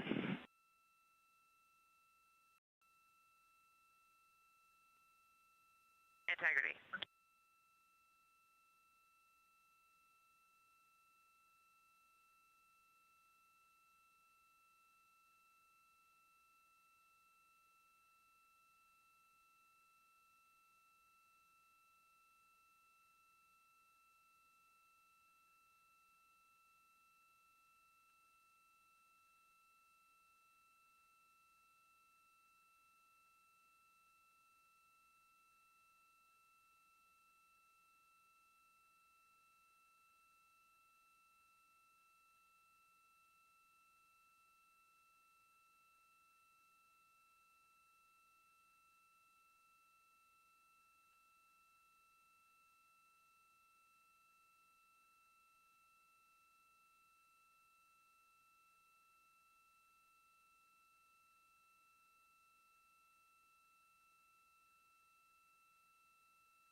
Integrity Houston, our email sync is complete.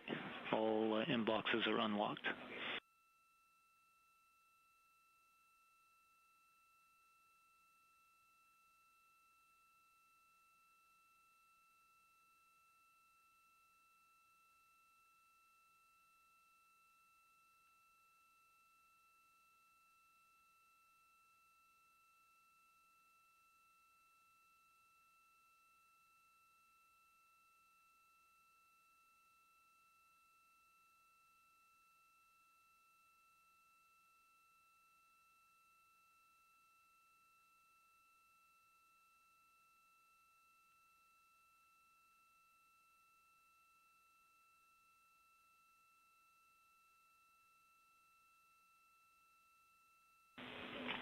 Integrity Houston, solar arrays are in position for the burn.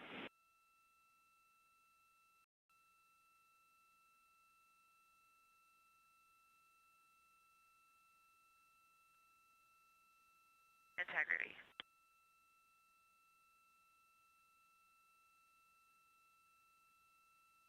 This is Artemis Mission Control. We've heard a couple of call-ups from the ground here in Mission Control ahead of the upcoming outbound trajectory correction 3 burn, which is planned for about 16 minutes from now. One of the first call-outs was in regards to the propellant tank pressurization, confirming that service module tank pressure is in the proper condition for the upcoming burn, and then also confirming that the solar array wings on the Orion spacecraft are in the correct orientation to support the upcoming burn. Again, this burn is expected to last about 19 seconds using the auxiliary pulse-X engines on the Orion spacecraft service module. The flight control position here in Mission Control Houston, responsible for the solar wing specifically, and that most recent call out is MPO, which is the mechanical power officer. They are responsible for the electrical power generation, the solar arrays, the array rotation mechanisms, and power distribution systems on board the Orion spacecraft.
Integrity Houston, maneuver to burn attitude starting in about 3 minutes.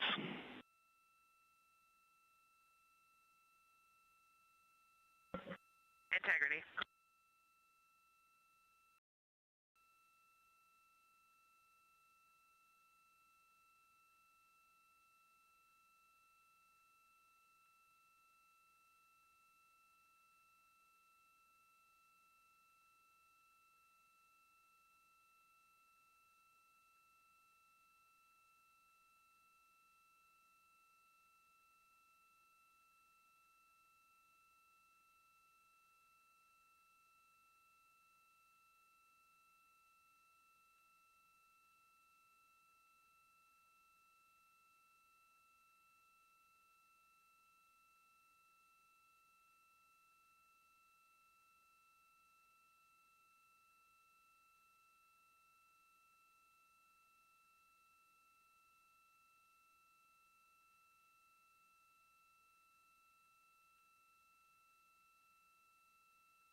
Integrity Houston, we're in burn attitude.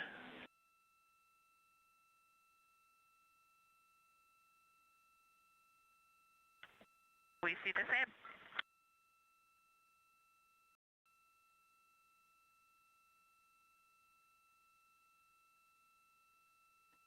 This is Artemis Mission Control in Houston, Texas. We just heard that confirmation called up to the crew on board the Orion spacecraft that the spacecraft has maneuvered to the correct burn attitude in preparation for the upcoming outbound trajectory correction 3 burn scheduled to take place in about 5 minutes from now.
This is Artemis Mission Control in Houston, Texas. You're now seeing a live view of the Orion spacecraft, the exterior of the spacecraft, as we are about 2 minutes out from the upcoming outbound trajectory correction 3 burn. That burn is expected to last about 19 seconds, taking place around 10:03 p.m. Central, 11:03 p.m. Eastern Time.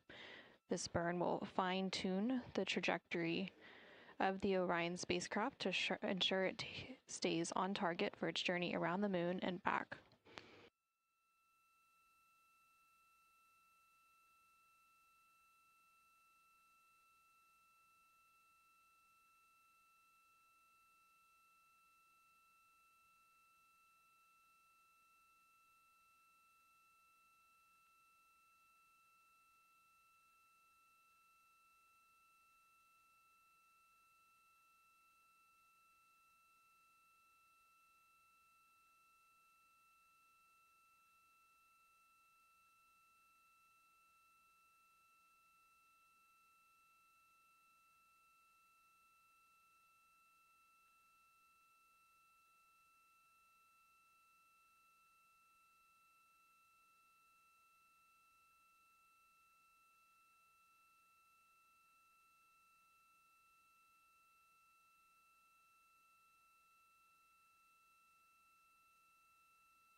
This is Artemis Mission Control. We are about 30 seconds away from the time of ignition for the outbound trajectory correction burn. That is when the auxiliary thrusters on the Orion spacecraft service module will begin firing to complete the outbound trajectory correction burn and fine-tune its trajectory.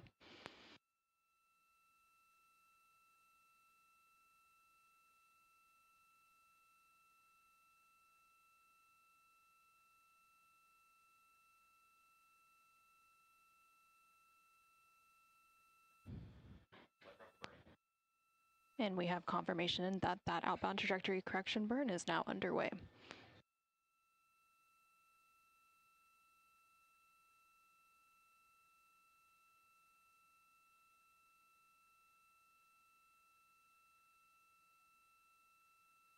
And we now have confirmation that that burn has completed. Again, that was an approximately 19-second burn using the auxiliary thrusters on the Orion spacecraft service module. That burn completed at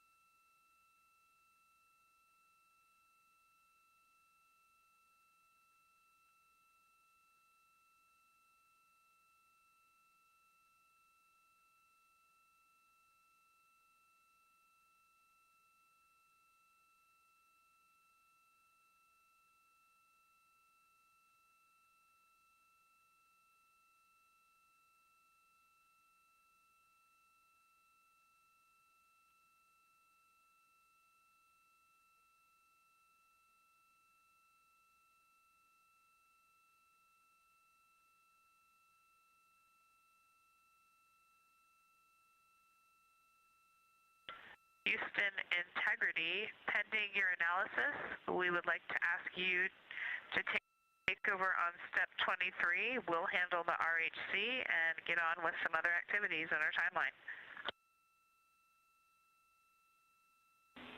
All right, you got window 2 for this as well. And also I have another little troubleshooting step for that. Thanks for that heads up. Yeah, you're welcome. Another trouble. And in addition to the cached images and files that you see already checked in that procedure, we're going to check cookies and other data. And then clear it, and then back to message 30505 and try again. Copy that. Just so you know, I did all time previously, but I didn't do the cookies and other data, so that's new. So I'll try that. Well, I just did it, and I'll see what happens. And then which LTP do you want me to try to open first? The one that was already there originally, or do you want the one that I created the new shortcut for on the desktop? Checking.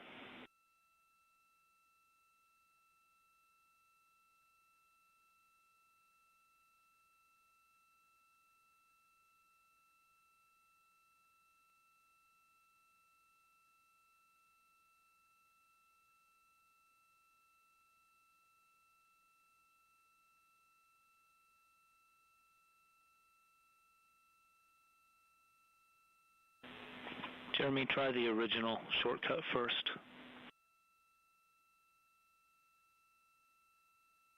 Okay, Mark, and I did the other 2 steps too, checking the 2 OneNote actions, and they're both good on this PCB now, so we're all set. That is awesome. Thanks, Jeremy.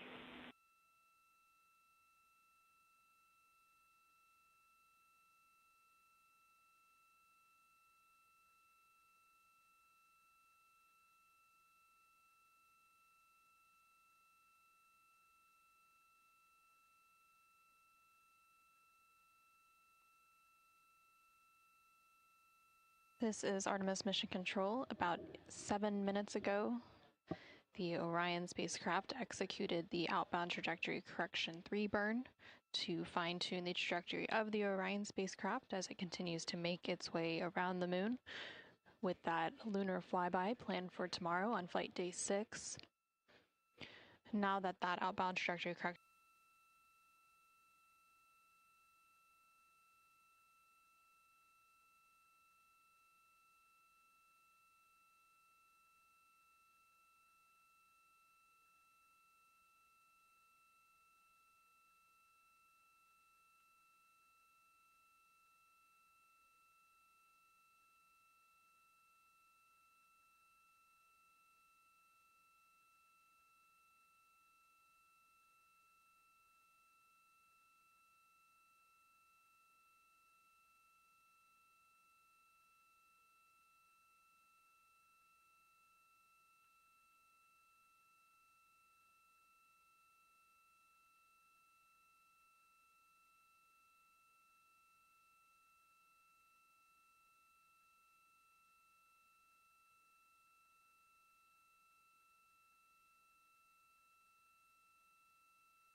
integrity for enabled flush caution.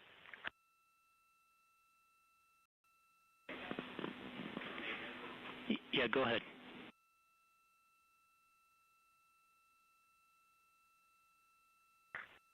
We just got an enabled caution dump required. All right, we see that as well, and we are about to put a wastewater dump in place and get that going shortly.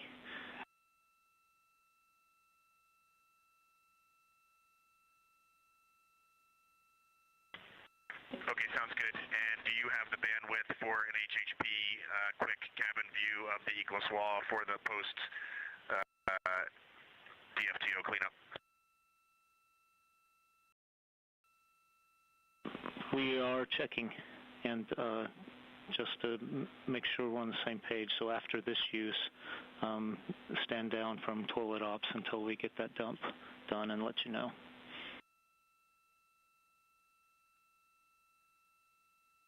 Understood.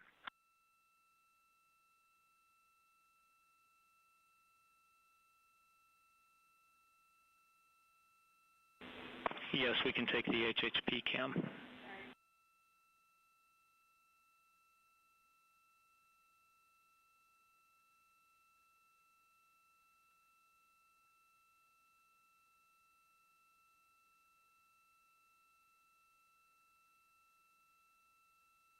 And hey, Mark, just to be 100% certain, secondary dumps are still okay, correct? Yes, secondary dumps are still okay.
Integrity Houston for toilet maintenance.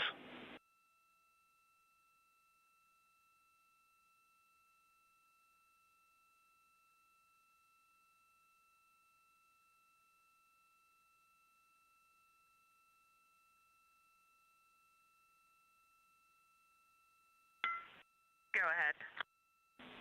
Yeah, some good news. Since we've had pretty low usage on the toilet, the oxone change-out is not required, so those steps can be skipped in that today.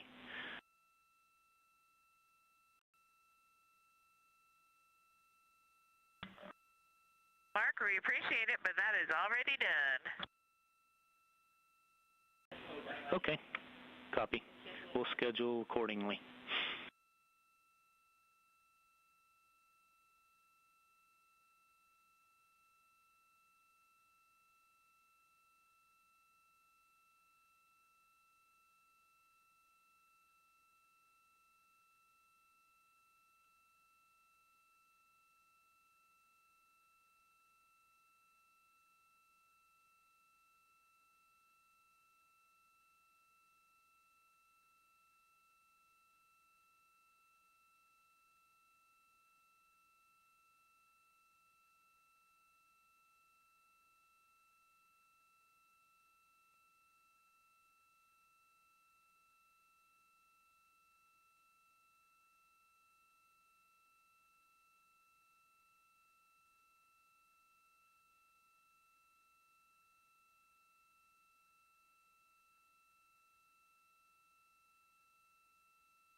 This is Artemis Mission Control in Houston, Texas.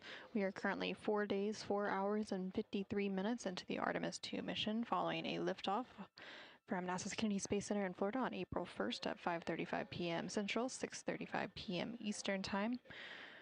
On your screen, on the left-hand side, you can see a view of the Artemis Real-Time Orbit website, which provides real-time data and telemetry updates from the Orion spacecraft, especially when we don't have live views coming from the cameras on the spacecraft itself.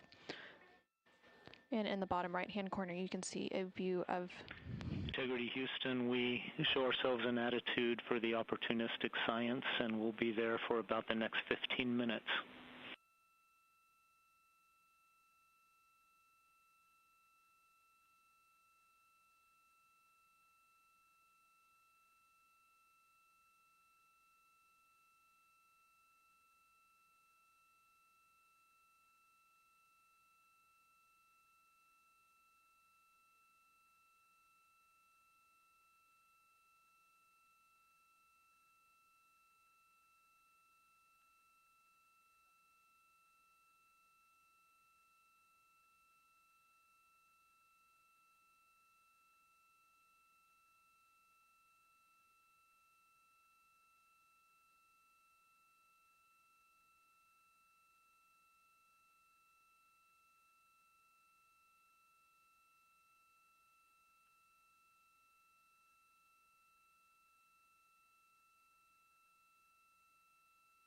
This is Artemis Mission Control. A few moments ago, you heard a call up to the crew, noting that the Orion spacecraft is in attitude. Confirm you got a good HHP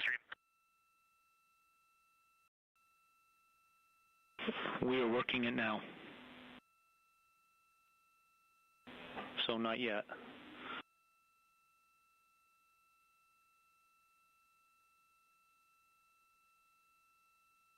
Spacecraft is in attitude for the crew to be able to capture some opportunistic science imagery of the moon, looking out of some of the cabin windows of the Orion spacecraft.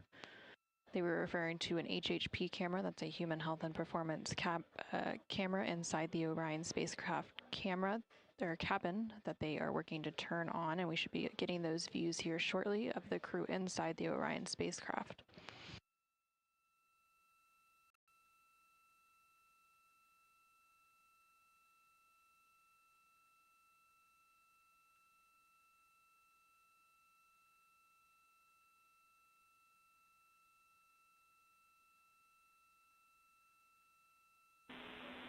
Okay, Reed, finally that cleared up, and now we have a good image inside the cabin.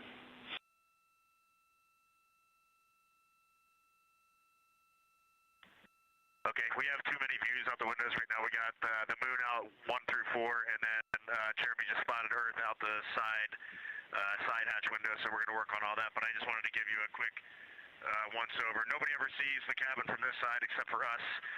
So I got the camera over on the side hatch side. You can see the Equus wall there.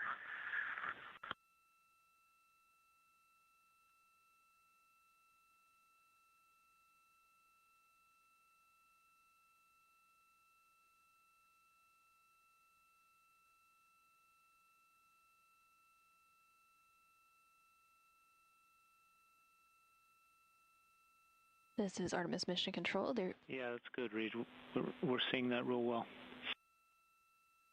You're now seeing a live look inside the Orion spacecraft as the crew completes some opportunistic imaging of the moon. It's a bit dark inside the spacecraft because they've turned off the interior lights to provide a better environment to capture some of those images. Mark, if there's anything of interest you guys are looking for, I'll highlight it. Right now, I'm highlighting a part of Jeremy that probably doesn't need to be highlighted. Roger that.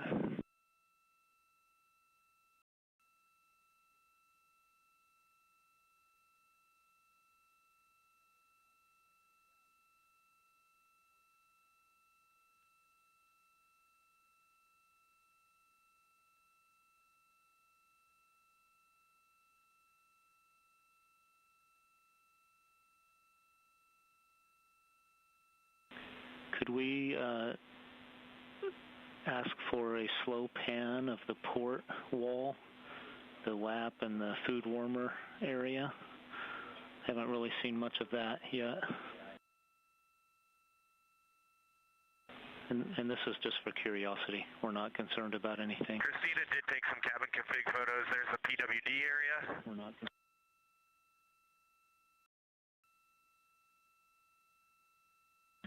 There's the food warmer galley area. Maybe you can see the bungee jail there. I don't know if it's too dark or not.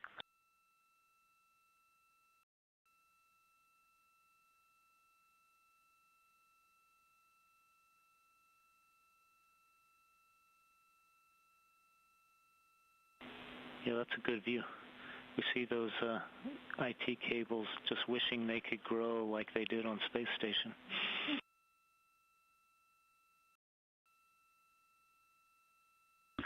I just spent about 45 minutes tucking all that stuff down and running power cables for the lunar flyby tomorrow, so it looks a lot better than it did 2 hours ago.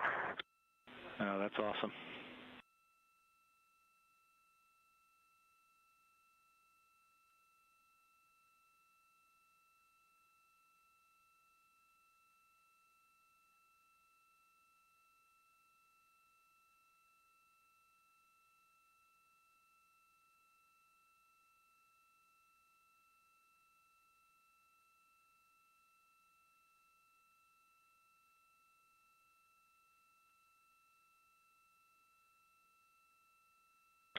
All right, Mark, with that, I'm going to stop the feed, and I'm going to go look at the moon for a minute.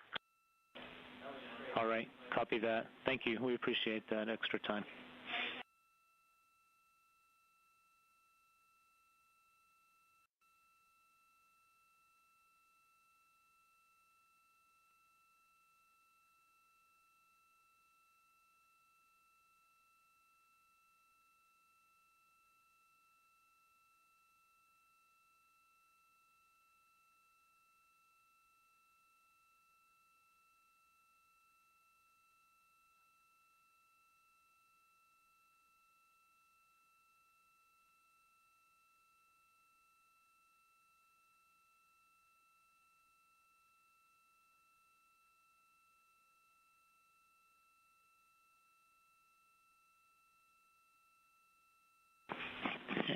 and integrity post-burn reconfig is complete.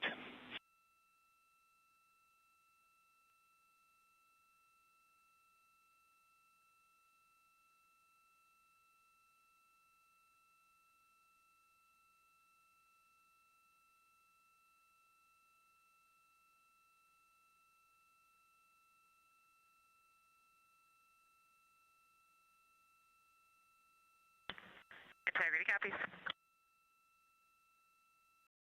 This is Artemis Mission Control. The crew is currently completing some opportunistic lunar science imagery where the Orion spacecraft was maneuvered into an attitude in order to be able to complete that imagery. And there on your screen, you are seeing a live look outside of the Orion spacecraft. This is coming to you from one of the solar array wing cameras.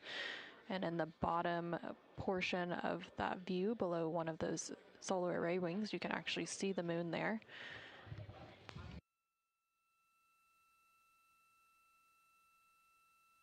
Later today, the Orion spacecraft and its crew will reach another important milestone when it enters the lunar sphere of influence, which is when the gravitational forces of the moon will be stronger than that of Earth.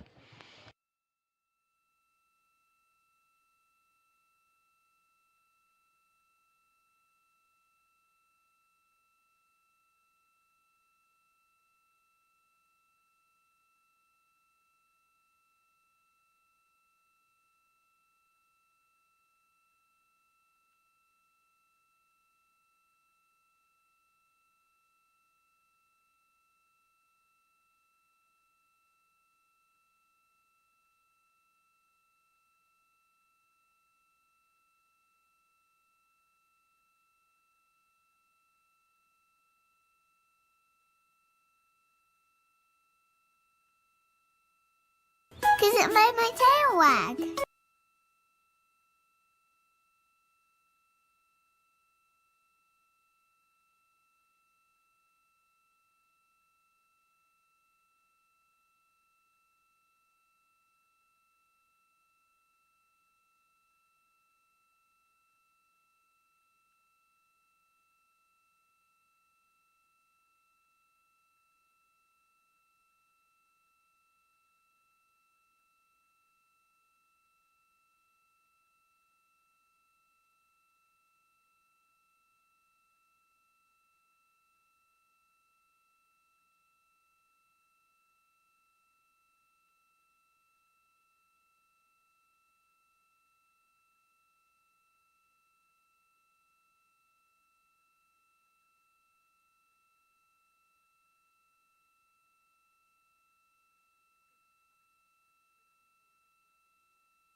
Houston integrity for the opportunistic science. The images are complete. The view that we have now, the most striking things are the size of the moon and the detail that we can see with the naked eye. It is almost a full moon. Maybe about 10% on the western limb is in the terminator, and you can really see variations in terrain. There's clearly some large elevation changes on the western edge that's at the terminator area. The view that we have now at the center is Grimaldi. It's almost dead center. It's just slightly south of center. And Orion Tall is not quite an orthogonal view, but we're able to really see into it, and you're starting to be able to differentiate the colors that are not the differences in the gray that are down in there. Like there's a dark gray V on the bottom, and then a light gray V on the top in the center of Orion Tall. And the lighter gray actually matches the rings that are out to the northeast, and the dark gray V in the bottom matches the part of the ring that's very easily visible in the southwest. Also, Grimaldi is the darkest that I can see so far, and then there's one spot that's just to the northwest of Grimaldi that is also very dark, but it really makes Procellarum and Oceanus look lighter. The grays there almost look like looking down on a forest where you can kind of see variations, splotches between light and dark gray. It doesn't look as consistently dark as it does from so far away. And the variation and all that mare. There's a lot of detail in the variation in the dark grays in that mare, and it really stands out now because Aristarchus is so bright in the center of all of that. But again, the biggest things that stand out to me are the size of the moon out the window to the naked eye and the terrain that I can see on the western limb due to the Terminator. I love the Terminator.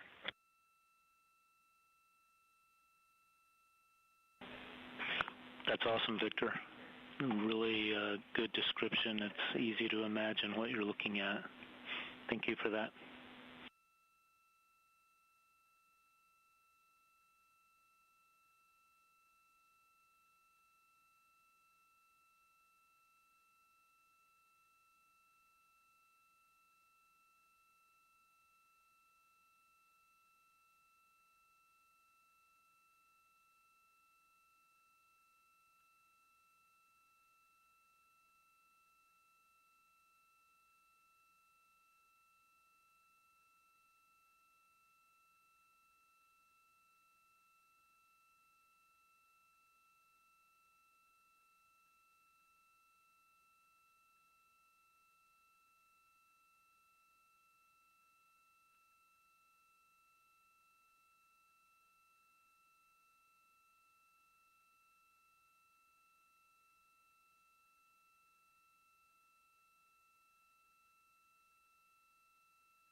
Integrity Houston, heads up, 2-minute warning till we maneuver back.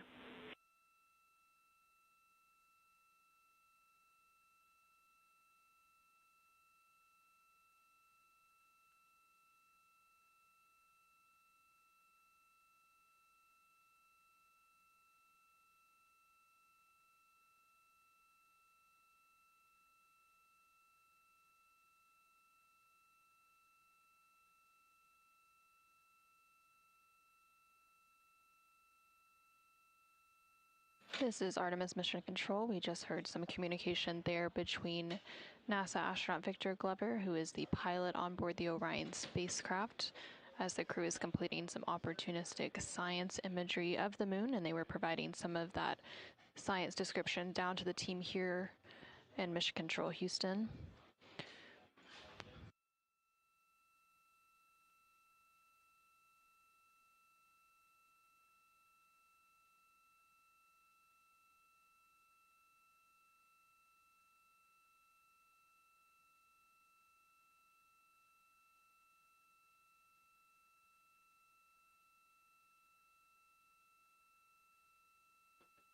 The crew has about a 15-minute block to be able to complete this opportunistic imaging, so they're towards the tail end of that block, and then the Orion spacecraft, which you can see a live view of it on your screen, will maneuver back into a biased tail-to-sun attitude. This attitude allows the spacecraft to manage thermal constraints and power generation, and it's the primary passive or passive safe flight orientation during transit.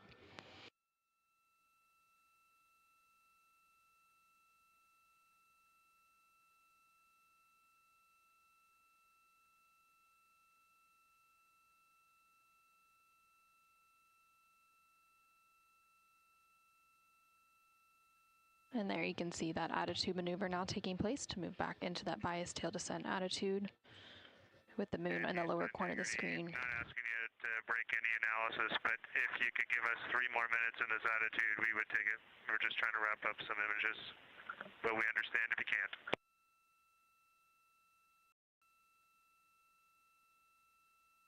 And disregard, we see we're in the maneuver, never mind. Yeah, sorry about that.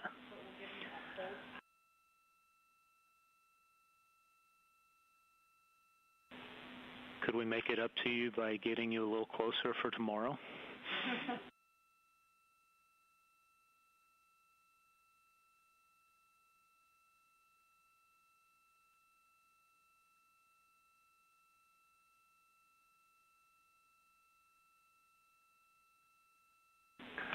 Hey, while I have you, the darkness report of Grimaldi was unexpected and was something that has got the scientists excited to hear. So thank you for that one, especially.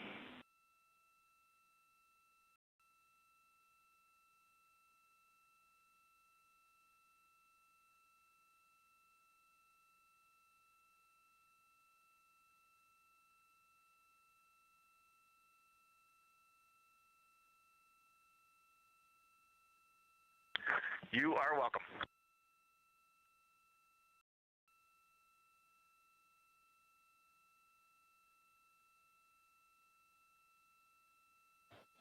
And this is Artemis Mission Control with that opportunistic science imaging block now complete. The Orion spacecraft, which you can see a live view on the left-hand side of your screen, is now maneuvering back to its tail descent attitude, or the passive safe attitude, which it typically maintains on its transit to manage thermal and power generation constraints. And then on the right-hand side of your screen, you see a view of the Artemis Real-Time Orbit website, or ARROW, which provides a visualization with live data and telemetry coming from the spacecraft.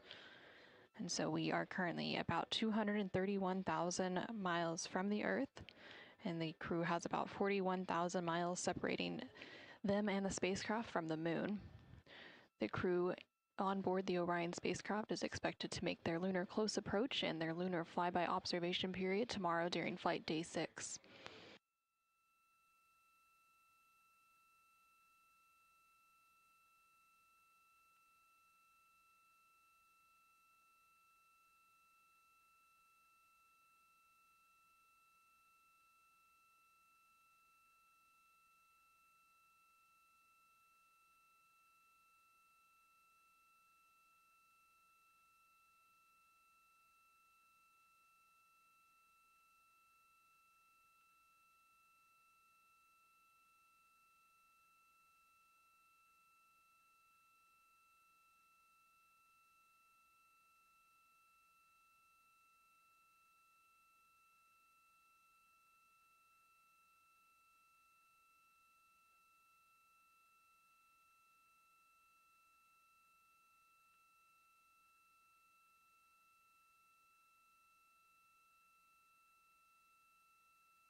Mark, I think one of the most interesting things right now is the four of us have looked at this moon our entire lives, and the way we are responding to what we are seeing out the window is, it's just like we're a bunch of little kids up here. Just, we cannot get enough of this. It's amazing. Thank you for the privilege. Thank you for sharing that special perspective you have with all of us back here.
This is Artemis Mission Control in Houston, Texas. You're currently seeing a live view of the exterior of the Orion spacecraft. These views coming to you from the solar array wing cameras. The Orion spacecraft has 4 solar array wings, sometimes referred to as saws, and each of those solar arrays has its own camera.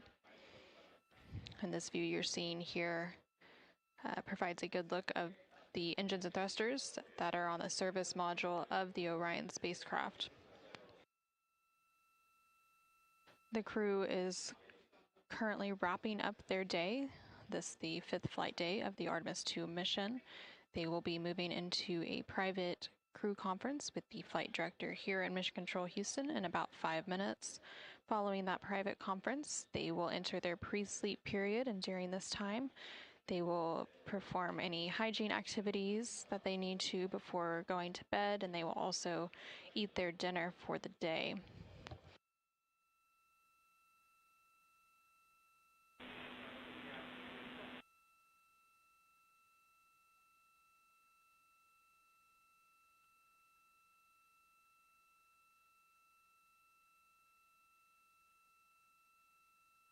Some of the items on the cruise menu for dinner this evening include cashew chicken curry, pickled beets, vegetable casserole,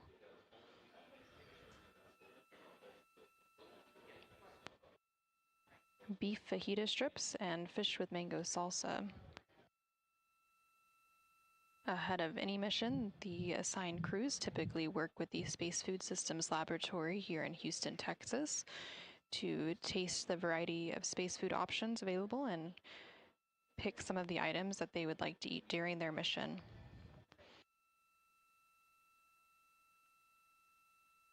The crew often is able to pick some crew preference items. So, for example, CSA astronaut Jeremy Hansen has also brought some Canadian-specific items on board, including some maple syrup and maple cream cookies.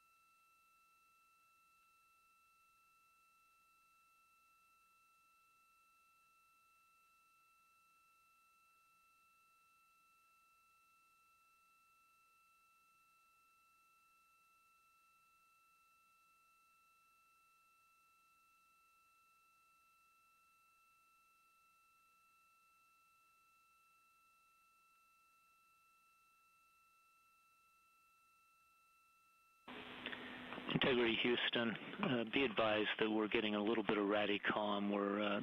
We've got structure in the way, and it's dropped out a couple of times momentarily or briefly.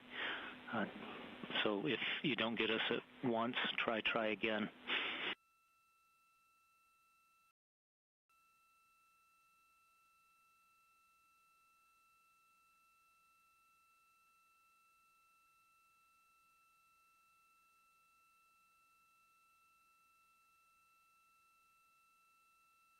Copy that, Houston.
And this is Artemis Mission Control.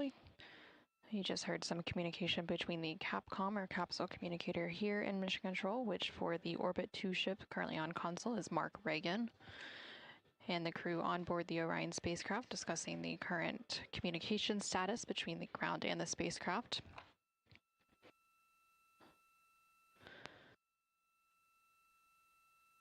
The crew is about to enter into a private conference between them and the flight director to round out Flight Day 5. The crew typically has a private flight director conference at the end of each day, and the flight director currently on console for Orbit 2 is Diane Daly.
Integrity Houston for Reed.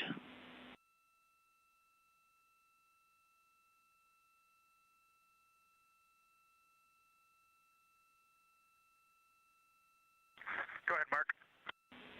Yeah, I understand you temp stowed that snack bag that you prepared earlier today. You are go to double bag that and stow that with the rest of the snack stuff in A1. We're not going to use that, but we want it there because we're going to analyze all of that after you get back.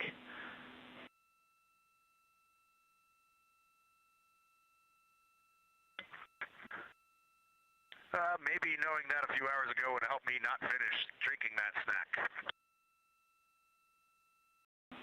Or that. You could do it that way.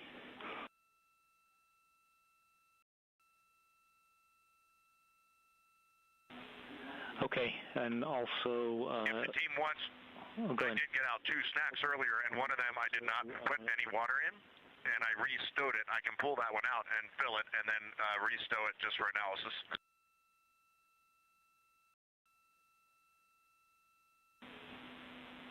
Not required. It's good in the config it is. And then also we have OE2 privatized for your conference, and you guys are welcome to meet Resolute Flight over there when you're ready.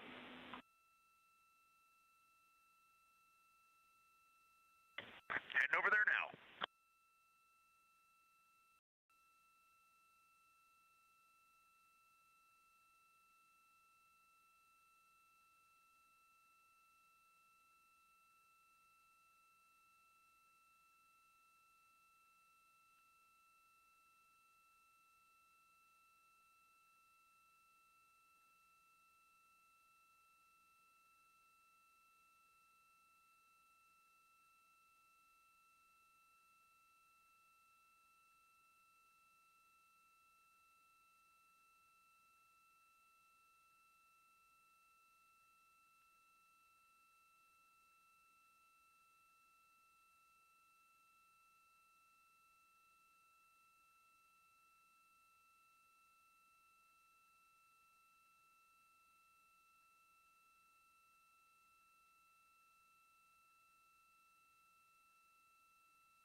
Houston integrity for wrap-up items.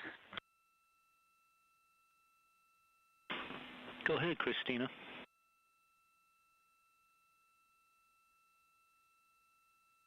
Hey, Mark, I have AGA readings when you're ready.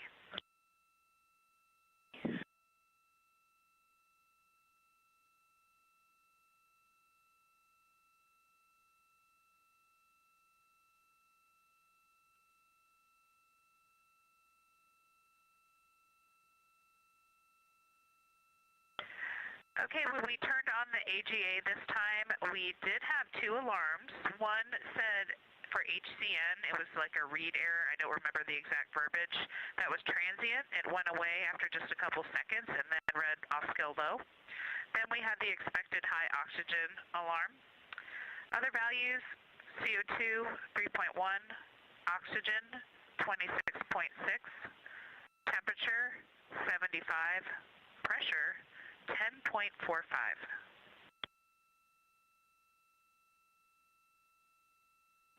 Okay, we copy those. Do you have more stuff for us? Do you have? And for the docking camera, we will be completing that activity shortly. Okay, awesome.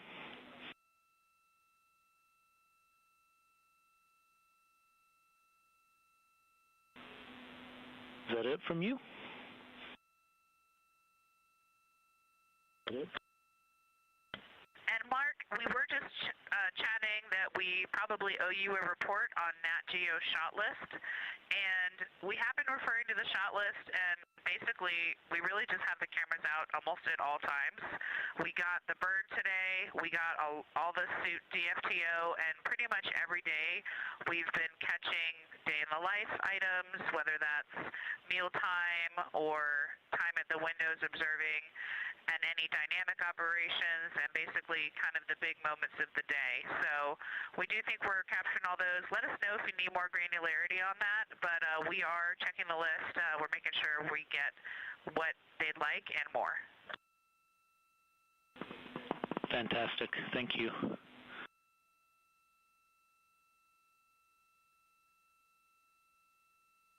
That's all we had. Anything from y'all? Yeah, just the one thing. We are about to start that wastewater dump momentarily, and I know it's pre-sleep time, but it will take any observations if you have them.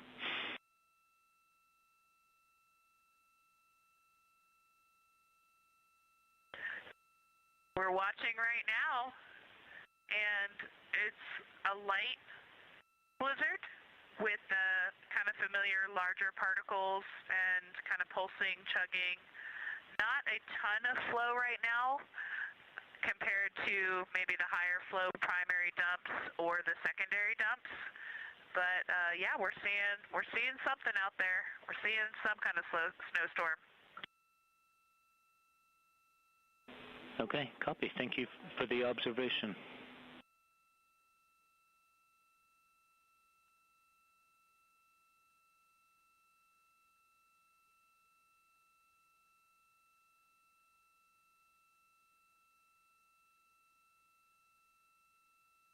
And Mark, it pretty much came to a complete stop there, and then there's been a couple little spurts, almost a complete stop right now while I'm talking to you.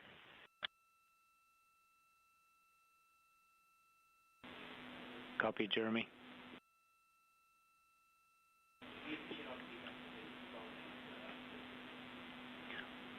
We're going to keep it configured to dump and see how far we can get this down.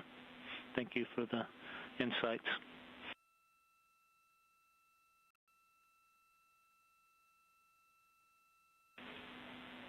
And if you do need to use the toilet, just give us a call.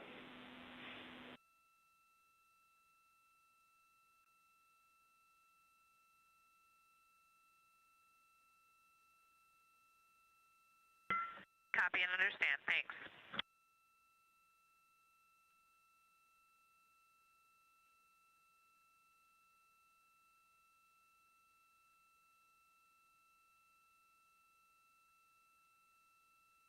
This is Artemis Mission Control in Houston, Texas. We heard some words from the crew on board the Orion spacecraft. Seeing a live view of that spacecraft on the left-hand side of your screen. Specifically calling down was NASA astronaut Christina Cook, who is one of the mission specialists for the Artemis 2 mission. They were providing some final updates for the remaining tasks on their timeline for Flight Day 5. They provided some AGA, or anomaly gas analyzer, readings. These readings are provided periodically to provide an update of any trace contaminants and also levels of things such as carbon dioxide in the cabin of the Orion spacecraft. They also provided an update on the docking camera installation. This is another task that is completed pretty regularly, especially ahead of the crew sleep period coming up. And then they also provided some updates on the imagery capture for activities related to a National Geographic documentary. And then seeing flurries out the window now, and slightly increasing, just started. Okay, that's good news. And Jeremy, we got one go back. If you could tell us where the images are from the day, we have good comm and to downlink that stuff right now.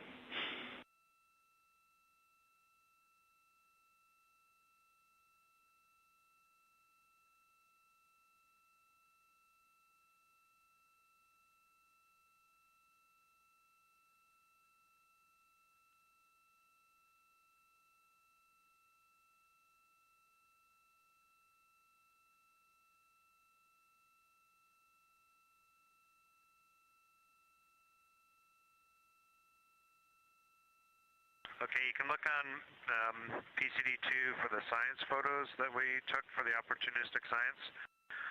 And that's the only ones we've done so far. We're probably going to add a few more later. Awesome. We'll go look there. Thank you. And if this is it, and I hope it is, good night to you guys. Sleep well.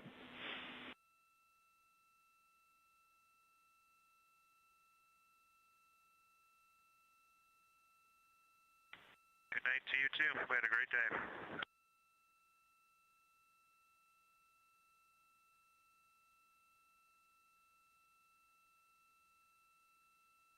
And this is Artemis Mission Control. The final item that the crew was talking about just now was related to a wastewater dump. Again, this is a daily activity that takes place typically towards the end of the flight day. The Universal Waste Management System, or basically the space toilet on board the Orion spacecraft, typically vents its contents overboard each day.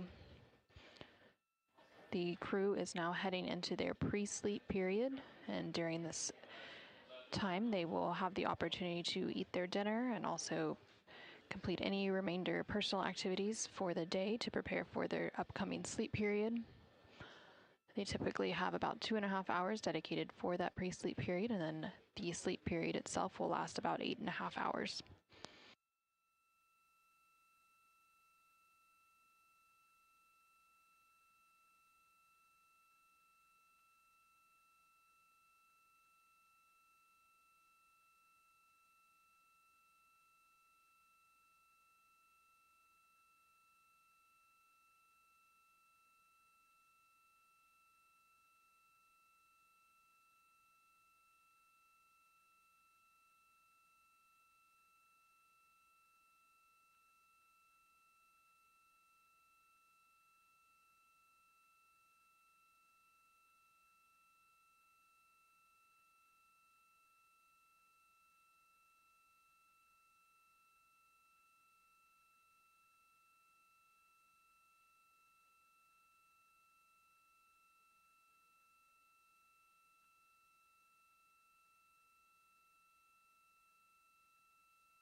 Integrity Houston, no action for you. We're toggling right at that limit. We're going to inhibit that waste dump required message while we're doing this. Suppress that message. Okay, makes sense to us. Thanks.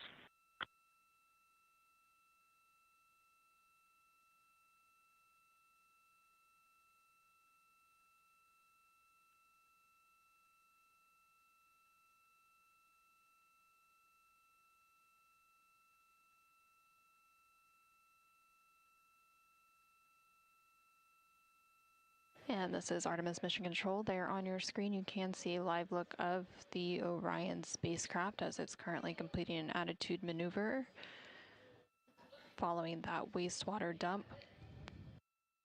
These views coming to you from the solar array wing cameras. Again, there are four solar array wings, or SAWs, on the Orion spacecraft, which provide power generation.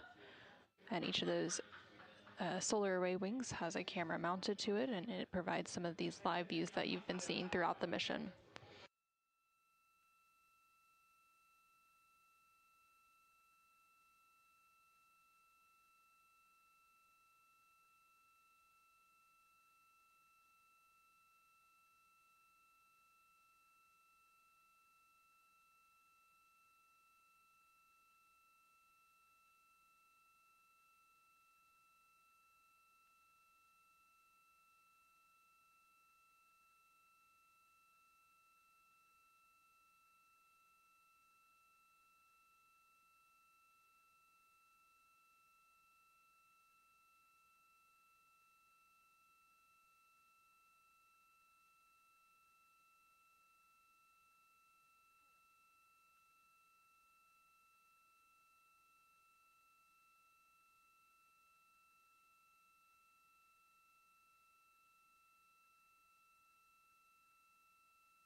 and integrity on 1 for 10.2 question. Go ahead.